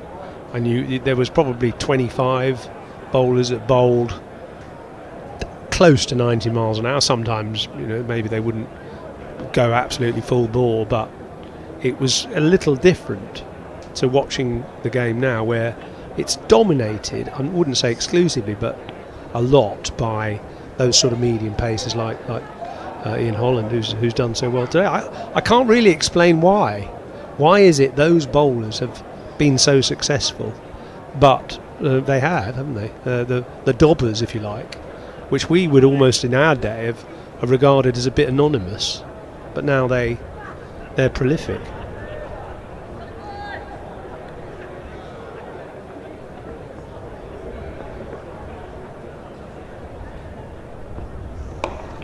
One thing in recent years that's kind of been tossed up for discussion on that front is with the amount of matches that are played in April and May now and September. 4 matches in September, you play it 7 in April and May, starting April 5th with the round off, as both these counties have had last year, that you'd almost have, you think of Middlesex in the last 10-15 years of that kind of shift to April, May and September. Stephen Finn, Toby Rowland-Jones, Tom Helm, currently injured at the moment.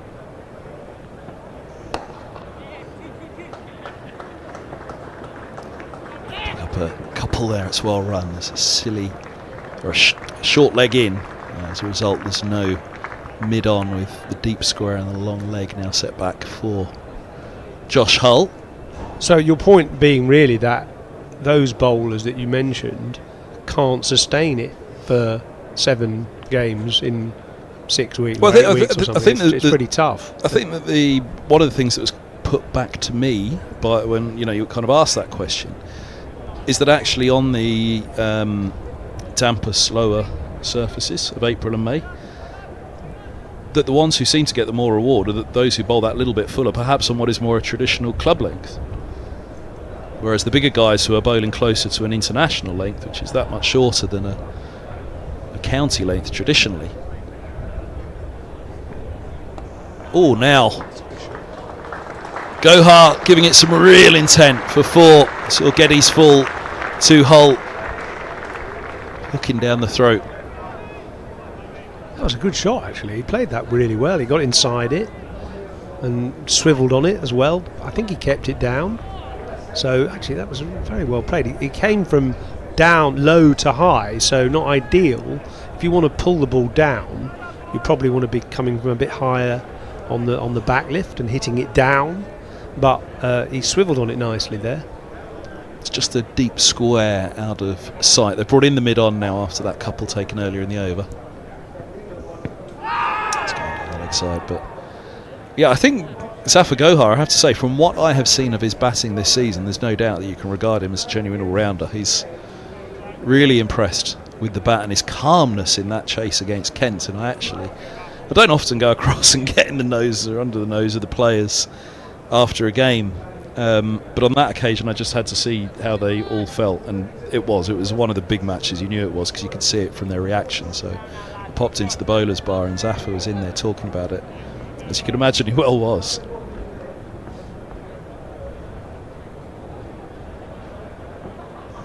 I listened to a little bit of what he had to say. I didn't get to pin him down, because one thing I was going to ask was how calculated in the middle were they to go to with only 7 balls of the match to then hit the 6 as Gohar did, which if he'd have gone for that off with 8 balls left of the match, it meant that Patterson, the number 11, would have walked out and had strike with 7 balls left of the match.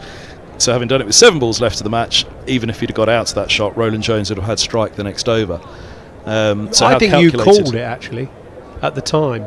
You said this is his shot to nothing, and it came off.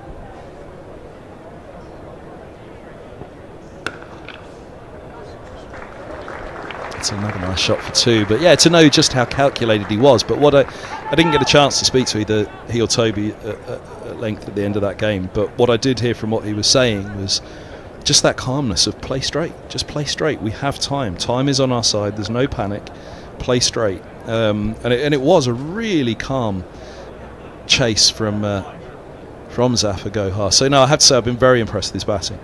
You mentioned the bowler's bar there, and that's where they were. That's the little hut to the right of the pavilion with the white roof, the low roof, and that actually used to be where the professionals changed.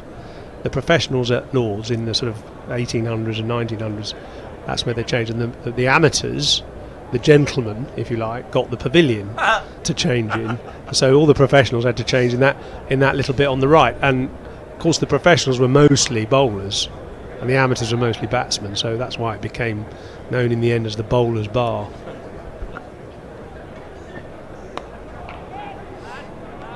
I mean, going back to bowlers and you know little seamers taking wickets early season, I mean, I think there's 2 reasons. One is probably, you're right, the pitches until the last couple of years have been more sort of seamer friendly early season, but I also think it's demanding for a fast bowler to play 5 or 6 championship games in the space of 6-7 weeks.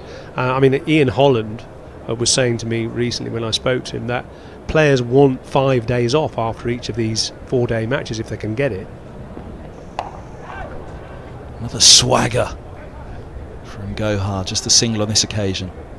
And they don't get it. They don't get more than 3 days off for a 4-day game. So players, as a result, bowlers especially, do get injured. I mean, Durham recently had to call up Jake Ball from down south to play in one game just because they were so short of bowlers, and that's Durham, and Durham produce lots of pace bowlers, so it is demanding this period of the season for fast bowlers.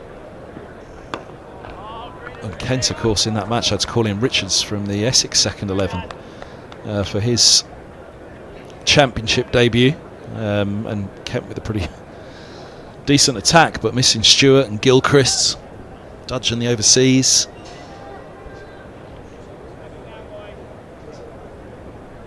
There we go. Ball's just gone from Kent, it's hold at the back of the box.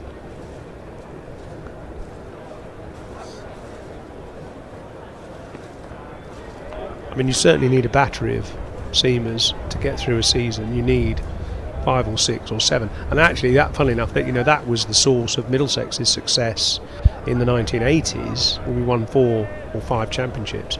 We had a battery of 5 or 6 or even 7 fast bowlers. Several of them were over there today. Angus Fraser, his brother, Alistair Fraser, was a quick bowler. There was Ricky Elcock, who nearly played for England. There was Mike Selvey, who played early 1980s. Obviously me, A couple that weren't there, Neil Williams, who sadly died, Norman Cowans, who sometimes turns up to these players' days. So we had a lot of bowlers to choose from, and we sort of rotated. Is Norman not here today? I didn't see him. Well, Mind you, he's he's tuned in, unrecognisable from past He's days. fitter now than he was then, He's everybody probably tells me. fitter now than he was then, and he's also got this massive afro as well.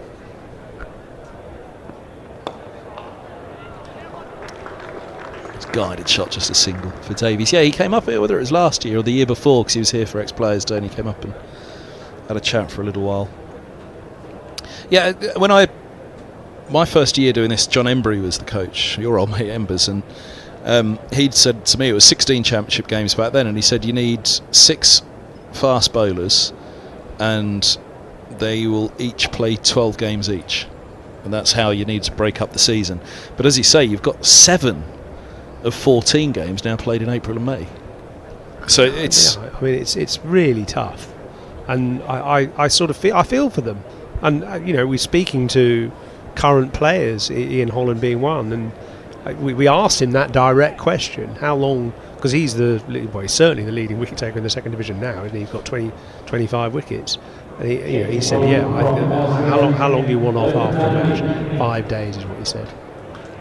And they're getting 3 at the most, aren't they? Yeah, and then you've got to bring in training as well.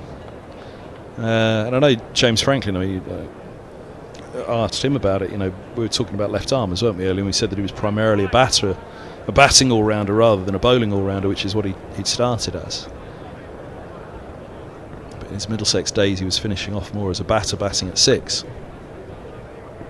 Indeed, even at 5, I think, at one point. But I said to him, how's the body? And he said, well, the matches aren't the problem, it's the warm-up in the morning. He said that's the hardest part to get through, that hour or so in the morning. When you go out there and start going through the stretches and start going through the warm-up, and you get through all of that and you think, I've got a day ahead of me yet. But of course, as we know, that is the bit that stretches out your career, elongates your career by making sure you do the stretches and the warm-ups.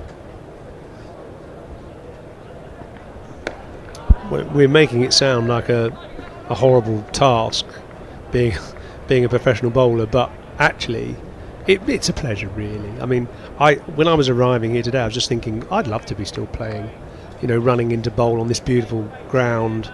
The pitch has a little bit in it. I mean, the opportunities to be a star, to be a hero, to please your supporters, and the whole thing, really. The facilities here, absolutely wonderful. I mean, it's a privilege, actually, to be able to play here. But sometimes, when you're running into bowl and your knee and your ankle and your shoulder and your back are hurting, it doesn't necessarily feel like a privilege. But I mean, overall, it absolutely is. The other interesting one that kind of bounced back to me over the years, when the blasts kind of stretched out that little bit more. Oh, keeps a fraction low, quite in the position to play it, to have a go hard, but no doubt that just shot along a little.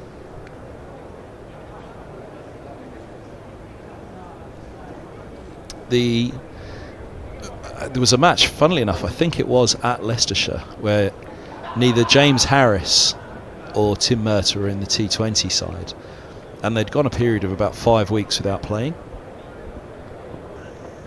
Lefty from Go Hard. Not a great deal of foot movement out there in the last couple of deliveries from the left-hander, but Sam Robson likewise. There are a few players, but of the bowlers and the quicker bowlers, Harris and Murtagh, it must feel good after you've had a few weeks off. You've got a game under your belt now at Leicester, and they said it is so difficult to have 4 or 5 weeks off and then come back and play a game. Our body's in pieces because we haven't been bowling for so long.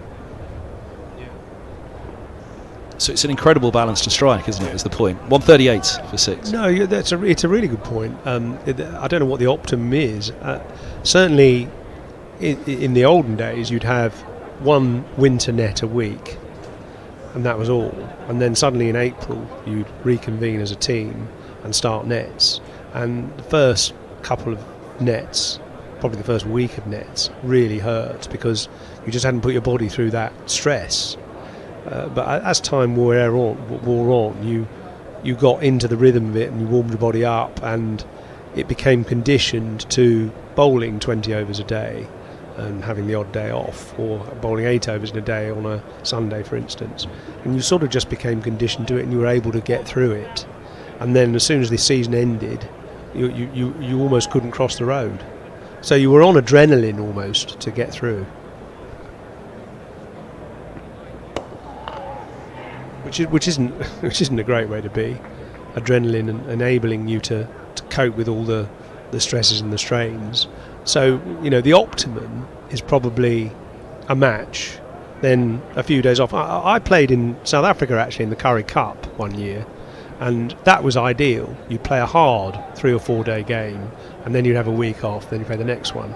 And that was time to recoup, get your body back to sort of normal state, and then a couple of sort of light nets, then build up to the next game with a serious net. You look at what runners do, the long runners, the marathon runners, and that's how they prepare. Is they actually their sort of most severe training is probably a week or a couple of weeks before a race, and then they gradually taper down. But they keep going.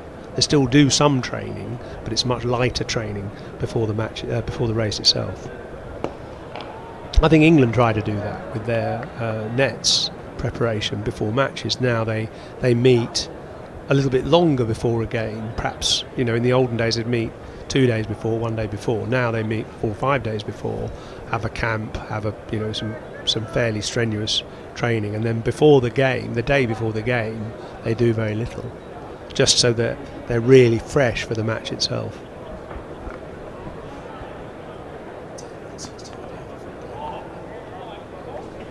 Yeah, Middlesex take the day off before the game, so they'll train, like this match starting on Friday, they'll train Wednesday, but Thursday's a day off, whereas Leicestershire, if we were here yesterday, they'd have been out on the outfield here training, of course. And similarly for the away games, I think, for Middlesex.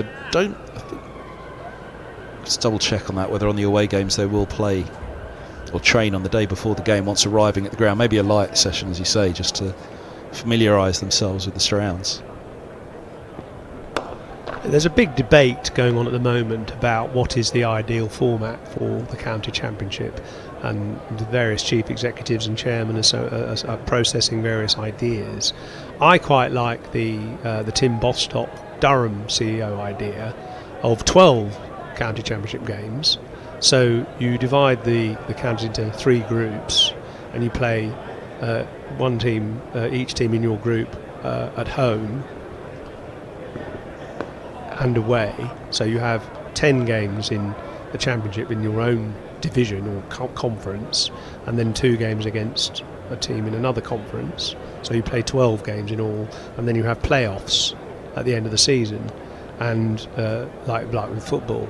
And so you would end up playing 13 games, and it's always a debate. I know that a lot of county fans will say, "Oh, you're depriving us out of county championship cricket," but the point is, do you want to watch county championship cricket with the best players in the best condition, or do you just want to watch players sometimes not in the best condition? So you're not watching the elite performers because they're tired and half injured.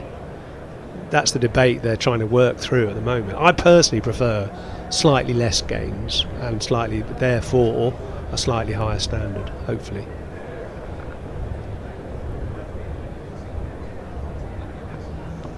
What's your view? My first year, 2005, there were 16 games. I think the old T20 Cup at that point was only 5 games a season. But then there were 2 List A competitions, weren't there? There was a 50 over and a 40 over still at that point. So we then came down to the 3 competitions. We're obviously back up to 4 now. I don't know, the balance that I see year in, year out.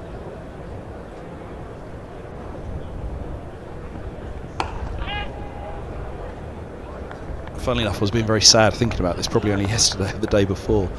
What would Blake Cullen or Henry Brooks, for example, give for an extra couple of games this season now, where their chances, and funnily enough, they've got Sharma in for this game now, haven't they, Middlesex? But the youngsters as well. Middlesex are almost not a game light in April and May, but a game light in terms of when are Brooks and Cullen going to get their chance? And I saw Tom Helm this morning.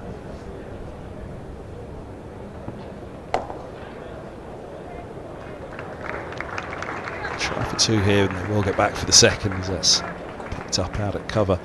And Helm rebuilding from an injury, a surgery this winter, so hasn't been available just yet. Unfortunately, he's broken a finger in his right hand, his little finger, so it's not going to affect him for the Blast coming up in a few weeks. But with so much of the season already gone, and Tom Helm hasn't played a first-class game yet. Gus and I sat here last year or so and looked at the number of first-class games that Tom Helm has played at maybe 31 years of age now. I'm going to guess 40 games. I doubt it'll be 50 yet, so you won't be far off. And he's 31. He must be 31 now, Hill. Maybe 30. Maybe just turned 30. I'll check. He was written up as a potential England bowler. Wasn't He's been in the squads or in the camps pretty much. 31. Thank you, Dan. Pretty much his entire career, hasn't he? You see endless shots of Tom Helm in an England jersey.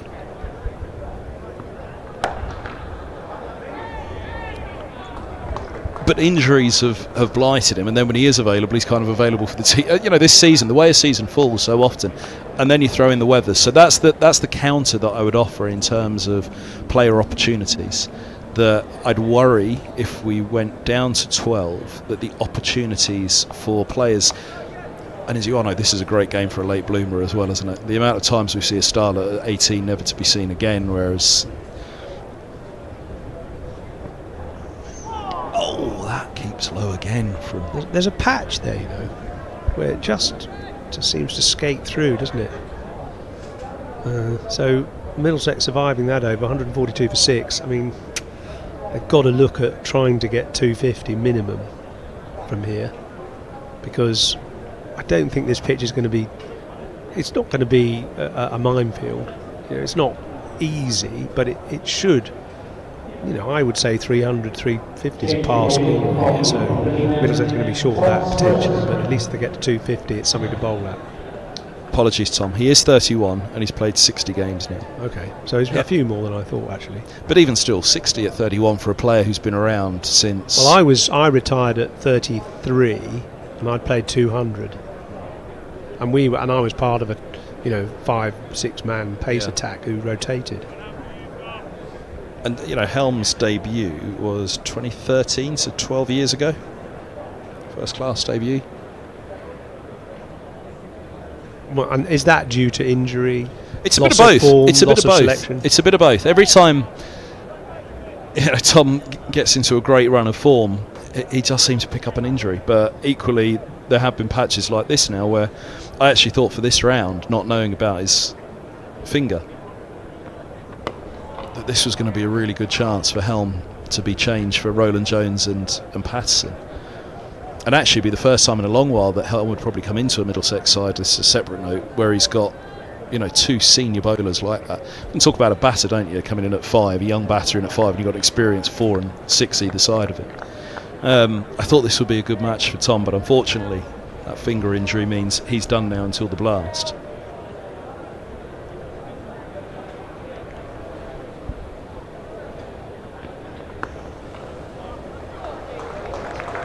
It's nice, he whipped away by Davies. I had to check for a moment that wasn't Zafar Gohar, because he had a bit of a swagger about him on that one, Davies, but he's well renowned for that as well. Yeah, it's a good shot. A little bit slow off the pitch, that just a little bit short from Scriven, and he had time to swivel and pull it away in the gap. Probably wasn't that happy about that ball, actually, the bowler, really. It's one of those that wasn't an attempted bounce, so just a bit of a pie, really.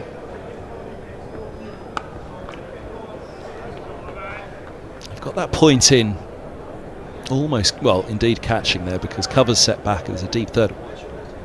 So point's just in shot. You can't see the two sweepers out on the left of your screen on the offside.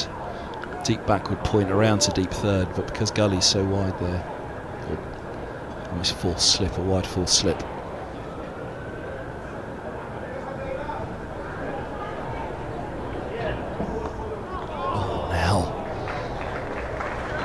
There's a bit in this, isn't there? And the batters even when they're starting to look set and not playing it as comfortably as they might. That's the 150 up for Middlesex, 150 for 6. I think it was asking to be had a go at that. Really, it was wide, a bit short, came off an edge, but it's a fair enough shot. I think really they've got to try and get some runs from somewhere, and it's a short boundary that side as well.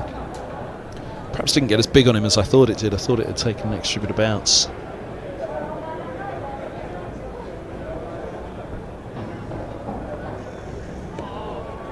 But yeah, my long-winded answer to your question is my biggest fear would be player development. I can't remember what my question was. My biggest fear would be player development if you were to reduce the games further. When you kind of look at how many games into the season we now are already, and it's only the 3rd week of May. Any player that's perhaps just carried a niggle from the winter into the start of the season, they've already missed nearly half the season.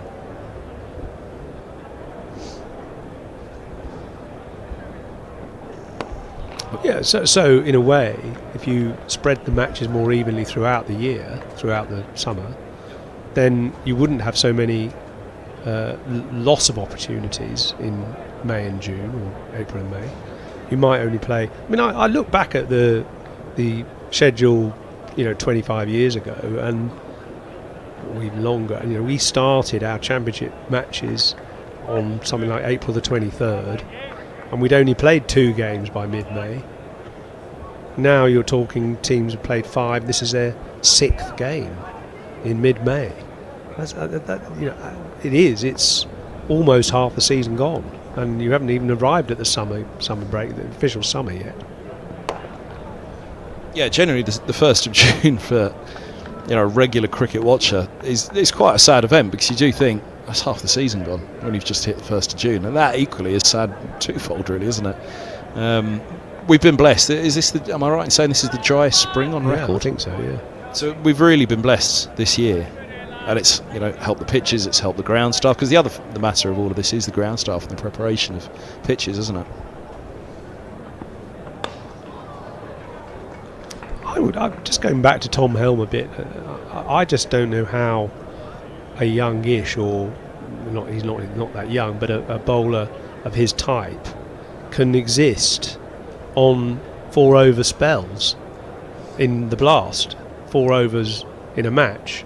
I would just feel, although bowling is physically tough, I wouldn't be able to cope with not playing any cricket until late May and then bowling 4 overs in a match. It just doesn't seem enough. You can't really get into a rhythm or find any kind of overall sort of kind of momentum, I suppose. It's so stop and start. I remember Stephen Finn went a long run without really playing because he was constantly selected by England, but then was carrying the drinks, and Gus was doing a stint with me back then, funnily enough, as well, and just said Finney needs to bowl, desperately needs to bowl, and he's not bowling at the moment. I think every time we kind of talk about scheduling and numbers of games, where they're placed and everything else, I think that's what we've got to remember, is just look at some of the individual cases of bowlers that really haven't bowled enough over the years. Bowlers have to bowl, which I don't want to put words into his mouth, but Gus's time as director of cricket, 2008, 3 years or so ago, in that time cricket changed quite a lot. So I remember one of the first things that Gus, the two things that he got going was, Middlesex are no longer going to lose early on the 3rd day, you're going to lose at least early on the 4th day. That was the first thing when he started to turn Middlesex around 2008, 2009. But the other thing was fitness. And a year or 2 into his job, he quite proudly said, this is the fittest squad Middlesex have ever produced. And that was the beginning of strength and conditioning.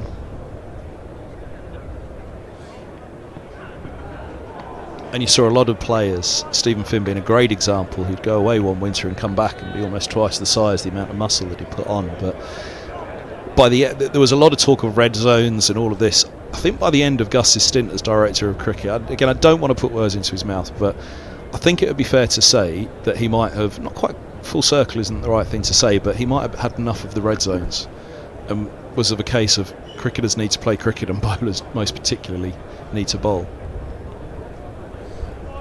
It's a difficult one because it's this sort of classic dilemma. You don't want to bowl too much because you get injured, but you want to bowl enough to feel like you're in rhythm. And that, again, is probably the major concern that I'd kind of throw back on the debate all the time, is blocking off the championship as well. A good spread of the championship, which is what you've said as well, helps, but blocking it off, you can so easily have a bad month, and that bad month could be June. There was a 2007's the year. There was a year recently, but 2007 always sticks in the mind, where it may have even been July.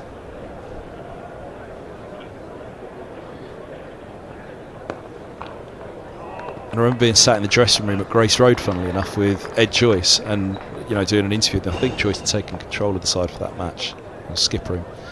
I just said to him, what have you made of this? And he said, I've never ever known a month like this. And that was right in the middle of the summer, and barely a ball had been bowled for however long that year. And that's the problem with blocks as well. And that for me is why kind of April till September, albeit April 5th now.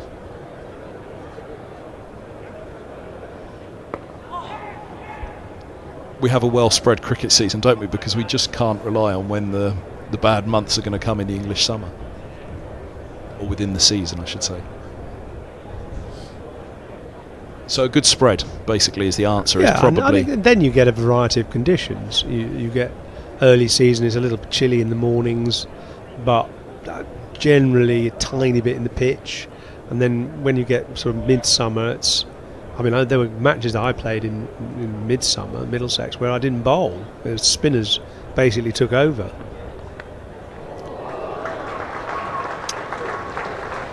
Eases that one away. Gohar a little bit finer, I think, than he'd have liked. But a nudge of the gloves and 4 more runs.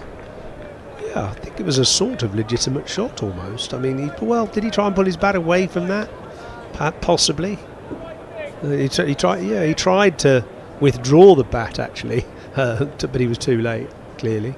But there's less carry now, isn't there? We've seen a few edges fall short of the slips. That's the slightly softer nature of the ball as much as the pitch.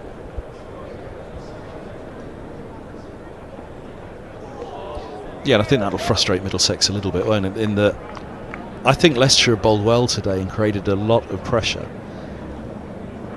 but Middlesex possibly have handed over a couple too many. In fact, I saw Mike Gatting at lunchtime, and oh dear, I couldn't miss him obviously. And he said he hadn't seen the morning's play, and he said, is it doing a bit out there? And I said, well, yeah, but I'd say 2 of the 3 wickets to fall the first session were given to the bowlers a bit. So Max Holden was bowled through the gate, probably could have done better. Certainly Deploy was caught at mid-wicket, slightly lazy shot. Caught mid-wicket a second ball, so that's a bad shot really. Probably Sam Robson was a bit unlucky because that one did keep low and nip back. And occasionally you have to say, that ball was unplayable. Who are we looking at there? Gat in the committee room. Excellent. He's probably listening. He's going to have a go at me later, isn't he? I bet he's eating. Look, he's about to put a sandwich in his mouth now. We've had lunch, Gat. It's tea time in about 40 minutes. Just bide your time, all right?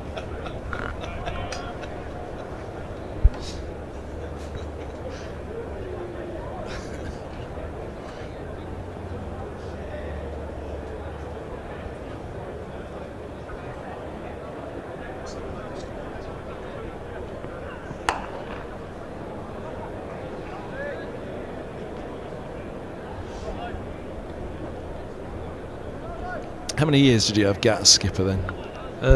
10. I'm sure that was plenty for him. He hated it. He didn't actually. I mean, he was brilliant. He probably found me a bit frustrating. I wasn't his ideal professional, really. Professional being the operative word. I wasn't as professional as I should have been. I had an embarrassing habit of turning up late, and he didn't like that, understandably, and so I got into the habit of, because we were supposed to meet at 9:30 before games and then go out to the nets at 10, And I always thought that 9:30 bit was a bit unnecessary. I could just meet them at 10 o'clock at the net, so I used to actually change in the car on my drive in and drive to the nursery and just turn up on the nursery completely changed. And that was not really the done thing, because you're supposed to turn up in the dressing room, get changed together, walk across to the nursery together, practice together. So I kind of flouted that rule a bit, really. I like your efficiency personally.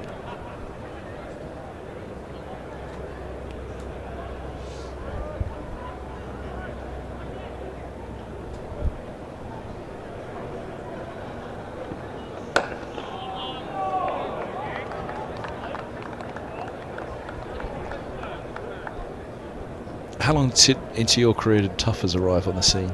1983, I think. Did that take the heat off a little bit? Yes, actually. Yes, it did. Yes. It was... Well, he was in partnership at the time with an off-spinner called Jamie Sykes, and they were the sort of terrible twins, so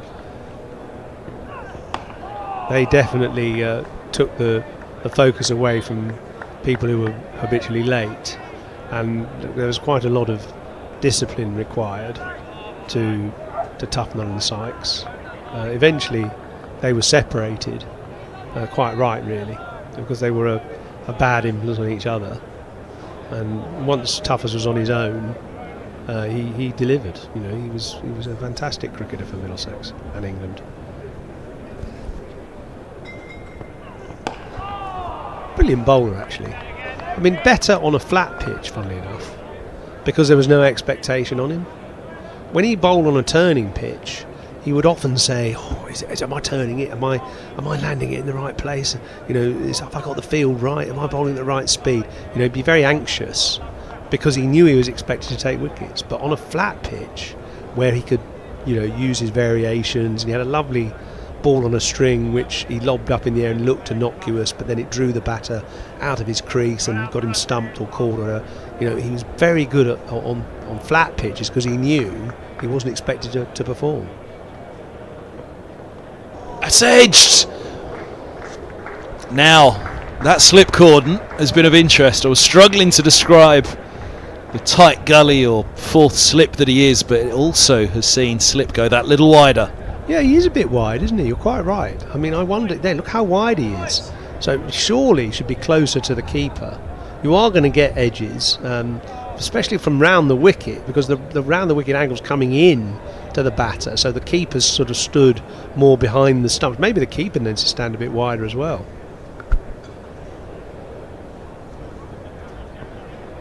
Well, they've tightened up now, haven't they? As you can see there, where that ball was taken, there was no great movement to the left.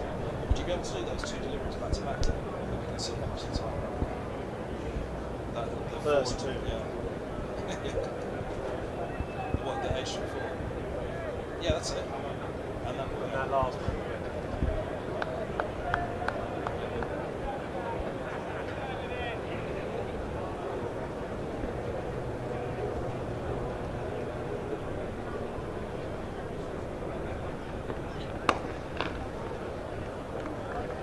It's a sweeper back. It's that offside field, isn't it, that's in a way adjusted these slips, I reckon. You can have a look at the edge for 4 and then the tightening up. Just watch the positions of the keeper and slip.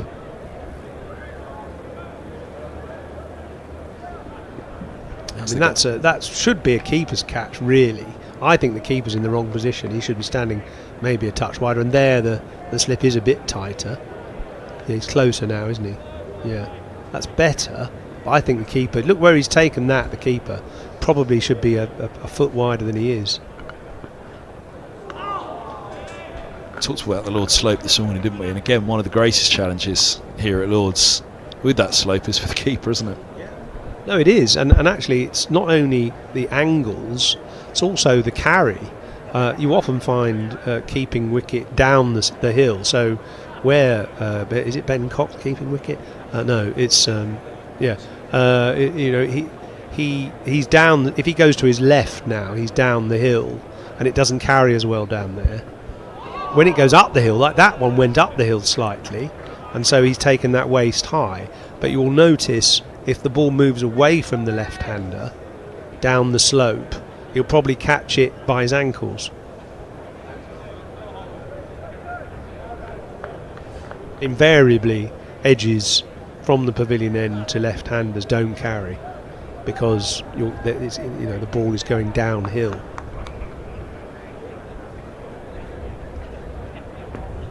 Look at the shuffle from Gohar on that one. Top ball to end the over, but an eventful one. It was a good over, actually. I mean, the whole art of it's a very good shuffle. My goodness, that's almost a run down the wicket. Signal the timpani. That's one new tactic I suppose we've seen in the last few years, and also round the wicket from right armers to left-handers is something that's been in vogue for a decade. And I looked up some stats on Test match batting, and left-handers prolificity has declined over time because of that. Bowlers mastering the around the wicket approach as we're watching now. That's through. Mid-on diving to his left. Davies onto 40. Quite the top scorer of the innings, but he's the man that's got a chance to still give this innings some respectability. He's doing the John Simpson role, isn't he? How Middlesex must miss his runs. I see he's got very high in the aggregate of First Division scorers this year, isn't he, for Sussex? Amazing, really. I often wondered why he didn't bat higher, actually. Batted at 6, didn't he, so often? I thought perhaps he should have batted at 4, really. But I suppose because he's a keeper, maybe that's the reason he tended to sort of hog the middle order.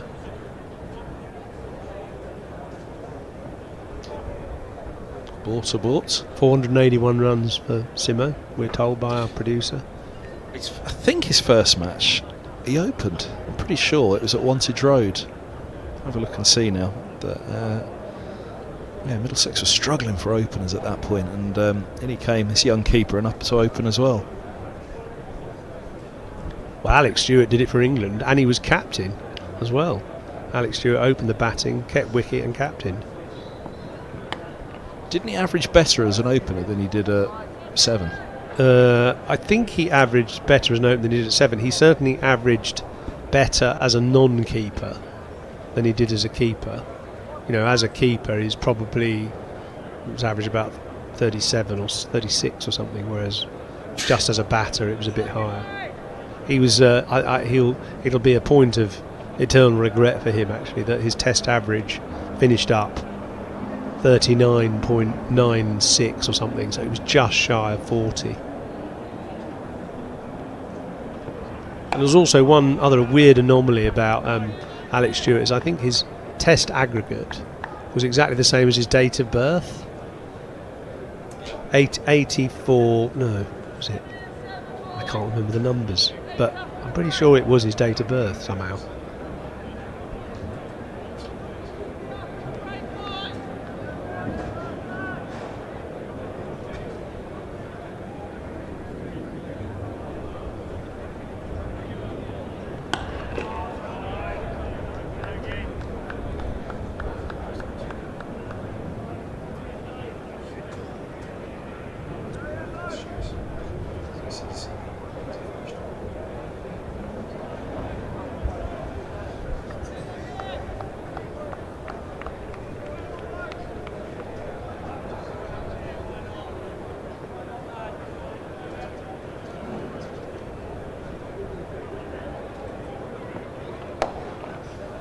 That's a nice little tuck, isn't it?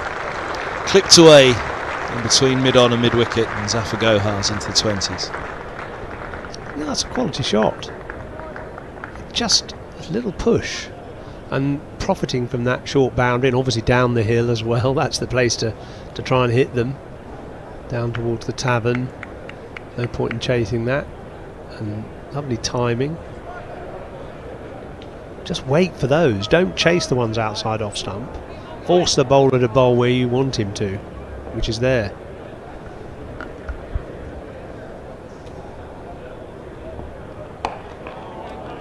A solid defence to end the over from Gohart. 9 off it, 172 for 6.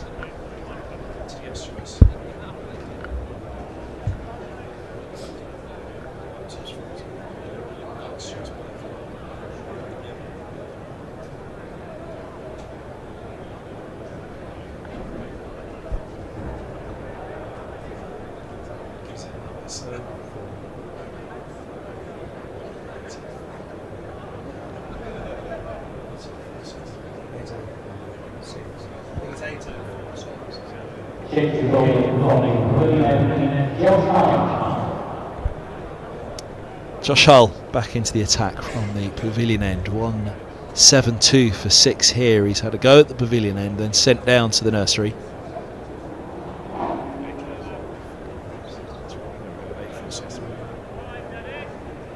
So 8-4-63. Yeah, that was his. That was his birthday. Yeah. I was thinking 08.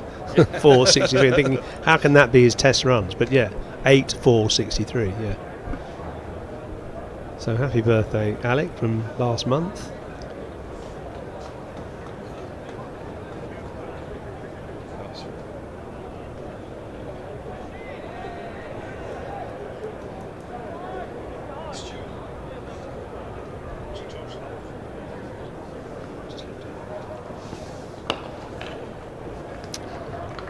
Point set back, so it's just a single. Yeah, it's going to be an interesting spell for Hull. Sorry, one at the pavilion end, one at the nursery, and now back to the pavilion.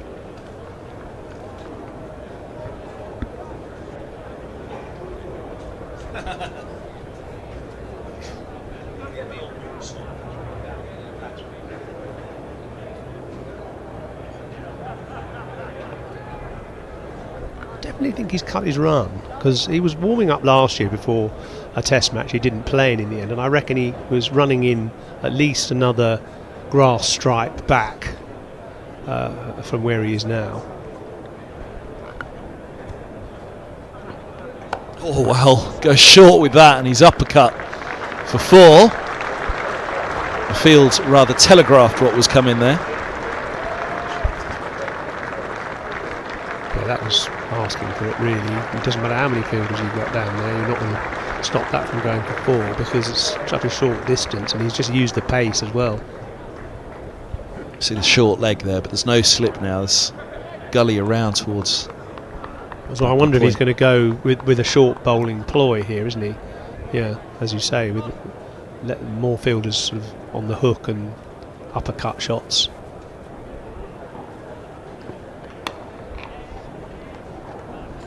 Nicely done by Gohar, just ease the single following the boundary. As I say, he's a very measured, calm individual. It bodes well for his batting as much as his bowling. So for Gohar, he's no spring chicken either, is he? He's 30 now. Very experienced player, but it was quite clear calmness in that chase against Kent.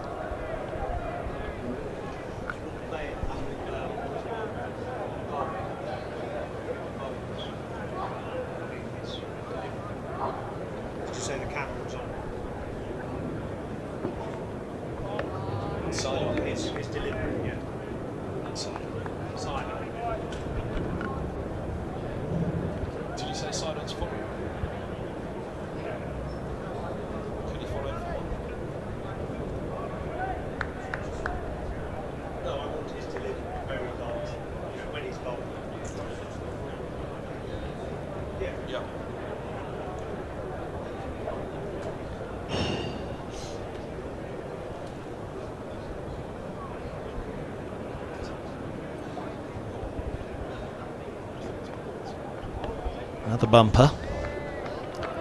One more to come. Will this beat the bumper again, or will it be the bluff? It's the same ploy for Davies as well, so it's that clear. It's come down from test level, this, isn't it, the bumper theory? Yeah, and I mean, there's nothing wrong with it, but what I think the bowlers do is they forget their other deliveries and they just bowl bouncers. I saw Sonny Baker do this for Hampshire the other day, actually, and he got smacked because it became too predictable. You've still got to mix it up, bowl the odd length ball, maybe the odd slower ball as well. And on a length to finish. Davies in behind it. 178 for 6 Middlesex. Just have a look at Josh Hull's action. Have a look at his back leg when he's about to release, when he pivots from the back leg to the front leg. You'll see just there, he collapses. There, you see that. And he does actually now have a braced front leg when he releases, but the back leg makes him lose height. We'll look at that again, actually, maybe, in between balls here. Because you can just see what you want to do is try and get that back leg keeping you a bit taller at the crease, and he loses momentum and height. We'll have a look at that in a second again.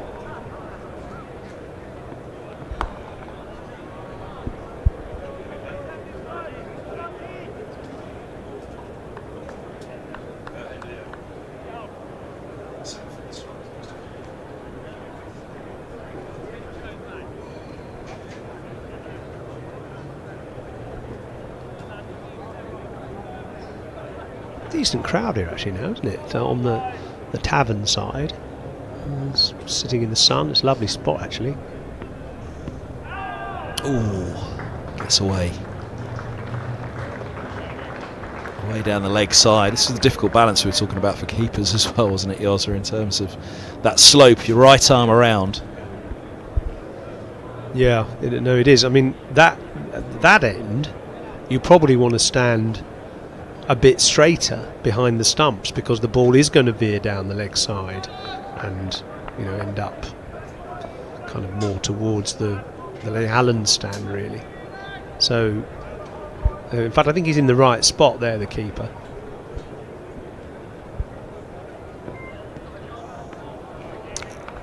I mean, that's why John Simpson was so good here, wasn't he? He just mastered it, really, didn't he? Keeping at Lords for so many years, high up on the list of wicket takers, behind the stumps for Middlesex. But, you know, even though the spotter is right, as soon as right arm around to the left-hander, that ball goes down the leg side. You do have your work cut out. My wicket-keeper for Middlesex was Paul Downton, who was also here today in the Players' Reunion Day.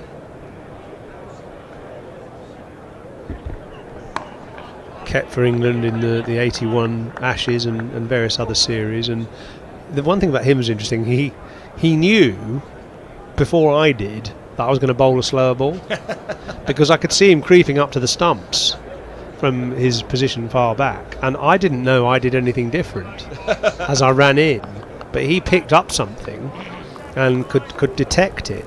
So maybe that explains why Neil Smith hit me for 6 off a slower ball in the last over of the NatWest final, because he could probably read it as well. Had Nobby stepped forwards on that occasion as well when you were walking? Maybe it was did. Maybe it was psychological. He knew what he was doing. I think Yoza needs to bowl a slower ball here. I'll start stepping forward, and he will.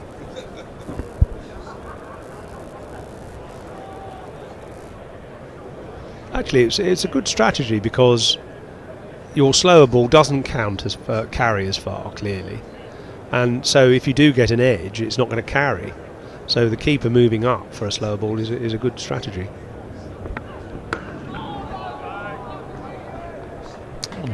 Certainly was played by Zafar. He got that front on as well. Actually, take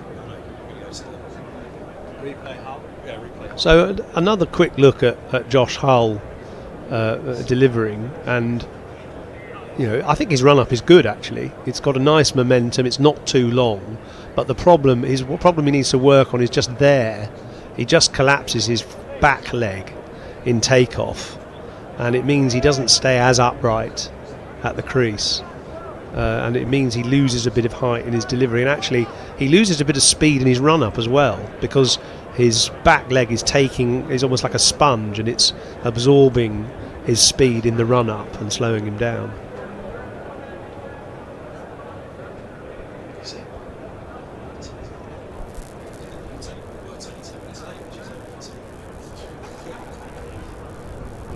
Oh, very wide on the crease with the bumper. I guess one way of perhaps, you know, looking at it side on as I've done there, it's not the best like for like comparison, but an illustration. You wouldn't imagine a long jumper sliding into the leap as Josh Hull is almost doing. There's a lot of parallels with that actually. Jofra Archer has got the optimum run up and delivery stride, where he stays really tall and his back leg barely bends as he lands, just slightly. but he bowls very high and very much over the top of his front leg. Oh, now, has that gone through? Did he get hands to it? They'll take a couple.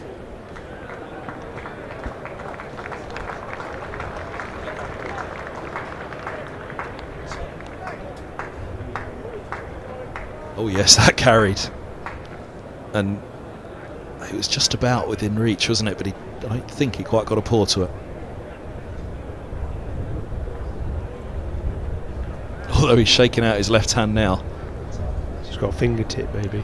Rishi Patel, yeah, maybe just got fingertip to it.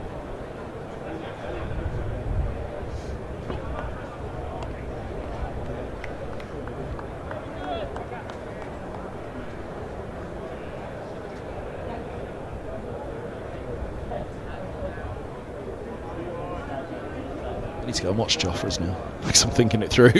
Well, I'll show you in the break, because I've got him on my phone actually, and somewhere an image of his side-on run-up. And in fact, it's on YouTube actually. On my YouTube channel, there is a feature about fast bowling, and there's a couple of images of Joffrey bowling.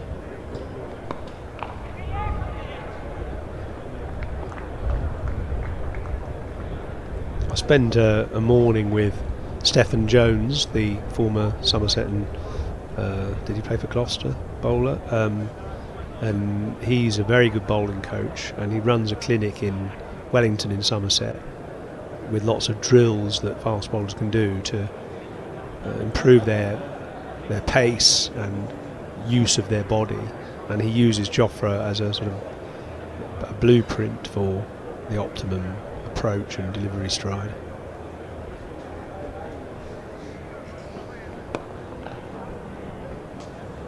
This is good for Middlesex, isn't it? I mean, they've resisted that sort of collapse of wickets after lunch. They've stemmed that tide, and starting to, make inroads now, forcing Leicestershire onto a sort of leg theory kind of ploy, negating those seamers, and up to 200.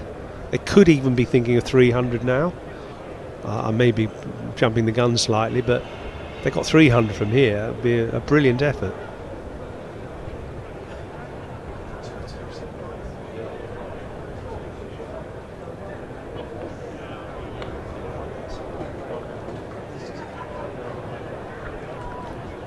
Bumper called a wide, so we'll have one more to tee.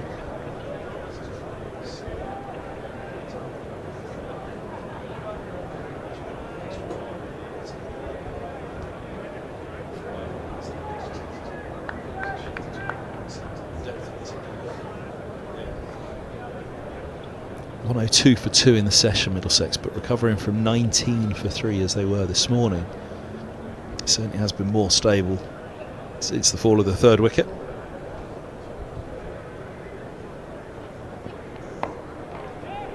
Oh yes, no, fortunately for Jack Davies, Afagohar appeared quite clear in his call of no, and quite early on it as well. So back they go. Although it did Zafar hold out a hand of apology there, as I just caught out of the corner of my eye. So maybe the indecision began at the non-striker's end. 187 for 6 it is then. At tea, we will take a 20-minute break just under here at Lord's. Simon Hughes, myself, Kevin Hand, and Dean Wilson bringing you the commentary of this one, the live enhanced stream at Lord's in association with Daffodil.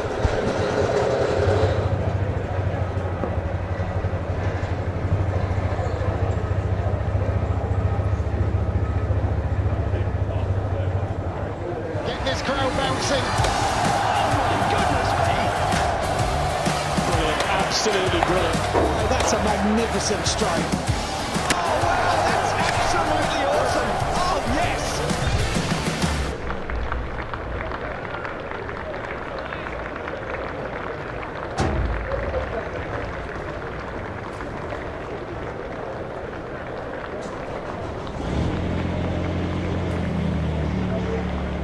Has he got him? He has. Oh, wow.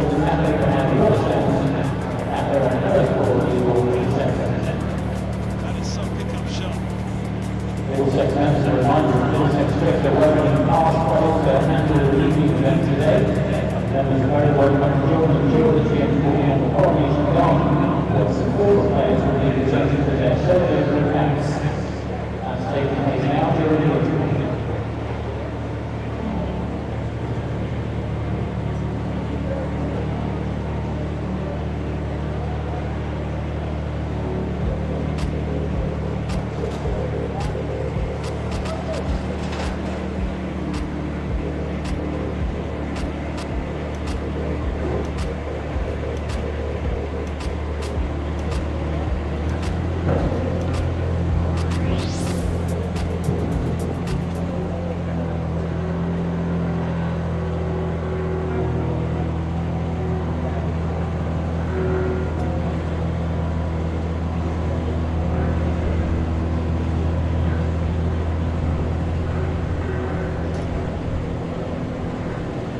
hosting 14-20 Middlesex fixtures this summer, starting on May 29th with a double-header match against Sussex Sharks. Our international season begins on Wednesday, June the 11th, when it goes the ICC World Test Championship final between South Africa and Australia. That's followed by the England versus India Test match on July 10th.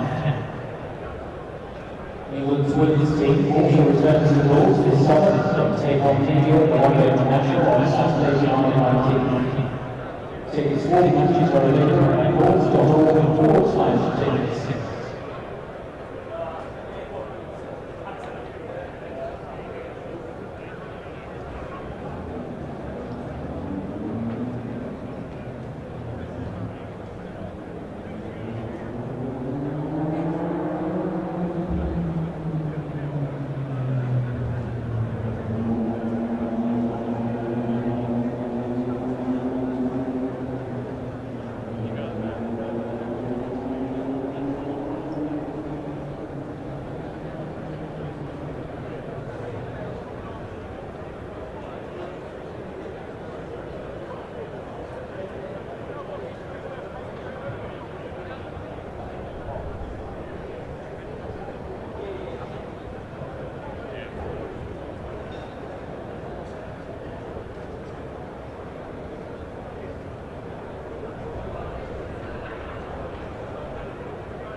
Worcestershire 2-2 Essex.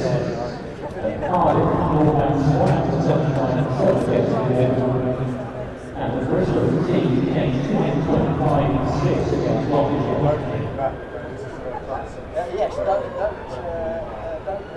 And the Old Trafford manager 165-3 against Derbyshire.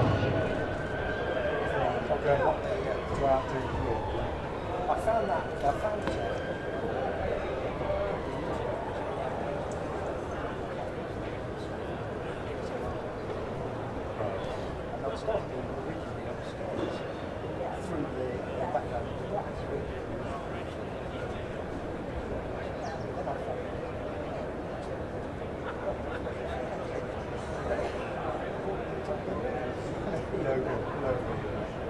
Logan's given me a brief of all the things that he wants.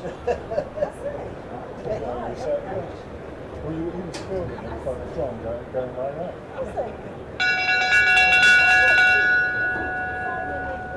This match will resume in 5 minutes.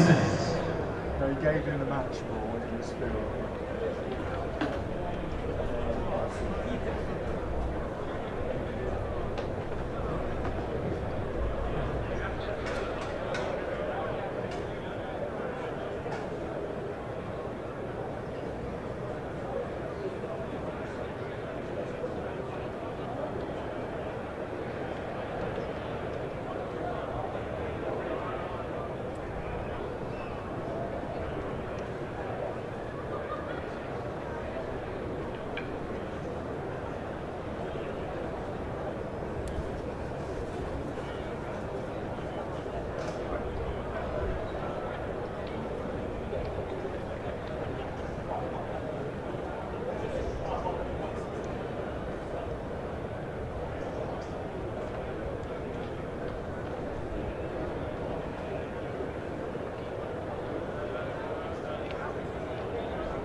Umpires Richard Kepler and Rob Bailey. Your match referee is Steve Costa. Your scorers are Paul Rogers and Tom Shepard.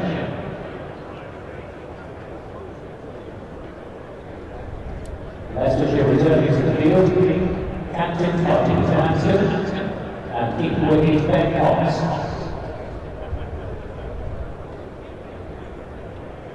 Resuming the innings for Middlesex, Jack Davies and Zabata.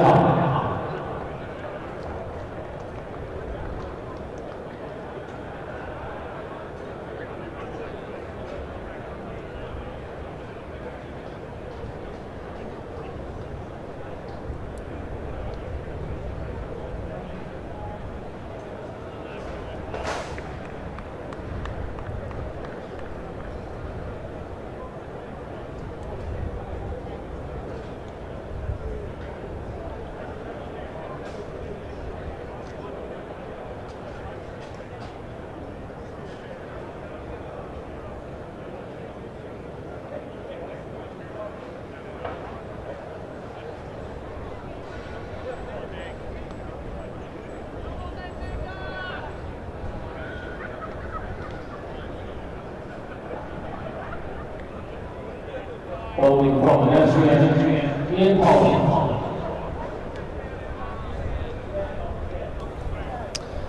And welcome back to Lords, everybody, for the evening session of the first day. 187 for 6. Zafar Gohar has strike. Ian Holland has the ball in hand.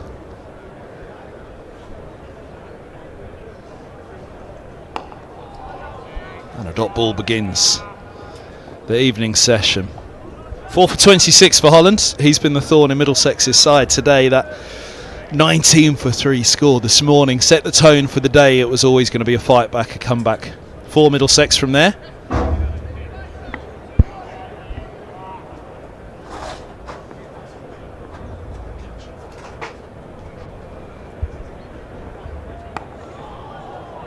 Halfway forward to that one, but a no ball called. Indeed, a no ball.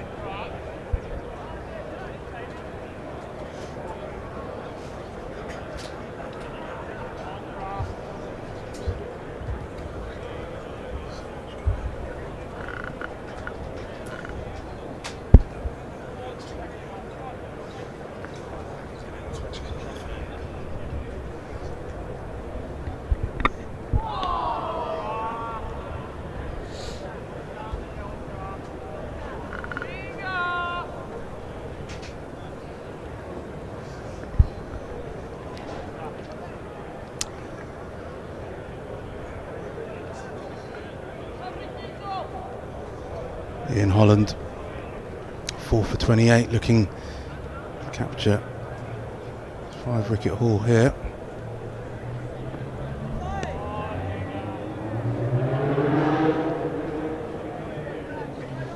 Yeah, he's been the man that set the tone for the day. I guess from that early 3-wicket bursts. It'll be Leicestershire's one reflection that at this stage they perhaps haven't quite followed it up. 102 for 2 the afternoon session, which is about standard. It's about par for what any side would want. You'd try and get at lunch 1 or 2 down if you'd have won the toss, that is. Oh, that comes back sharply from around the wicket Holland to the left-hander, so the slope in his favour.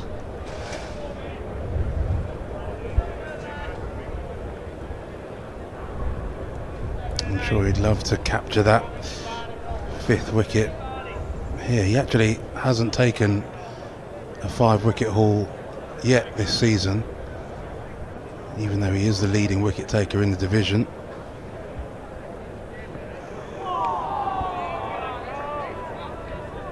He's taken 4 wickets 3 times so far. He's taken 25 across the season at an average under 16, 15.64, so really doing a fabulous job for his team. Can he get that 5th today? Middlesex fans will be hoping not.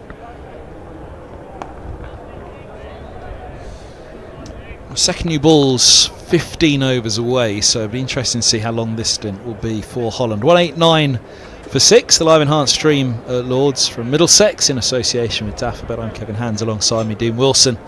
I have Simon Hughes back as well to take us through the evening. Also, how far will Davies and Gohar take Middlesex through this evening spell? I'll certainly hope that one of them will go on, because again, you take that 19 for 3 out of the equation for Middlesex today, and it's not been a bad day otherwise. That's an easy way of looking at the game, isn't it, slicing it up, but they're still playing catch up from that 19 for 3. Here's the first introduction of spin, 15 overs before the second new ball, and Rehan Ahmed it will be. And what impact will he have? Again, Middlesex and the man at the non-strikers end will watch with great interest. For Gohar.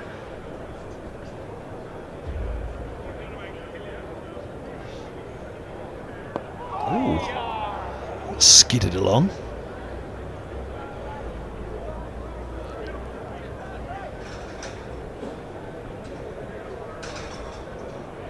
Opening up with the googly.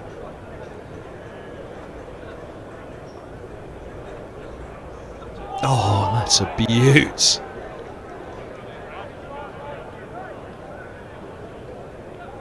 And again, bit of purchase already out there for Rehan Ahmed. We did wonder how this pitch would respond to spin.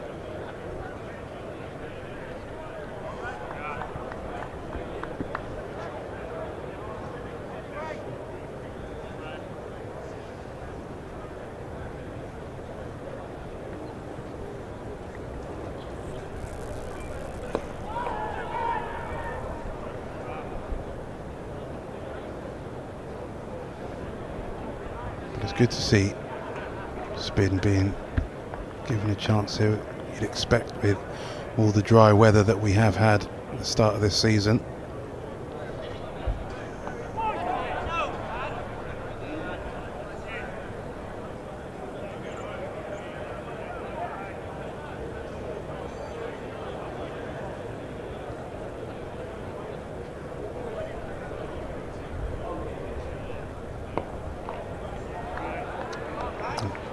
He's rattled through that first over.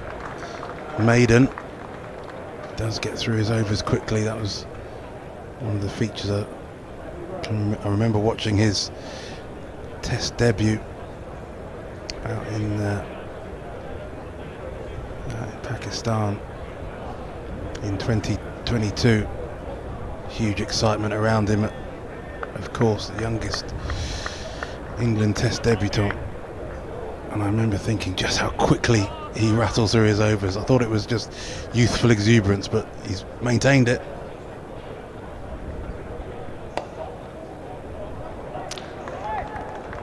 Think about the couple here, and yes, back they'll come. There was a lot of indecision all round there, actually.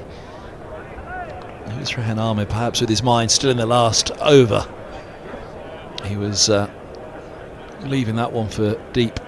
Backward square round to long leg, where it was fielded, to be fair, but I think there probably was a chance that mid-wicket could have got across to that.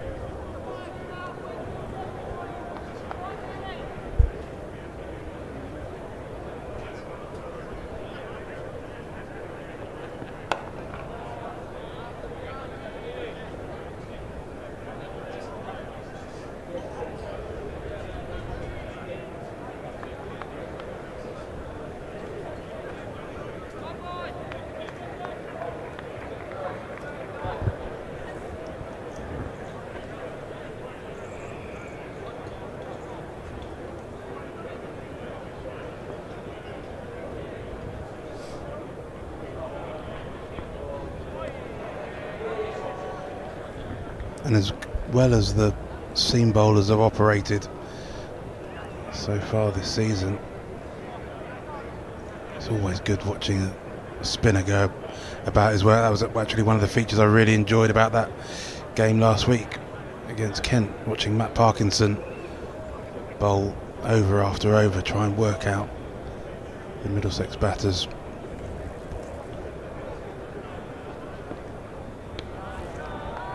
It's almost a cat and mouse game. He was trying to tempt Holman again outside the off stump, and he felt that like there was something always about to happen.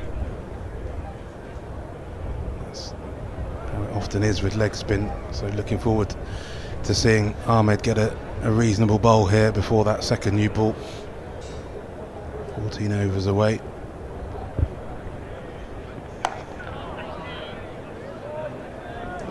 Methodical start from Middlesex to the evening session, as you'd expect really, because again Zafar Gohar has impressed greatly with the bat, just as much as he has with the ball, but the expectation was there with the ball. I'm not sure the performance with the bat was expected to be as balanced as it is.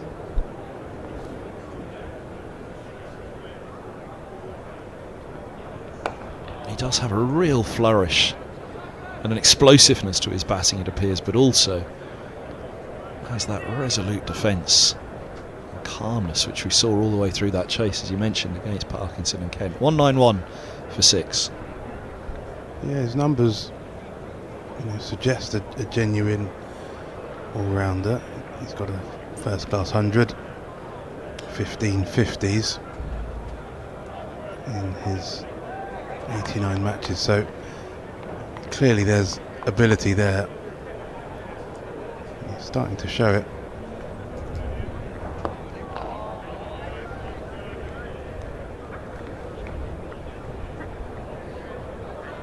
It'll be an interesting matchup, Rehan Ahmed to Zafar Gohar.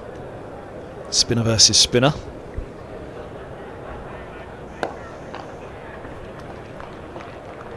And we've got a good look at it now.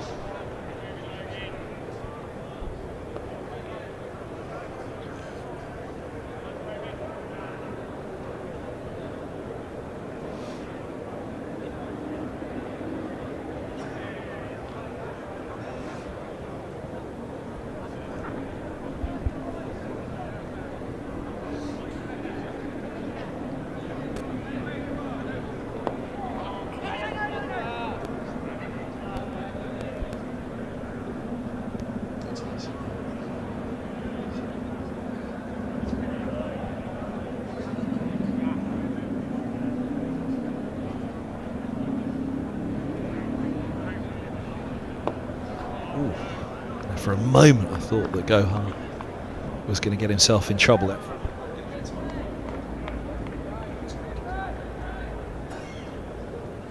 Showed a lot of the stumps.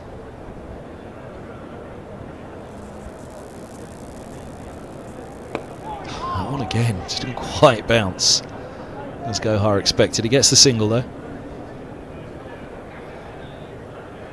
But he's getting his googly to move away from the left-hander. Give them something to think about. Oh, look at that. Lovely. From Rehan Ahmed. Floated outside off. Nearly dragging Davies out of his crease.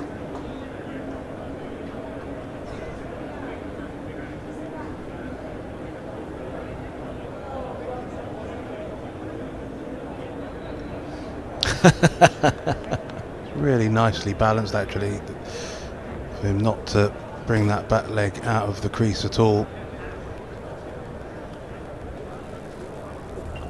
In the end it looked like he was reaching for it, but his balance in the crease spot on.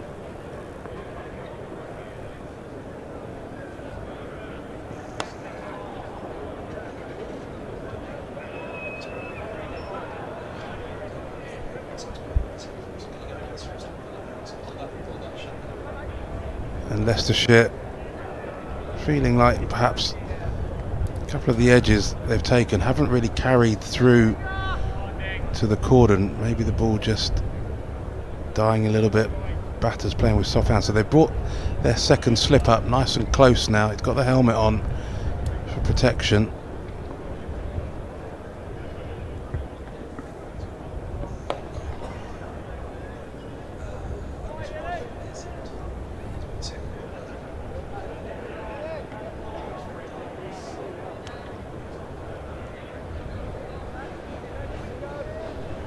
Looks like that might be the captain. Is that Peter Hanscom there? nice and close with the helmet. Want to make sure that any edge carries.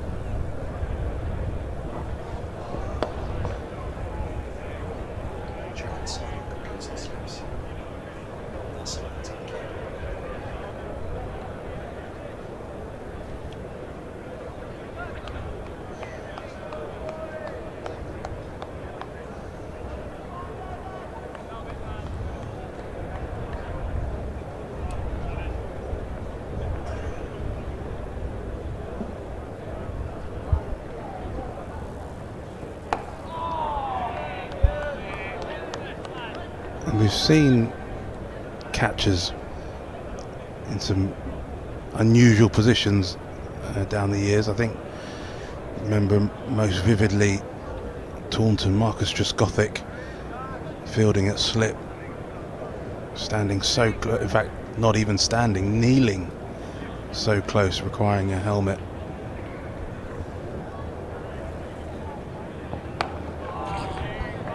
That was against a spin. I think that was with Jack Leach bowling, and kneeling down, trying to get as close as possible, any deflection, trying to get his hands under it and wearing the helmet to do so. But it's a good idea just to make sure that you give yourself a chance to take the catch. You'd much rather drop it than see it bounce in front of you.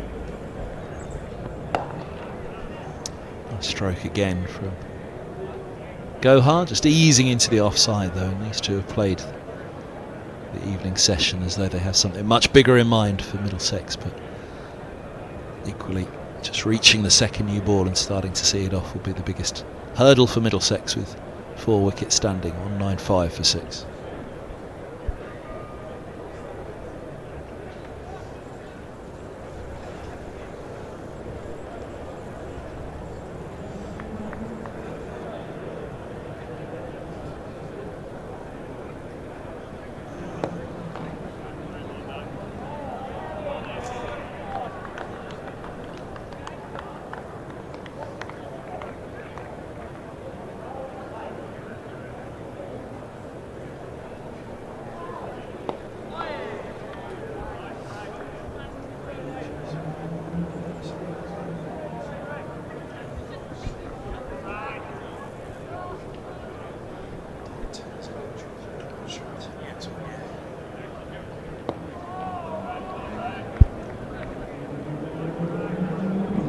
Good consistency so far in this over from Rayan Ahmed.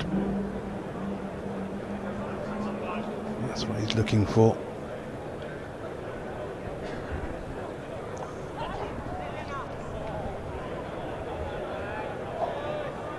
Just dropping in a little too short, but he gets away with that one. Davies not really managing to connect. There is protection at deep mid wicket.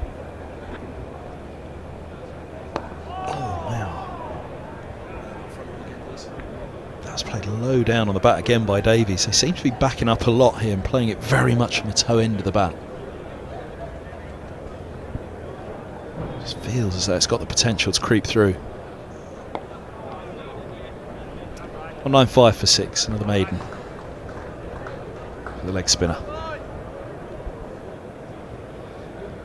Yeah, he's bowled pretty nicely these first 3 overs, 2 maidens. And when he has either over pitch, he bowled a full toss. Previous over that was driven out towards deep cover, so didn't cause any damage.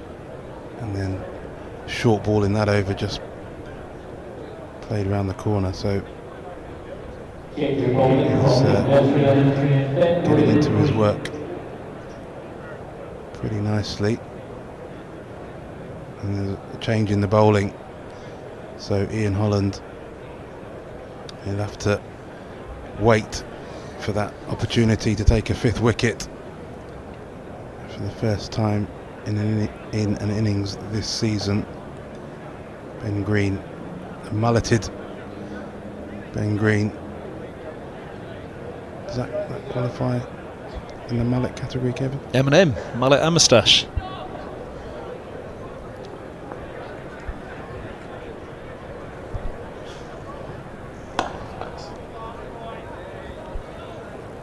Serious in the front, Party at the back.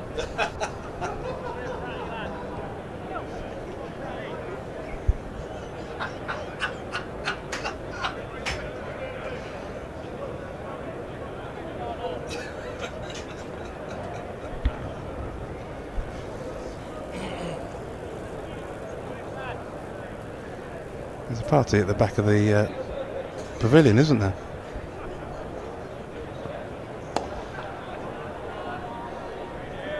Middlesex Old Players' Day. I think they're gathering in the Coronation Garden just behind the pavilion, so I'm sure they're enjoying themselves.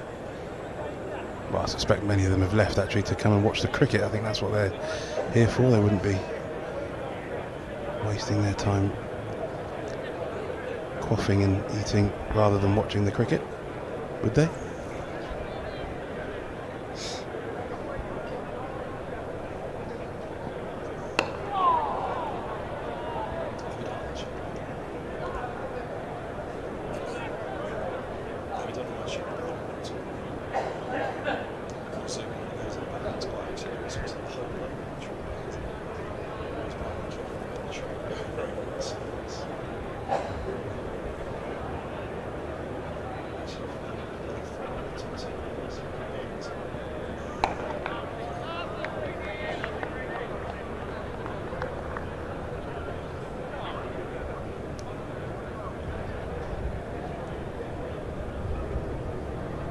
Ben Cox is going to stand up to the stumps now, I think, to green, just make sure that batters stay in their crease.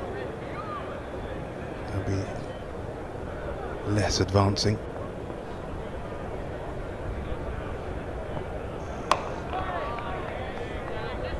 Yeah, you imagine Zafar Gohar setting himself up for the long haul here. He talks about the second new ball in 9 overs time, the match situation. It's been a reasonable day for Middlesex following 19 for 3 this morning. And the best part of 180 runs on for 3 wickets thereafter. So there are runs to be had out there despite that prolific movement this morning that we saw.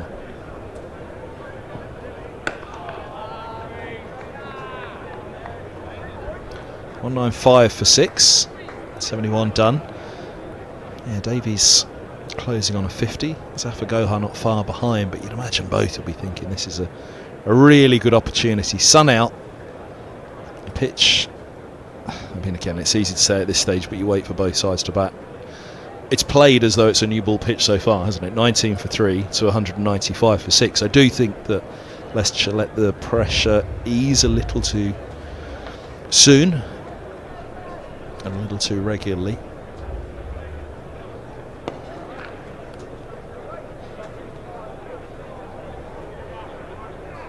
He talks to Middlesex after similar days like this, and kicking themselves, knowing that they had a grip early on, and that's your grip to loosen as such.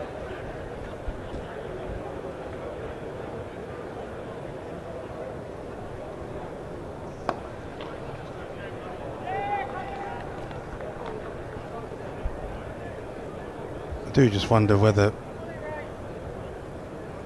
Ryan Ahmed could have an extra catcher in front of the wicket.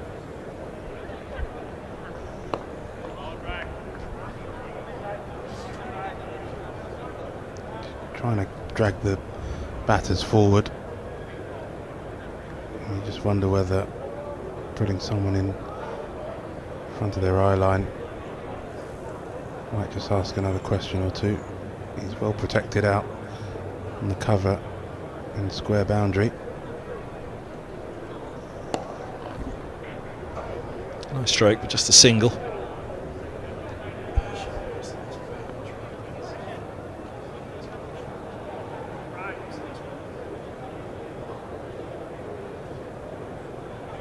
And there is a minor change to the field, and they have just brought someone in on the catch. They're not quite tight in, but on the drive.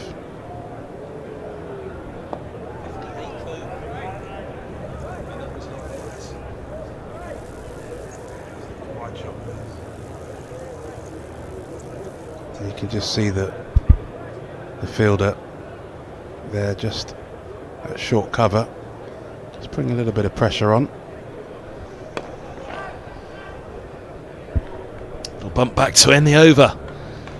72 bowled, 198 for 6. Off first glance, it looks like 58th over was the last boundary off the bat for Middlesex. They have put the squeeze on. We mentioned that run rate earlier today, didn't we? 2.75. 61st over was the last, so that was the edge from Zafar Gohar down to deep third.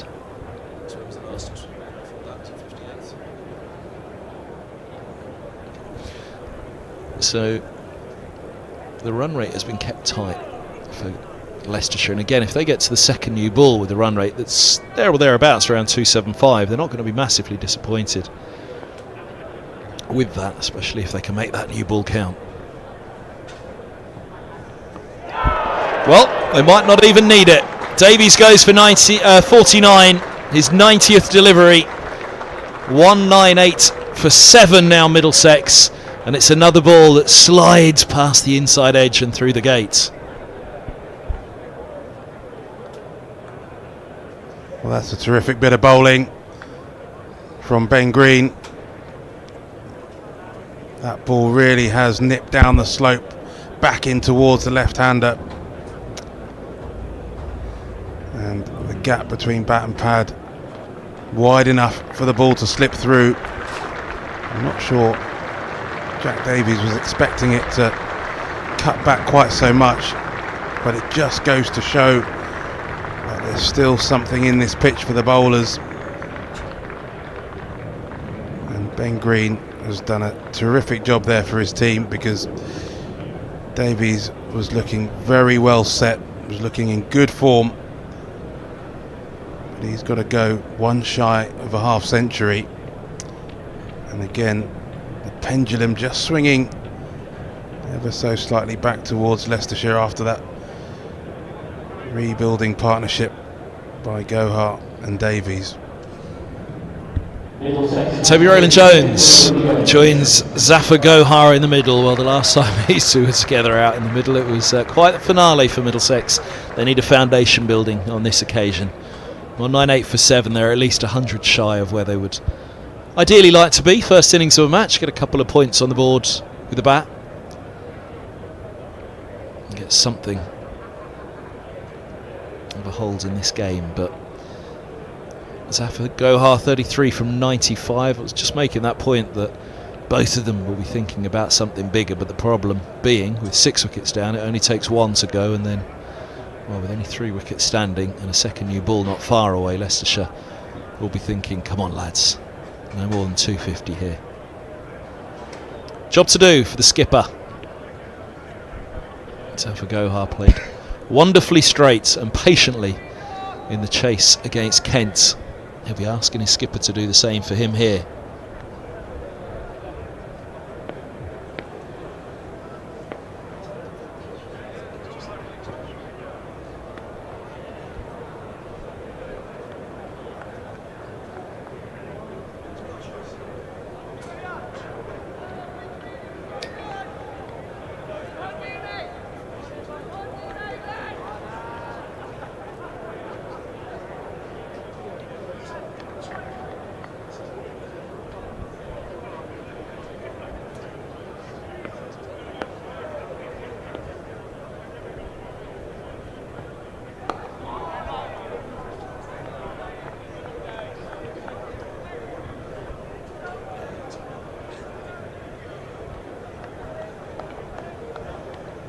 Reward for Green's patience. He's bowled really nicely today. He's backed up Holland throughout, and he's got his reward now.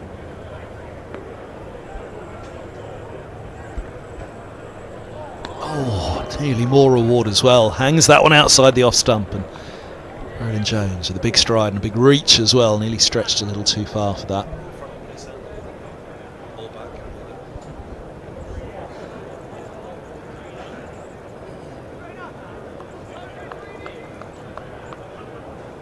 Interesting thing for us. And it'll be interesting for Rowland-Jones when he gets the ball in hand, is the movement off the surface here, whether that one did just nip away from him, or whether he was just drawn in by the line and the length, concerned about the off stump.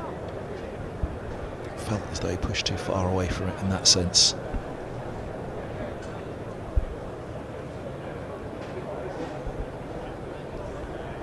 That's a very different circumstance for Roland Jones and Zafar Gohar this time.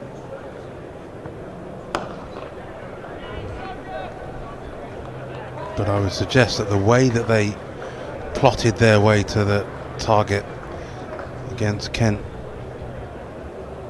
10 days ago is perhaps the same kind of approach that they could do with taking here, just kind of inching their team forward, fairly low risk cricket, trusting their qualities. Yeah, I think there's an onus on the pair here, isn't there, to support the other. Were they to get to that new ball and one of them were to fall, then I think whoever's left starts swinging. But right now, I think they've got to be thinking long term, these two.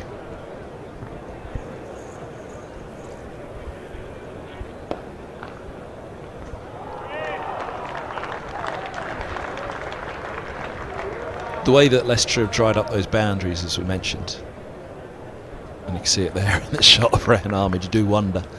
Sorry, Zafar Gohar, you do wonder against Rehan Ahmed how long he'll be patient. That's a nice little swish of the bat into the onside to drive the ball away, just ushering it. Yeah, that's really good cricket there all round, because Leicestershire have got just the right field set for Zafar Gohar. The catcher, the man on the single just covering behind, and then another one out in the deep, means that runs are pretty tough to come by in that cover region. It then forces him to try and do something different, try and flick it through the leg side. Of course, that then will provide an opportunity perhaps.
On 9 for 7, then the 6 overs to that second new ball.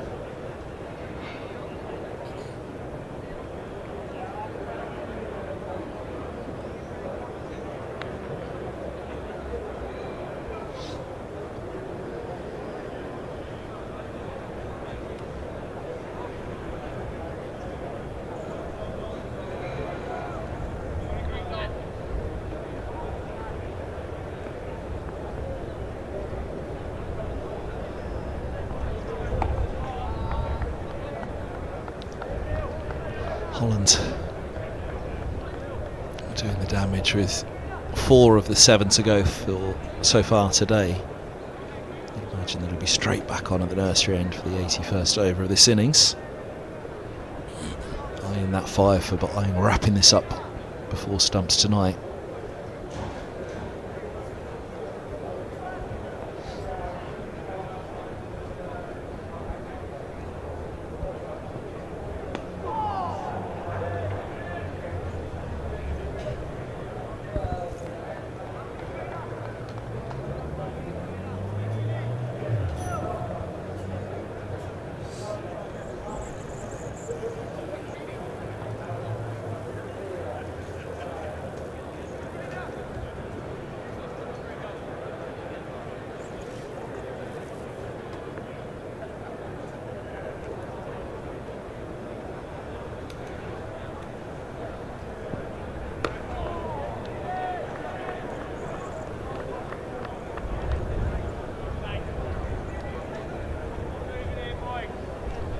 was 90 balls faced for Davies when he fell for 49. 100 balls faced now for Zafar Gohar.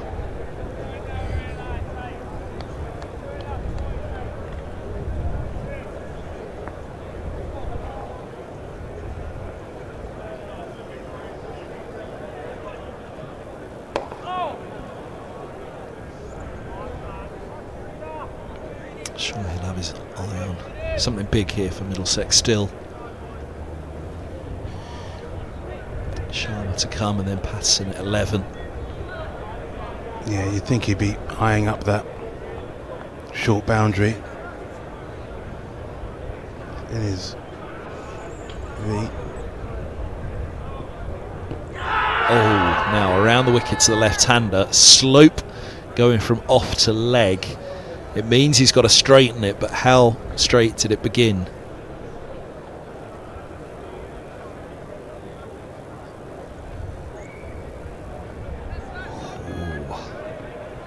Well, Green, as he walks back, asks umpire Bailey whether he thought that might have been drifting down the leg side, and he seemed to nod in agreement.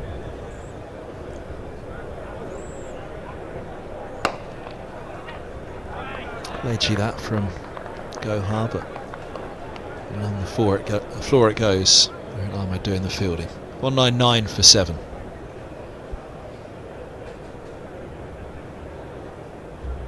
Yeah, you get the feeling that Leicestershire quite happy to dry up the runs with the 75 over old ball, and if they manage to pick up the odd wicket, you know, they've still got to slip in, and they're fielding really well. If they manage to pick up one of these remaining 3 wickets, then that's a bonus. That, you know, be delighted, but just trying to keep things tight for now.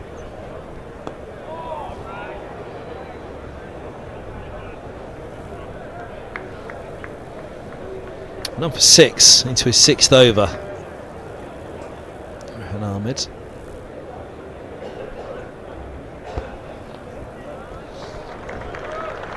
Well, there's a boundary. In the middle of the bat as well. Tony Roland-Jones off the mark. Yeah, nicely timed stroke that. On the pads, flicked away. Nicely played by the skipper.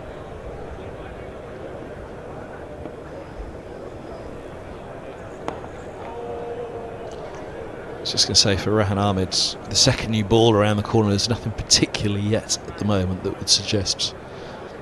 Hold fire on that second new ball just for a second.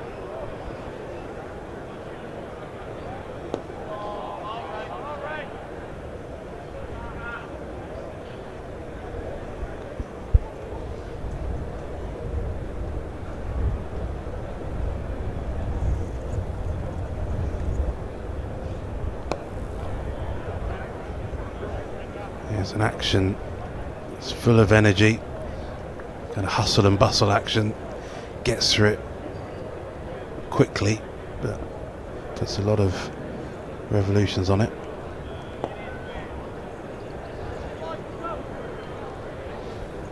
Yeah, just that one boundary, second ball of the over, otherwise another good over from Ahmed, just keeping things fairly controlled here for Leicestershire. Won the toss this morning, chose to field, so they'll be thinking and hoping that they can wrap up the Middlesex innings on day one at some point.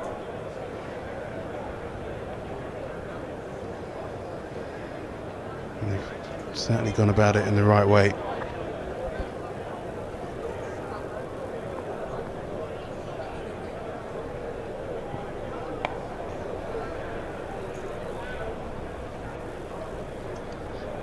There's every chance that run rate will be down to 2.5 there or thereabouts when the second new ball becomes available.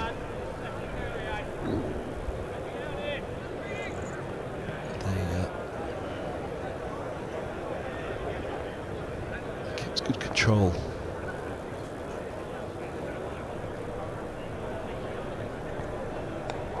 Oh. Inside edge, down to long leg. Gohar gets away with it, he's on to 35, but yeah, what was it, 275 at the fall of Davies.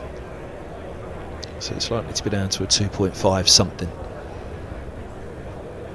With these two playing for the second new ball at the moment. Point being, if Leicestershire do wrap Middlesex up for somewhere around or below 250, then it's been a very good day.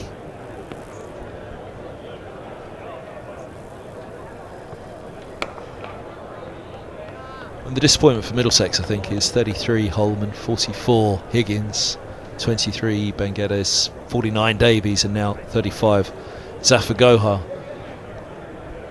Not only nobody's gone on, nobody's reached 50.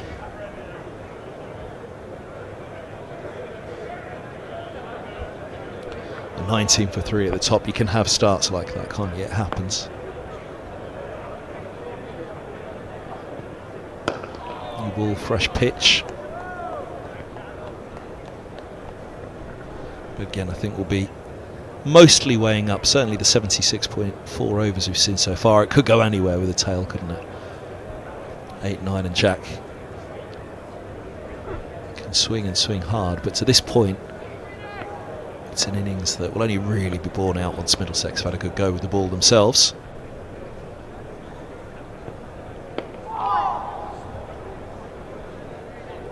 Because I think both sides would walk off disappointed. Were this to be stumps right now and they walked off, I think both sides would be kicking themselves a little bit. I think Leicestershire will be the happier, for sure.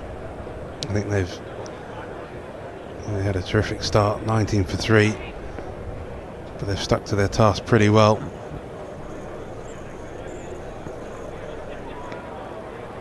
End of the over, 204 for 7. Yeah, absolutely, absolutely.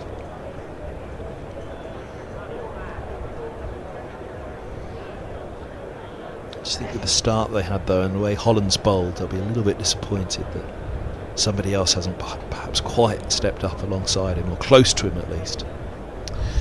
But I think that's been the story of Middlesex's season thus far, really, because you look down the batting lineup and only 300s have been scored across the team.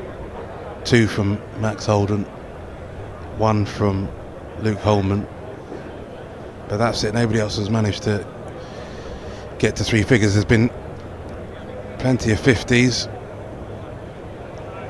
and there's been some significant contributions, but the art of staying in and going on is so important.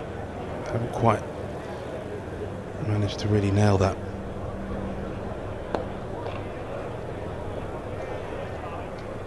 And it speaks to how difficult it is to score 100. It's by no means a guarantee, and it takes a lot of hard work and effort to get there.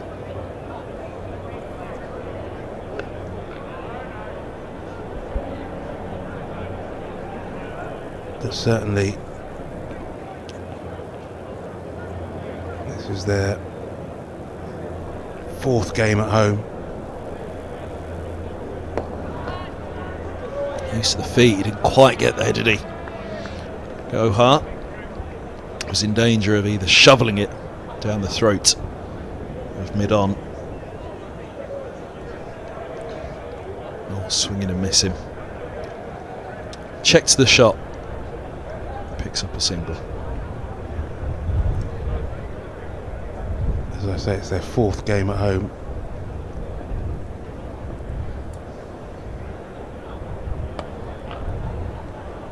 And maybe that just speaks to some of the challenges of playing on these surfaces here. But once they're in, they want to go on and go big.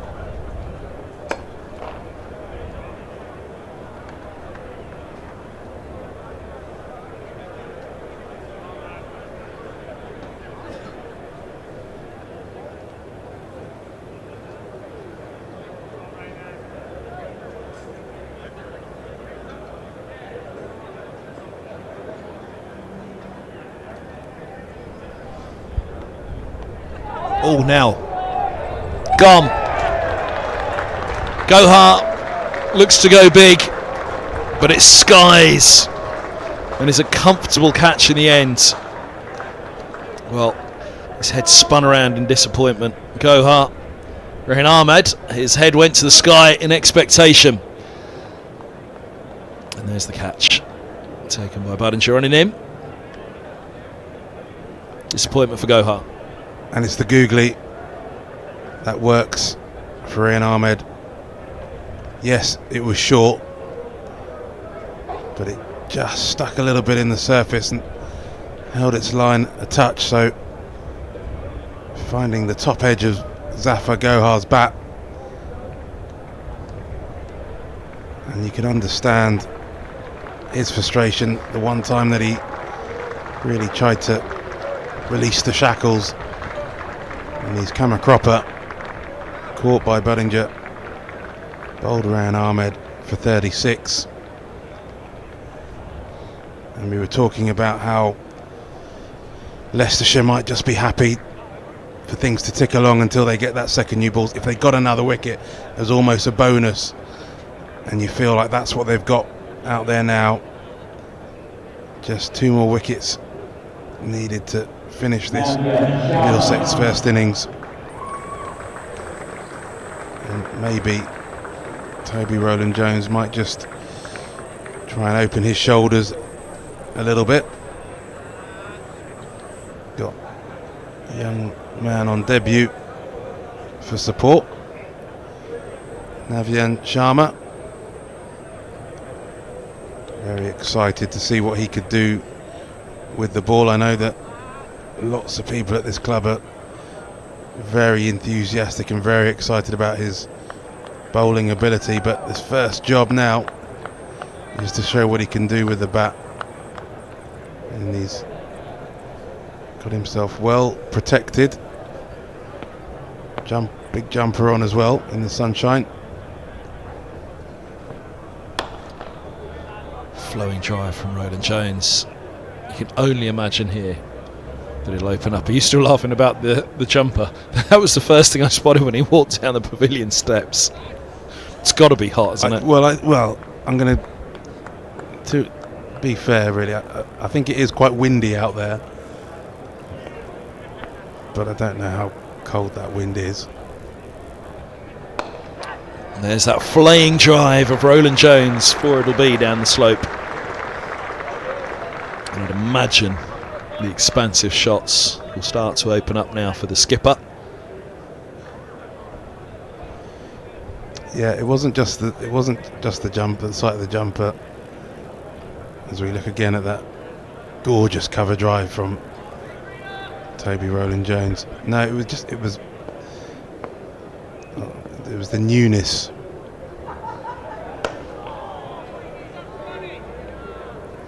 I mean, as you'd expect someone making their championship debut. I mean, why wouldn't everything be new? It's his first game, but I suppose you think that everyone's got their kit kind of broken in, but it just looks so white and shiny.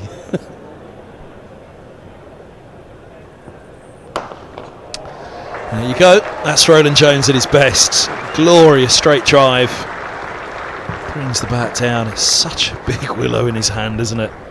When it swings down like this. What a lovely flourish there from Rowland-Jones. The on drive. Is there anything more beautiful in the game of cricket? I'm not sure there is. And he met that sweetly. 4 from the moment he left the bat.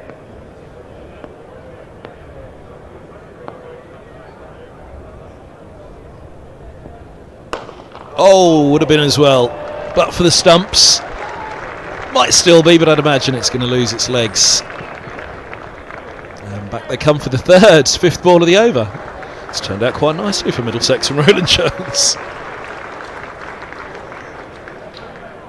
Well, he just called the on drive the most glorious stroke in the game, and Rowland-Jones almost trying to repeat the trick Stumps just coming to Leicestershire's aid, saving a run. But Navyan Sharma about to face his first delivery in Championship cricket. And I'm very intrigued to see how he'll go. Exciting talent. And a solid forward defence to go with it. Holds the pose as well. 217 for 8.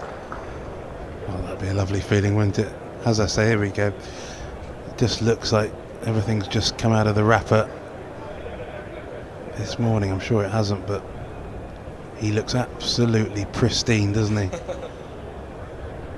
You know, first day at school, new pencil case, new rucksack, new blazer.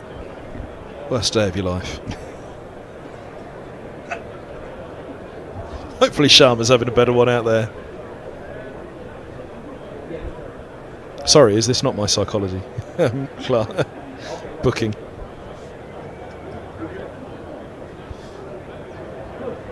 Come on, you can't have loved your first day at school, Dean. I think I've wiped it from my memory. There you go.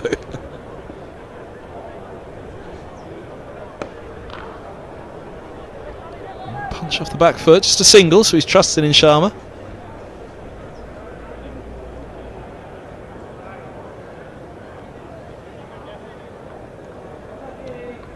I know that I didn't have to take a photo in front of my front door when I went to school for the first time there. I didn't have Instagram in those days.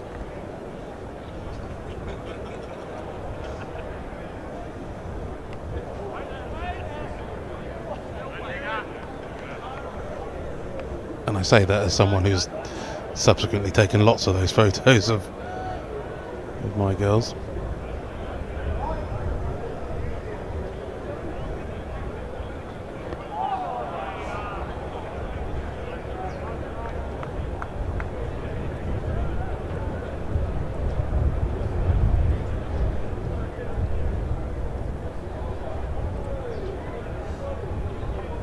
Oh, wow, look at that come back down the slope. The googly nearly getting through. Yeah, he certainly gives the googly a rip. Catching Sharma out there.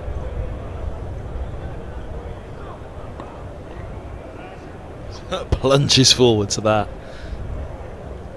That previous ball made up Roland Jones's mind about what he does against the new ball, which is available in one delivery's time.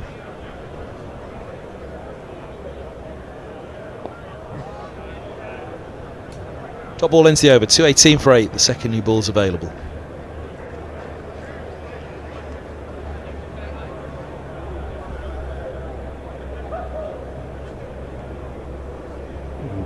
Big smiles there from the captain, offering words of encouragement to his latest player.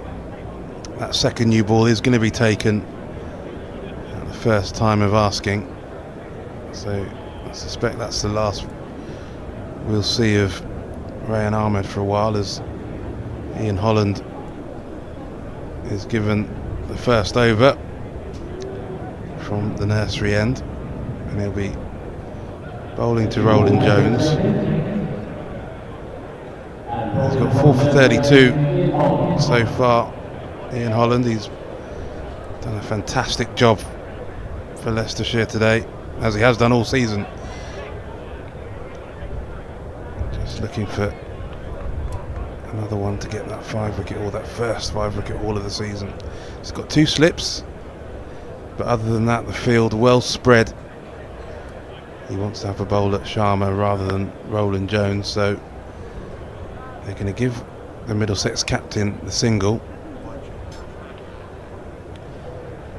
and just 2 catches in at slip. Everybody else set way back, long on, long off, just a little bit in from the rope, but the indication is clear. You can have the single. We want to be bowling at Navyan Sharma.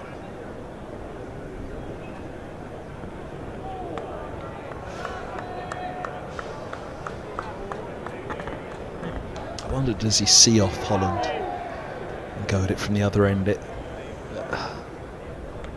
Stark contrast is too far, but to say Holland at one end and the other end is a little more, or the pressure comes off slightly at the other end.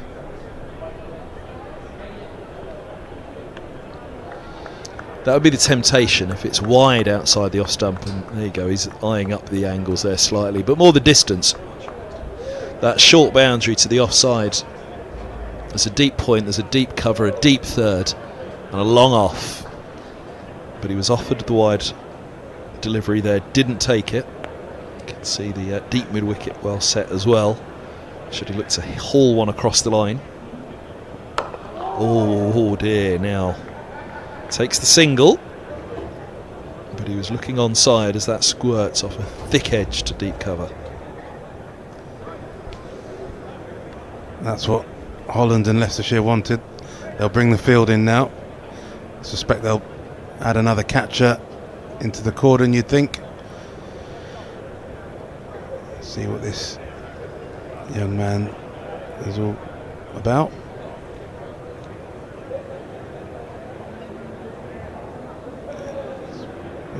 They have put another one into the cordon, not a third slip. There's a little gap. There's 2 slips, then a gap, and then a 4th slip for Sharma.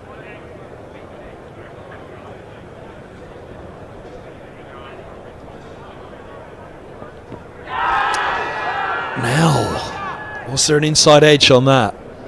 Looked as though he was through the gate and the top of middle was going to be knocked back.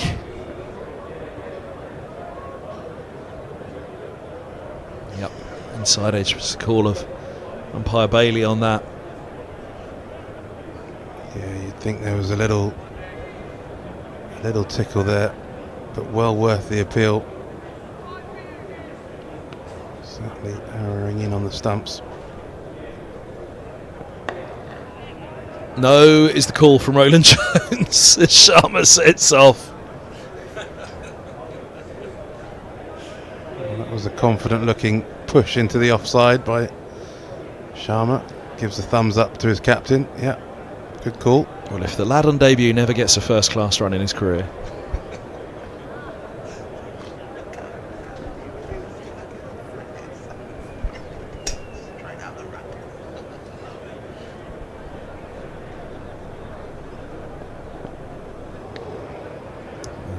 Left well alone.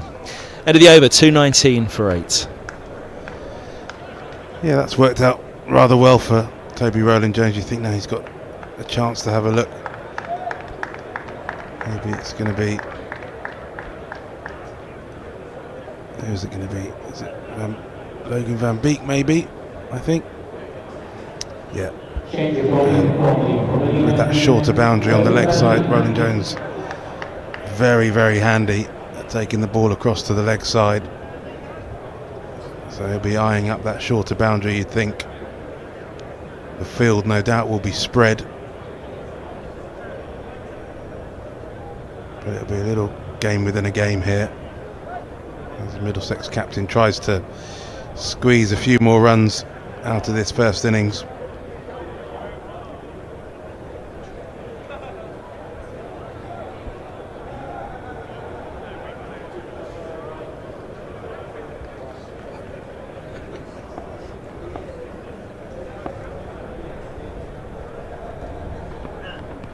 Oh, down the track comes Roland Jones. That ball coming back into him.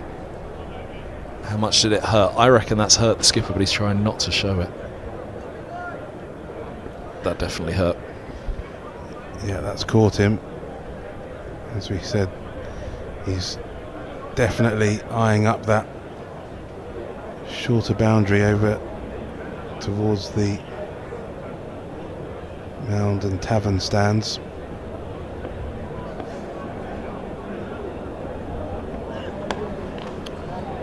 No run. Rehan Ahmed down below old Father Time. The other ends. At either end of their careers, those two. Old Father Time's is timeless. All I was going to say, I think Old Father Time will still be around long after Rayan Ahmed's enjoyed his career.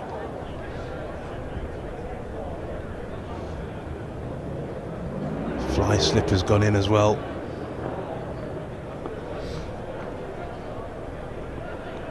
Oh, another swing.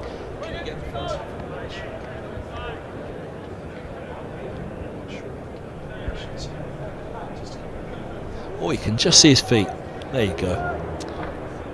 You can see, I think that's Rishi Patel down there. That fly slip, just in case the edge flies over the top of Peter Hanscom at orthodox.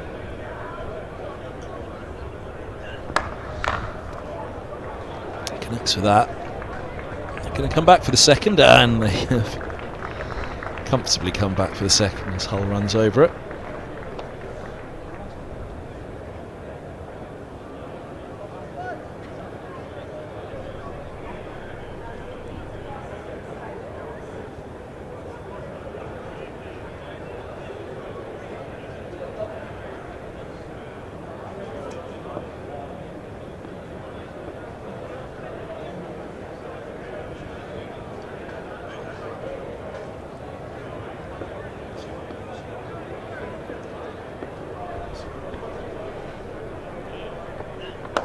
Oh, another big swing, just a single. One ball of the over for Sharma to face. Roland Jones's intentions very clear, and understandably so. He knows that he's the best chance that Middlesex have got of eking this total ever further forward. 222 for 8. Still got the ability to do a little bit of damage here, the Middlesex captain, but needs Sharma to stay with him. Very good leave. Look at that. Confidence personified. 222 for 8. Yeah, he looks like he's enjoying himself out there. His first innings in Championship cricket, batting with the skipper, listening, learning, putting into practice what he's being asked to do. And he's doing a good job for his team so far. Sam Robson would have been proud of that. Ryan Higgins wishes he got his bat up that high. 228 for 222 for 8. Sorry, Hugo. But it was a lovely leave from Sharma. Dean Wilson is done, thanks to Dean. Simon Hughes is going to join myself, Kevin Hand. You're listening and watching the live enhanced stream from Lords from Middlesex in association with Dapperbet. And the game just started to move on a little. Roland Jones would like to move it on a little bit more with the bat for Middlesex. Welcome back, Yoza. I was just thinking about Roland Jones's tactics here, and everyone back on the boundary until that last block. He's trying to hit everybody. He's trying to swing every ball into the short boundary on the Tavern side. I think he could try and trust his partner a bit more. I mean, I haven't seen Sharma bat, but you know, he looks as if he can hold a bat. He can probably stay in. They could get another 50 runs here if they just apply themselves. I was, funnily enough, I was thinking about that because Roland Butcher, who is over at the far end of the Players' Reunion, he's written a book, and in his book, Breaking Barriers, is a book about his life. He mentions that he and I put on 92 for the last wicket against Gloucester, a stand I'd forgotten about. Have a guess how many I got? Of the 92? I was number 11. 12? 5 not out. And Butch played, aggressively, but he didn't slog like that last one. I mean, Roland Jones there just had a big wipe across the line. Butch played a proper innings, and I didn't have much ability, but I had an ability to stay in, and I probably survived, 50 balls or something. Sharma could do that. Roland Jones could get 30, 40 the other end. They could put on another 50 here. I think he's being a bit kamikaze. Play properly. Just play for a bit. The field are all back. He could actually now take a different approach. All the field are back. He could maybe try and knock it for 2, or take a few singles or something. But he seems to have only one idea at the moment. Maybe he's seen Sharma bat, I don't know. That doesn't say much for Patterson though, the last man. That's better. That's better. That's nice. Do that. I mean, okay, so Sharma might get out this ball, but I think that's more sensible. It's a terrific leave, that last one from Sharma though, wasn't it?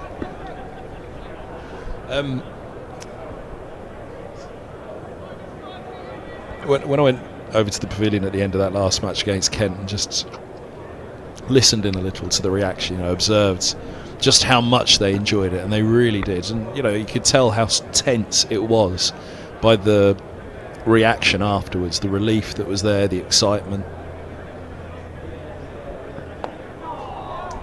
See, that's fine. That's a nice little block there. You see, I think that winning, I mean, this isn't a sort of original thought. Winning is a habit. Losing is also a habit. And I think the thrill of winning a 4-day game, when you've worked really hard and stretched every sinew to try and get that result, and you've won it by 2 wickets with a big slog over deep wicket. I mean, that's such a thrilling experience that I think will have invigorated this team. Middlesex, they're in the second division. It's not when I speak to sort of the old players, which I've just been doing, a team that won strings of titles, and it was exciting playing in that team. You expected to win. This team probably expect to lose, and you need to stop that cycle, and they did that in that match against Kent. So now apply yourselves a bit, and you never know what might happen here.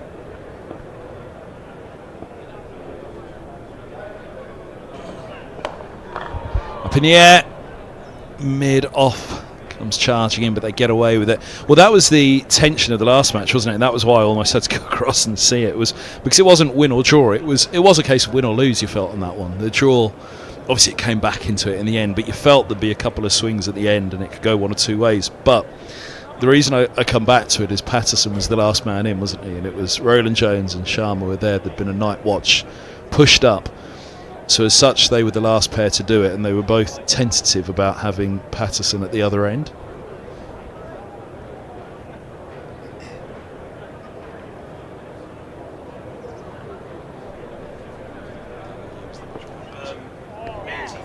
A dabble on that one from Sharma. But that was part of the merriment, of course, because you can imagine Patterson was walking around saying, and they were openly asking him then at that point, how nervous were you? How nervous were you that you were going to have to go out there and bat with either Roland Jones or with Zafar Gohar, having got it that close? He said, I wasn't nervous at all, I'm fine, absolutely fine. But you could see them all looking at each other and laughing at his confidence. They were not as confident in him. I mean, look at that. That's a decent shot from Sharma there. I definitely think he can bat. Talking about, I find the whole winning mentality interesting, and Leicester. So I talked to Ian Holland at quite length a couple of weeks ago, and he said, I said, what's the secret? You're up at the top of the table, Division 2, playing really well. What's your secret? Ooh, single taken, 2 to come of the over. And he said, everybody's chipping in. Everybody does a bit. They're kind of enjoying each other's success, and everybody's chipping in with runs. A lot of bowlers, a lot of bowling options.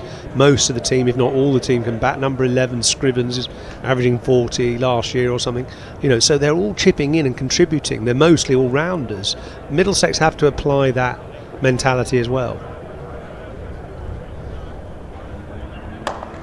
Now he flays at that one, straight down the ground. Lawan's running in, he won't get there, and it will go for 4. It was straight back over the bowler's head. And Jones on to 27, one to come of the over, so he'll look for the single. I was saying that was the interesting thing of today, as we see the replay of the boundary. It's a baseball hit back. He's trying to get across his stumps and access the short leg side boundary, isn't he? But the bowler's keeping it outside off stump, so it's sort of cat and mouse. Field haven't come up for the single for the end of the over.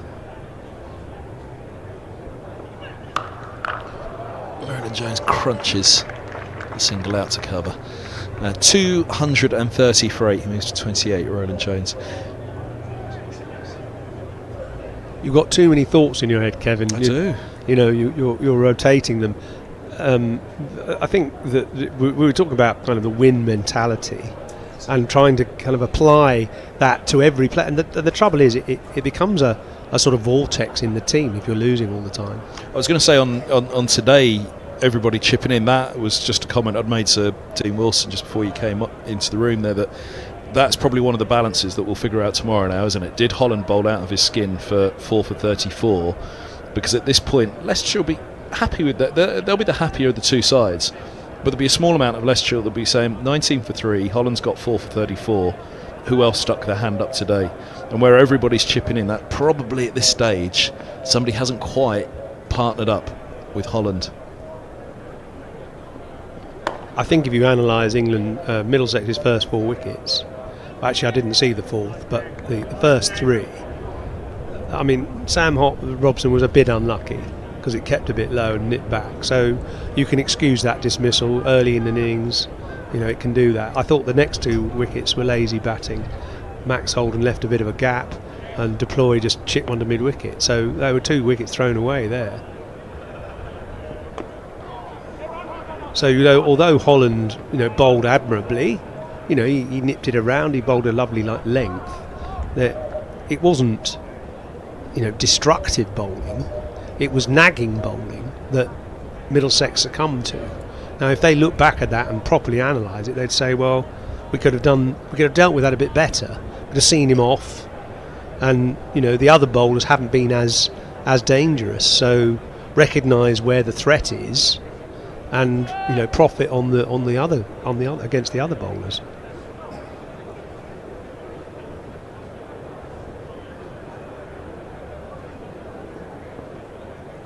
And what they have done really well today actually is that run rate, 2.74. Okay, Holland's 4 for 35 in his 20th over, so 20 of the 85 overs have gone at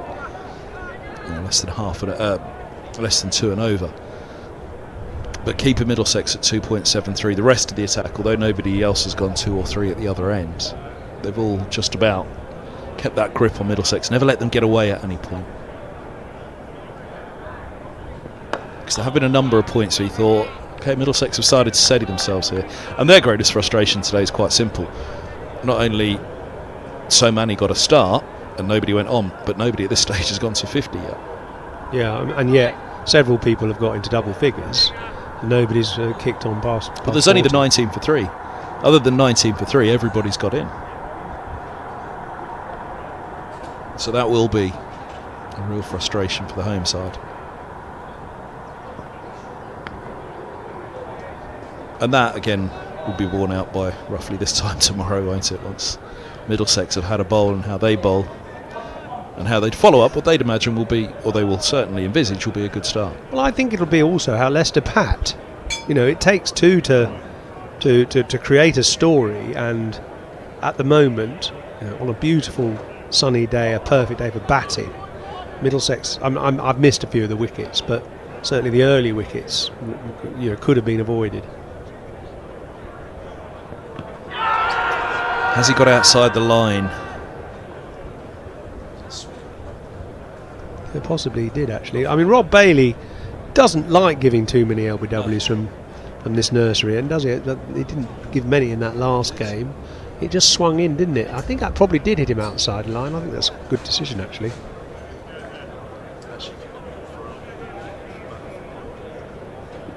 Yeah, we haven't seen much swing at all today, have we? But that's been the first one. Yeah, it definitely swung in. It's just offered a little bit of late swing, just in that line, but there's the one, outside the line. Yeah, definitely outside the line. Good decision. Well done, Bales. Yeah, he was a not-outer in the Kent game as well. Yeah. It was a very consistent performance in that match from the umpires, which I think Zafagoha was very, very relieved at just towards the end of the game. I thought that was definitely out. That LBW to him near the end of the game. I watched it a few times, played back, and yeah, I think he was lucky to get away with that. Well, they have Hawkeye now on the umpires cam, don't they? They do, but they can't refer back to it. to enable a decision. But I think they should use it. I mean, I think if they've got it now, they should use it.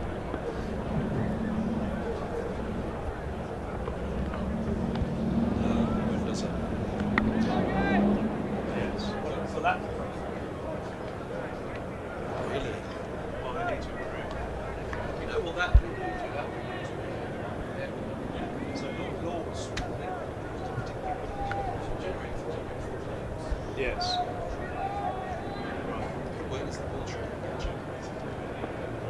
It'd be some clubs. It'd be in the cloud.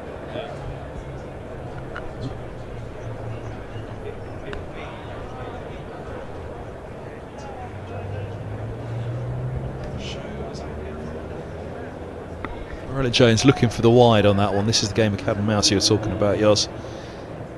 And that's fine. It's not a wide. Seemed to be starting to swing a bit, actually. Is this? But they took the new ball, presumably. Yeah. So, yeah, that'll explain why then.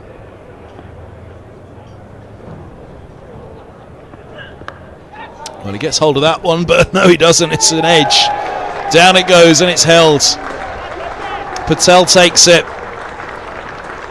The fly slip was well positioned, and that's very well held. I thought he did actually get that one for a moment, but it's gone flying in the sky. An edge down to Patel. That's a very good grab and a crucial wicket to get the Middlesex skipper for 29. Looking for the big shots, but 231 for 8 it is. 231 for 9 it is. He's hanging his head, and obviously he's disappointed, but I don't know. I don't quite get his tactics here. He's trying to slog the ball, swinging away from him, down to what probably, I don't know, he's trying to hit that straight pretty much. And I don't know, I think he could have bided his time a bit more with a bit of swing with the second new ball as well. Not an easy shot to play, and he's better than that as a player, really. And I know you're thinking, well, you've only got a couple of tail enders left, but the tail enders can stick in, and Sharma's showing he's got a bit of he's got a defence at least. So I don't know. I don't quite get that tactic. I think he could have played a bit more orthodoxly, gone for the odd big shot, maybe tried to get the field to be brought in again, but wait for the field to be brought in for the last couple of balls of the over, then go with the big shot. But it didn't seem to me as it looked like it was always going to end badly. That method of Toby Rowland-Jones with everybody back on the boundary. Sorry, that sounds a bit harsh, and it's easy to say sitting up here, why did he do that? But I don't know, I didn't see the logic of it really. Well, here's Dane Patterson, who talked a good game after the Kent match last time. It was quite enjoyable watching the ball kind of poke him and see. He had nervous. I wasn't nervous at all. I was quite happy. And then he talked through his previous batting exploits over the years. And what are they? I can't. Anything? I think I read somewhere that he averages 6 in Test cricket. 12 in Test cricket and 11.8 in first class. Is that right? No. Oh yeah, maybe. Yeah. He's got a lot of wickets in first class. Off the mark, first ball.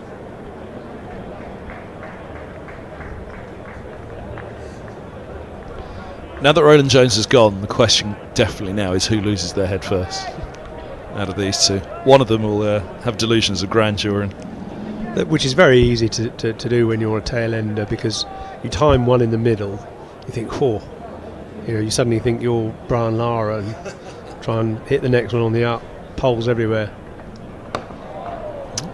Well dug out, well bowled by Van Beek, putting it where he needs to put it in that block hole.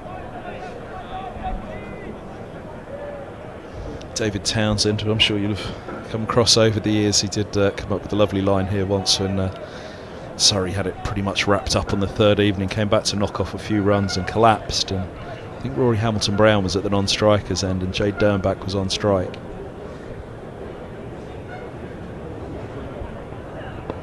And he needed 4 to win, I think. So Dernbach needs to see out the end of the over and let Hamilton-Brown get it at the other end. I mean, they should have won this comfortably by this point, Surrey. And as David Townsend put it at the time, delusions of grandeur. He saw a big boundary in the sky and he went for it. I made that faux pas once with Ian Botham playing for Durham, and he had a big slog in a Sunday League, one-day game, got bowled, and he came storming off the field and said, "Someone's flashing a mirror by the sight screen, put me off." And I said, "Well, how would you know? Your head was stuck in the clouds." he nearly wrapped the bat round me.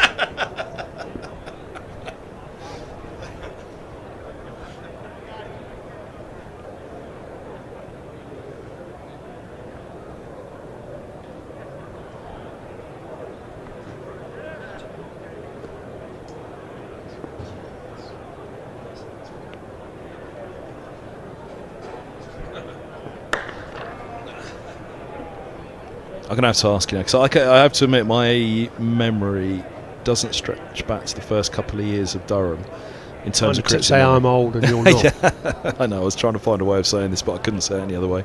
How was it coming together for a dressing room like that for the first time? Absolutely brilliant. And we were hopeless on the field, but it was a party off it.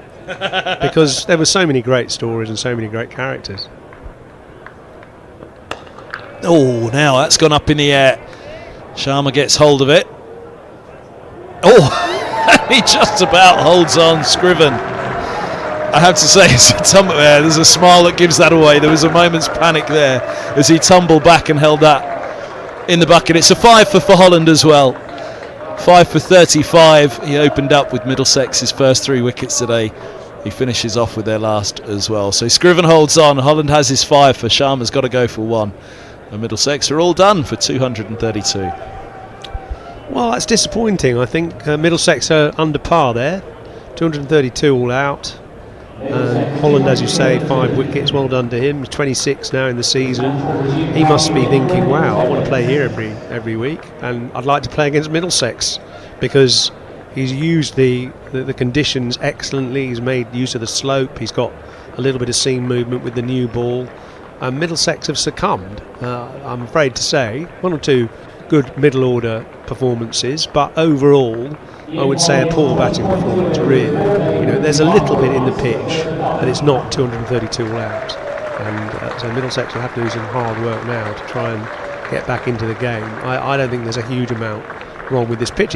There's a little bit there, but if you look at the dismissals overall, I'd say probably 7 or 8 were batsman error, and a couple were unplayable. I'm just trying to work out if it's 7 or 8 to go tonight. 7, isn't it? Because we'll lose the over that we're in and 2 more. So, by the end of the 7th over this morning, Middlesex were 19 for 3. We'll be back in 10 minutes, just under 10 minutes here on the live enhanced stream. Simon Hughes alongside myself, Kevin Hand, in the evening session, the live enhanced stream from Lords, from Middlesex in association with Dafferbet.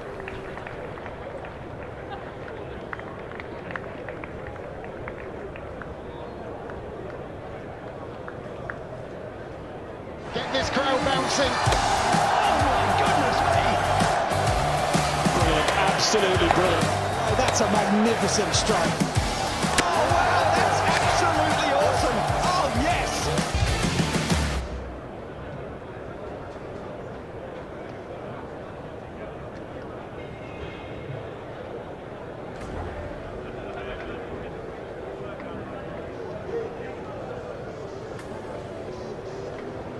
Has he got him? He has. Oh, wow. Wow.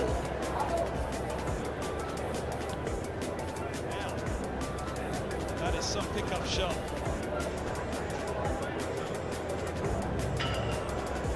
As we get a little bit closer to those approaches, take note that it will be a great assistance as round winning start. Spectators in case any rubbish or recycling or general waste is provided.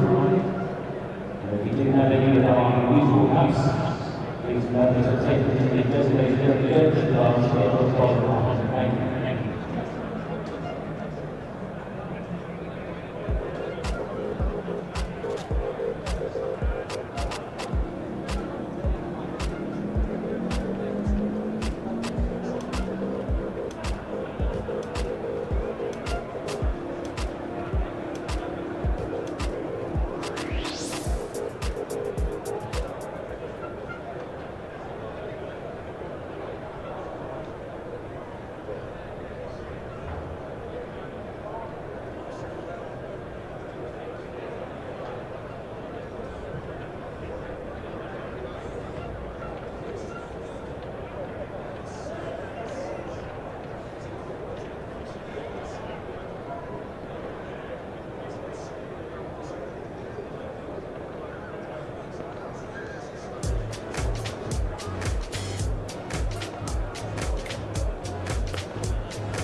selection is all our actions all the time.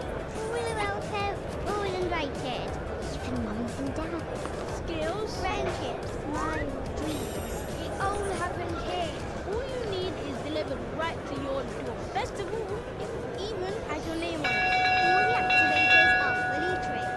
And all This the match will resume in 5 minutes. Catch, throw, try it all. It's time to go. All in, all together. And it all starts with All Stars. All you need to get started is at allstarscricket.co.uk.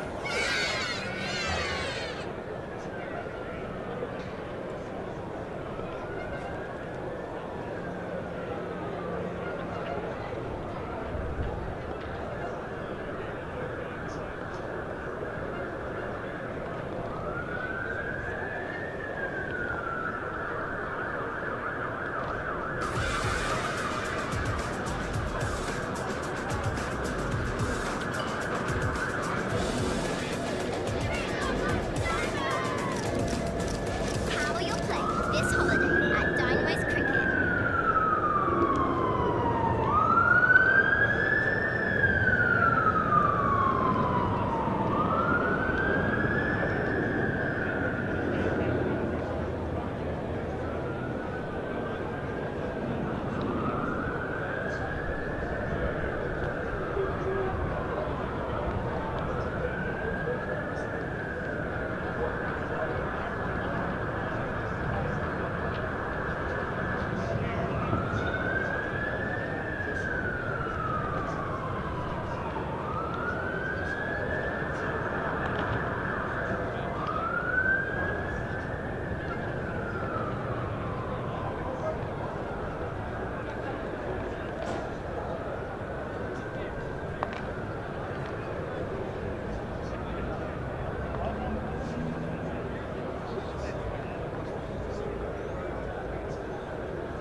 Returning to the middle, umpires Richard Hamilton and Rothesay.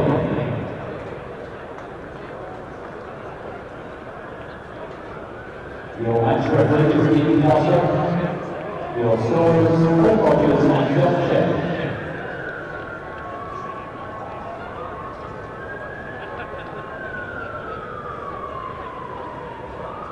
Middlesex 0, captain by Total Jones. And keeping wicket, Jack Davies.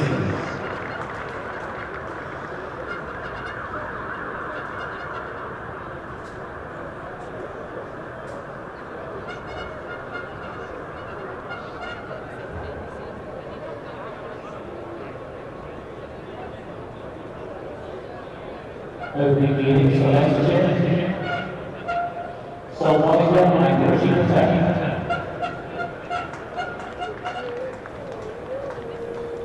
Well, good evening, everybody. Welcome back to Lords, a live enhanced stream from Middlesex in association with Dapperbet and the hosts. Just about to start the second innings of the match. First innings for Leicestershire. We're playing two Middlesex's 232. Toby Rowland-Jones had a swing of the bat at the end, but succumbed with a thick edge flying down to the fly slip. It's going to be Patel and Budinger to open the innings for Leicestershire, and 7 overs to go tonight. Middlesex will really be hunting something similar to that 19 for 3 that they found themselves after 7 overs this morning, when Roland Jones lost the toss to Pete Hanscom, the former Middlesex captain. Back here at Lord's, it's been a pretty good day for the Foxes so far. How will the evening finish things off?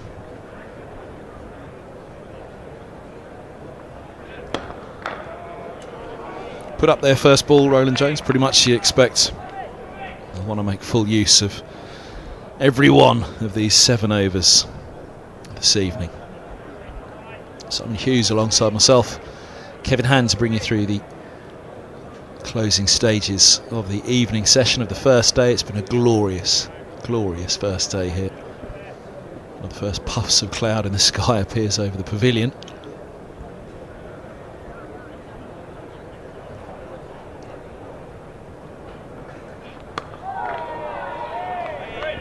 Spot again, just a hint. If the batter's played the ball more often on the top or the bottom of the bat today rather than the middle, it has been more on the bottom. Yeah, there's not a lot of bounce. It's not excessive. You'll certainly get a little bit of movement with this new ball. Toby Roland Jones will be looking to try and just get it to go up the slope a touch. Probably look to bowl just outside off stump, and the slope can help it come back in, swing can help it move away. Perhaps not quite up to full speed yet. He's a nagging bowler. I thought he would probably play more Test cricket than he did, actually. He didn't play for that long, but he did well when he played.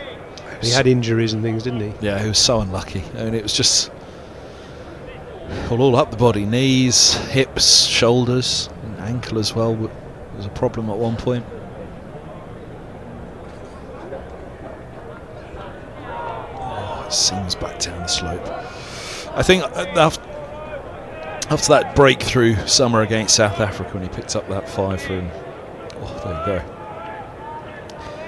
I think, bar for injuries, he'd have played a very, very long time for England. You know, he's a similar bowler actually to a man I obviously admire, and many bowlers do admire, Glenn McGrath, who was an absolute master of bowling pavilion end at Lord's. You know, he took, I think it was 26 wickets in Test cricket here, averaged 9 in 3 tests. I mean, phenomenal.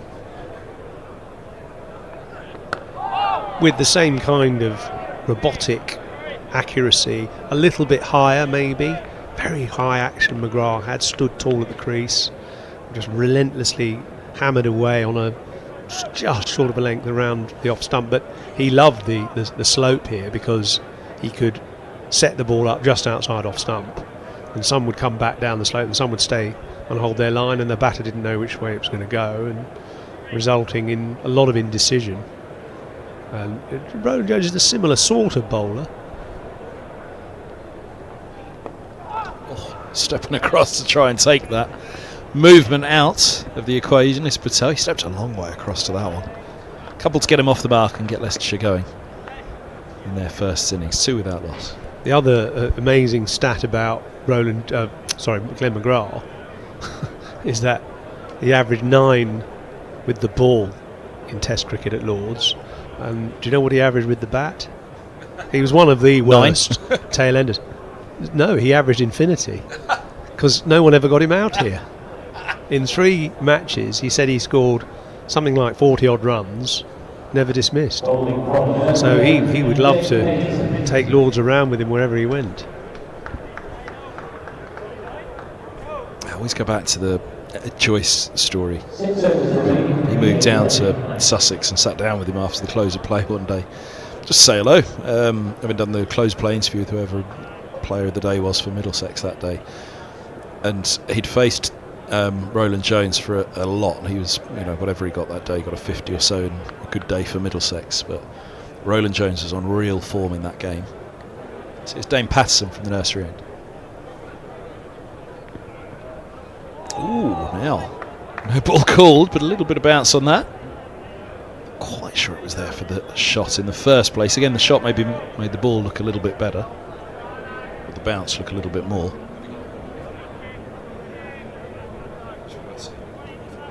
It just bounced, didn't it? It caught the batter by surprise a bit. He looked to play it. You know, he's playing it with a cross bat. That's a bad shot, actually. I mean, you know, he should be looking to leave that initially, probably. Oh, that's a beautiful ball. And that's all about the bowler and the ball. Yeah, he's a classic seam bowler, isn't he? Yeah, that's gone across him. That's a really good delivery. Really good. Beautifully bowled. Nothing you can do about that. But the ball for sure. Before, the batter made it look a much better ball than it was. Just a good line and length delivery, but yeah, it wasn't a flat batted shot that first. Horizontal batted shot that first delivery.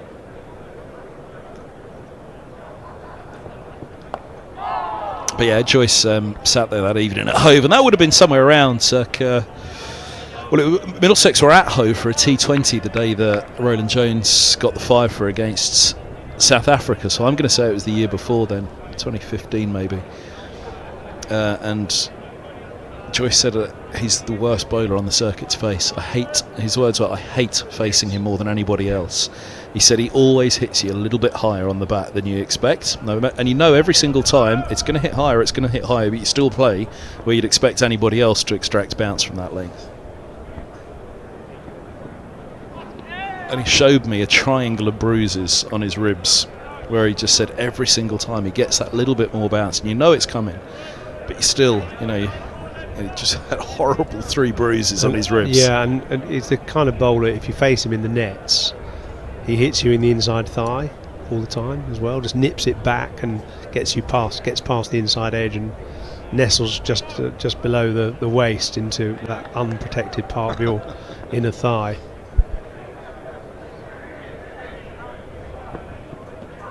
Oh, now I don't think that's going to be given, but Buddinger's not playing him comfortably here at all, is he? I mean, I've seen they're appealing for a catch there, are they? They're appealing for leg before pitched outside. I think it pitched outside leg. I think it was. That would have been one of those. Well, yeah, it's close. It's close. I think it may have just pitched outside leg fractionally. Half the ball.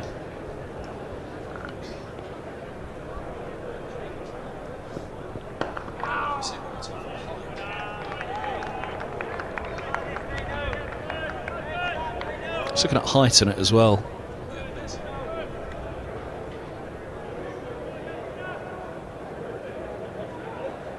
The batsman's obscuring where it pitched there, isn't he? But I just think because of the length, it's a little bit short, and generally you've got to bowl it quite full to get an LBW from over the wicket to a left-hander, unless it swung back a lot. It was marginal one. I mean, it might have just pitched on leg stump, but it was very marginal. Let's pitch it outside the line for sure. 4 without loss after 2 overs, but Patterson is very much in the game from the nursery end, where he says he very much enjoys bowling here at Lord's, his favourite end. I bet he does, especially if you're bowling at a batter like that. I mean, that was pretty poor opening batsmanship from Budinger as well. Having a waft, trying to flick him across the line.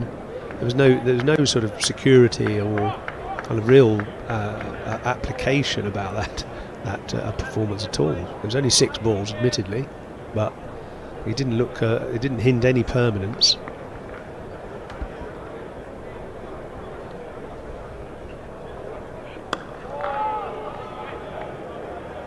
I suppose batters have different approaches to how you're going to bat in these 6 or 7 overs before the close. You'd think the old-fashioned idea would be to stay in, keep your wicket intact, so you can look ahead to the morning. But some batters think that it's 7 overs where the field is going to be fairly attacking. That's an opportunity for runs, to make some quick runs.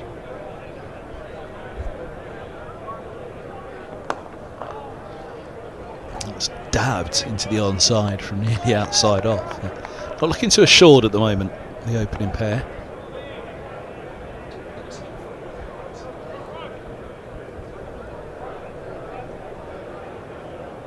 So you can see where the feet go here.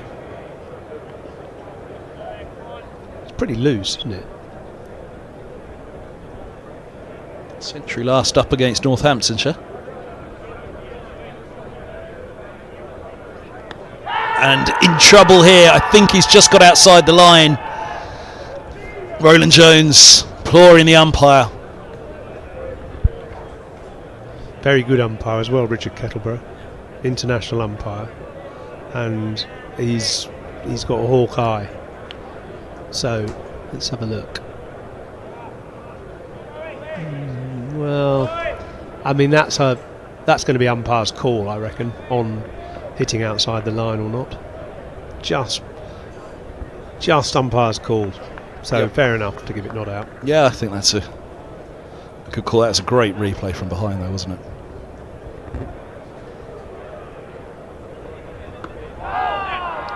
But that'll have put plenty into the mind of the batters, both of them. Talks about a couple of interesting efforts from Budinger at the other end. There's clearly a lot of doubt in the batter's mind walking out there. The first few deliveries won't have helped that at all.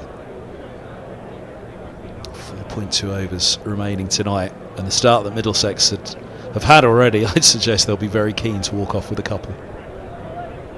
Well, yes, because they'll be disappointed with their batting, but a couple of wickets tonight would really lift their mood and put them in a more positive vein in the morning. Although, having said that, the ball will still be hard on you in the morning as well. 7 overs old.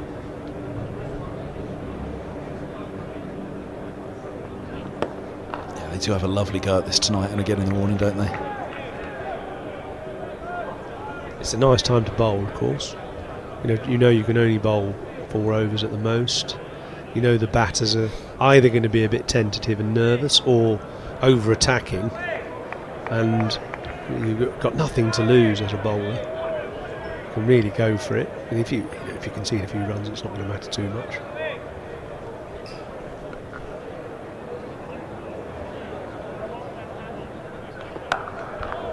Well, that is an interesting shot. A single is taken. It talks about how Roland Jones gets that extra bit of bounce to go down and get underneath him like this. Yeah, it's a sort of on your knees hook.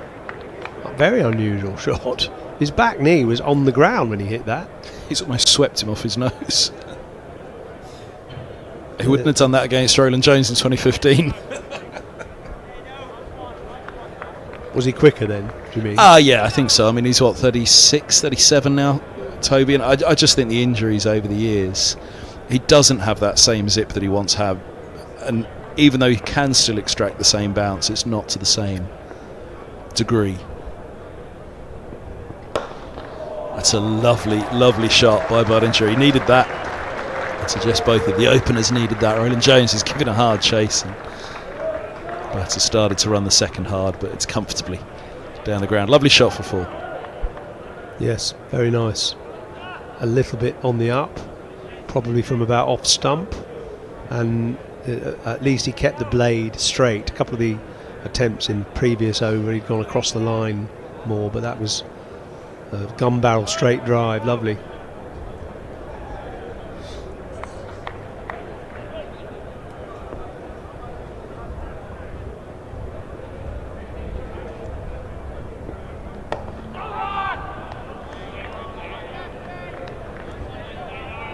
He's bowled well, Patterson, in his stint with Middlesex, brought in for the start of the season. Be off to the Test Championship against Australia. Do you think he'll play? I think he's eyeing it for sure. Well, this is a good warm-up, if you like, for him to show what he can do from here.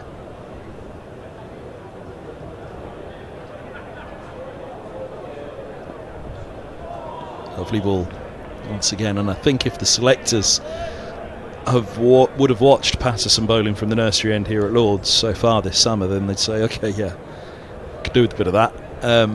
But I do think he probably needs that headline act, that headline grabbing performance perhaps still to...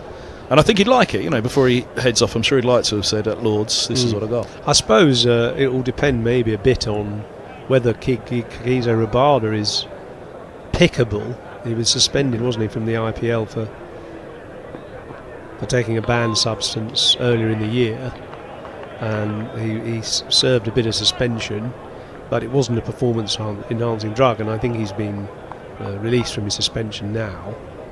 I don't know whether the South Africans will hold that against him. I mean, I doubt it. I think they'll want to play him if they can. It's a good attack now that they've got, isn't it, South Africa? It really is. Well, it was too good for England here a couple of years ago. They lost by an innings, England, to an attack with Marco Jansen, Rabada, etc. It's another good shot down the ground. It's more of a gentle push on this occasion. How well's he timed it, though? But it's just losing its legs at the lasts. Keeping Max Holden interested. Yeah, Jansen, when he gets it right, is a formidable force, isn't he? Well, and Rabada as well. I love watching Rabada bowl. He's just sort of... His poetry when you watch him. He's got such lovely rhythm, and he's so athletic. He's hard to face as well, because sometimes his biorhythms don't work perfectly and he bowls at 84, and then suddenly everything clicks and he bowls at 92. So it's quite demanding, and he surprises his batsmen with extra pace quite often.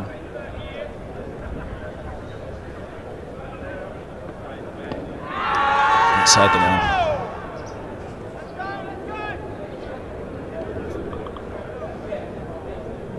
Stuart Broad was a brilliant bowler from the nursery end, and one of the reasons was he went quite wide of the crease and tried to angle the ball in up the slope and then seam it away, and I think Dane Patterson's a bit like that. He looks to have a natural action that brings the ball into the right-hander but can make it move off the seam away, so you might want to try the odd ball from this end a little bit wider the crease when he gets the chance. Now Roland Jones has got the left-hander in his sights. I fancy an LBW here.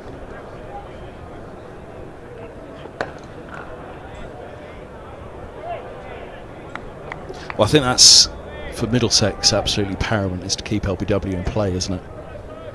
Keep that ball up there in these overs. The last thing the batters will want is to be relentlessly keeping that ball away when it fizzes around their knees.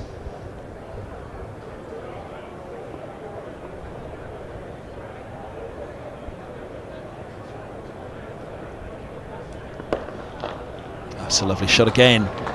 Again, this is somewhere in between that lovely flowing drive and the gentle push. He's timed it perfectly. Up the hill to the pavilion for 4 more. Yeah, there's something really kind of pleasing on the eye about Buddinger's driving, certainly. I mean, I feel if I was number 3, I'd be sort of slightly on edge, because he certainly gives the bowler a chance the way he plays.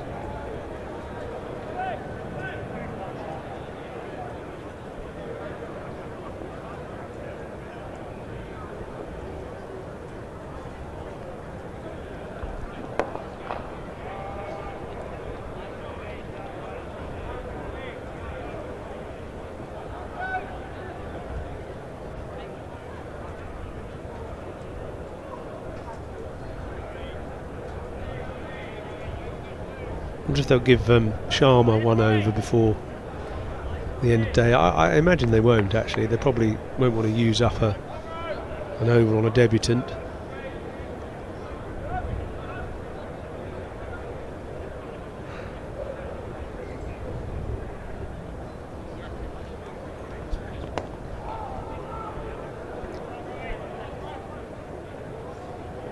Single more. Just looking up the South Africa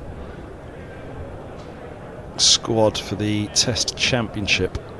So Patterson, Rabada is picked in the squad.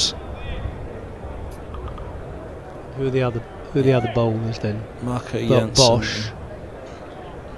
Marco And Jansen. Mulder all rounder, isn't he? Yeah. And Geedy. Ngidi, okay, Ngidi's in it, yeah. Okay, he'll probably play.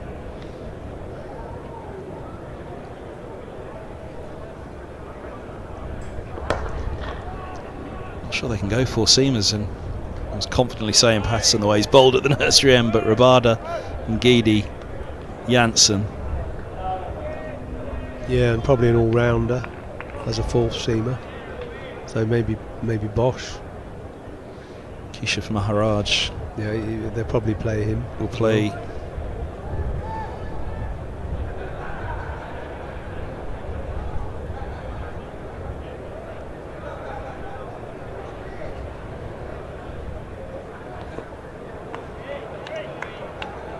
Team without loss, 5 done here, 2 to go. Over fascinating top of the table clash in Division 2, but 30 points separate these sides, which makes it a pretty big game for Middlesex. Don't want to lose at home this one, this stage of the season, with such a big chunk having been played already.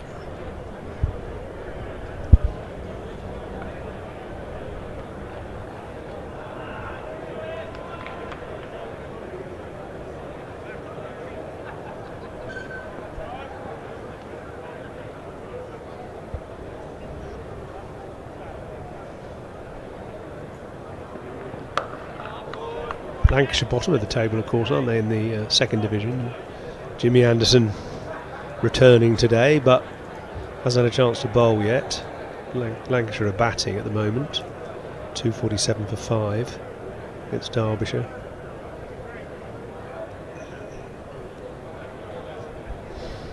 I bet he still wants to play Test cricket, Jimmy. Thing is, when you become that good, bowling's a sort of love affair. It's a sort of addiction. You don't want to give up. Well, you're a long time retired, aren't you?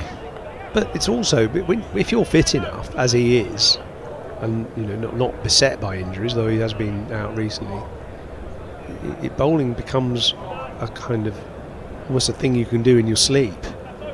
And he's absolutely mastered all the different arts of seam and swing bowling. You don't really want to. You feel like if you stop, you'll never be able to do it again.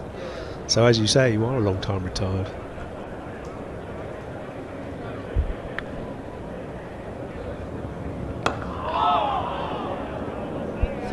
Bowler hanging his head there and sort of exclaiming in disappointment. He thought he might have had him. The way that Patel is playing, he's getting outside off stump and slightly playing across the line. And Patterson's trying to get him LBW.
What a run away for a couple more. 21 without loss, and well, they're nearly there. We said after a bright start here for Middlesex that they'd want to walk off with a couple tonight. And I'm sure as they walked onto the field, that was certainly their thoughts. And after the first couple of overs, they'd wanted to keep cranking up that pressure, but just easing their way through now. Budinger and Patel. Still 7 balls though.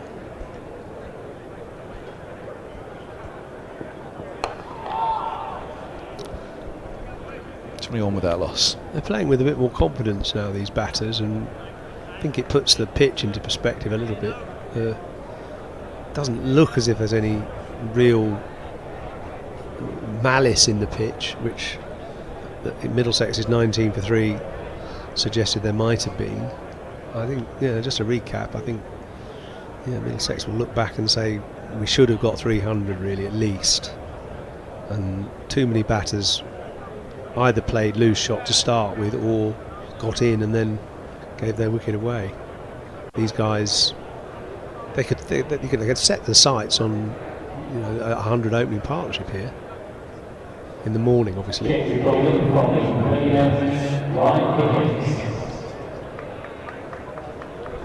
Ryan Higgins then from the pavilion end to replace Roland Jones.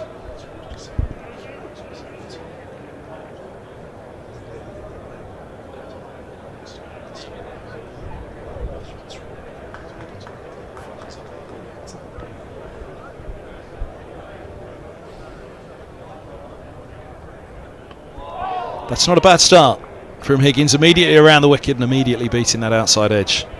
It's interesting, isn't it? It's that sort of pace of bowling which seems to be most effective on here, and you mentioned it a few times yourself, both on and off air. Timmy Murtagh, who is an absolute sort of banker for wickets here at Lord's, with that sort of pace. Keepers quite often stood up to the stumps as well. That sort of 75 to 78 miles an hour sort of pace, the ball just holding in the surface a little bit longer. Oh, has that been put down? It has, by Sharma. Well, the young man on debut has just dropped a dolly. Talk about being stuck in the surface. That didn't stick in the hands. Oh, dear. Horrible moment for the youngster. Yeah, dear, oh dear. That will leave him with a bad taste going into the dressing room tonight.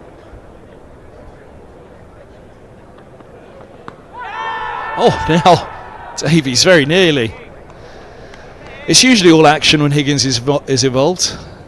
I wanted to give for one more over tonight.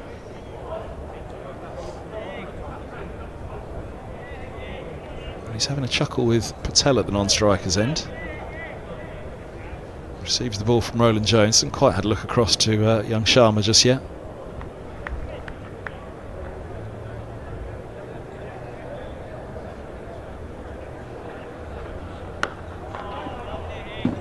We're not really expecting to get a catch at deepish mid-on in the last over of the game, are you? The last over of the day. It's funny, I picked up earlier and I meant to say it on this exact shot with it was Roland Jones walking back and just turned to start running in, and Sharma caught my eye. He's a really alert fielder walking in, maybe just because his debut but his poise as he walks in, it's extraordinary. I don't think I've seen a more concentrated walk in. It was a bit tense actually when the ball came to him. He was a bit electric hands, wasn't he? This was clipped away. That's a deep mid-wicket. He always bends forward and then starts prowling in, but yeah, that probably is tension. As I say, it caught my eye in terms of it was unusual, and it probably is exactly that tension was probably the reason that it's catch over went down. keenness as well, isn't it? I mean, your first day in the field for Middlesex, and you want to impress, and you're all kind of on edge because it's exciting. The adrenaline's kicking in.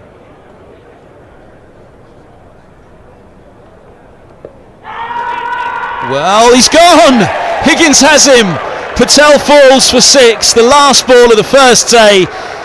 And Ryan Higgins throwing the ball by his skipper to bowl that last over. Very nearly had a wicket early in the over. He does at the end of it. Horrible shot, really. He's been trying to do this a lot. Get across outside off stump and work across the line, and he did it there, and well, it's just marginal whether he's outside the line. The batter will probably get back into the pavilion and say I was outside the line there, how did he give that? And then his teammates will probably show him the replay, and he may or may not be right. But Richard Kettleborough is pretty sharp umpire, so I'd give the bowler the benefit of the doubt there, even giving him out for the shot maybe. Although, of course, you don't really do that. Yeah. First look, I thought, has he got outside the line on that one? Second look that we just looked at, I did line it up a little bit more myself. I thought, no, he's right. I think he's gone on that. First look, I did think, I'm not sure, because he was going so far across. But We'll undoubtedly have a look again in the morning as Middlesex will look to come back and pick up where they've left off tonight. It's been a good start with the ball, and the change to Ryan Higgins has made a big impact. Higgins also walked across there after the wicket and gave Sharma a really big hug, which is great to see. Hopefully he gave the umpire a bit of a hug as well. He's got to wait until they're off the field to do that. Simon Hughes, alongside myself, Kevin Hand, taking you through to the close tonight. Dean Wilson as well. Thanks to him for his efforts. Thanks to you all for tuning in. It's been quite the first day here. 2:32 for Middlesex. Something of an escape from 19 for 3. Equally, Leicestershire can't be too disappointed with skittling the hosts. Nobody going past 50 and a fine 5 for Holland. Do join us back in the morning. It's certainly with that wicket, it's just evened up a little bit this first day. Middlesex will walk off with a slightly bigger smile than perhaps they may have. From myself, Kevin Hand, and all of the team here at Lords, thanks for your company. The live enhanced stream from Middlesex is in association with Daffabet.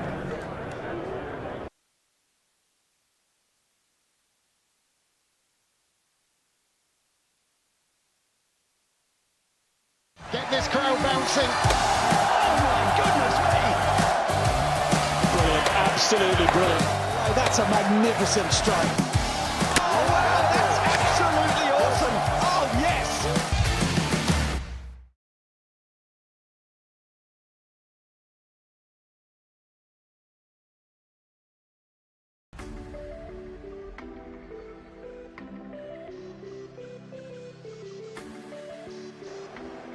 Has he got him? He has. Oh, wow. Now, that is some pickup shot.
All the fun and all the games, they all start here with All Stars Cricket. All new experiences for everyone. All over the country. Every session is all-out action all the time. All well coached, all invited. Even mums and dads. Skills, Friendships, smiles, dreams. it all happens here. All you need is delivered right to your door. Best of all, it even has your name on it. All the activators are fully trained. And all they want is for us to have a great time. Always. Tap, ball, Catch, throw, try it all. it's time to go all in, all together. And it all starts with All Stars. All you need to get started is at allstarscricket.co.uk.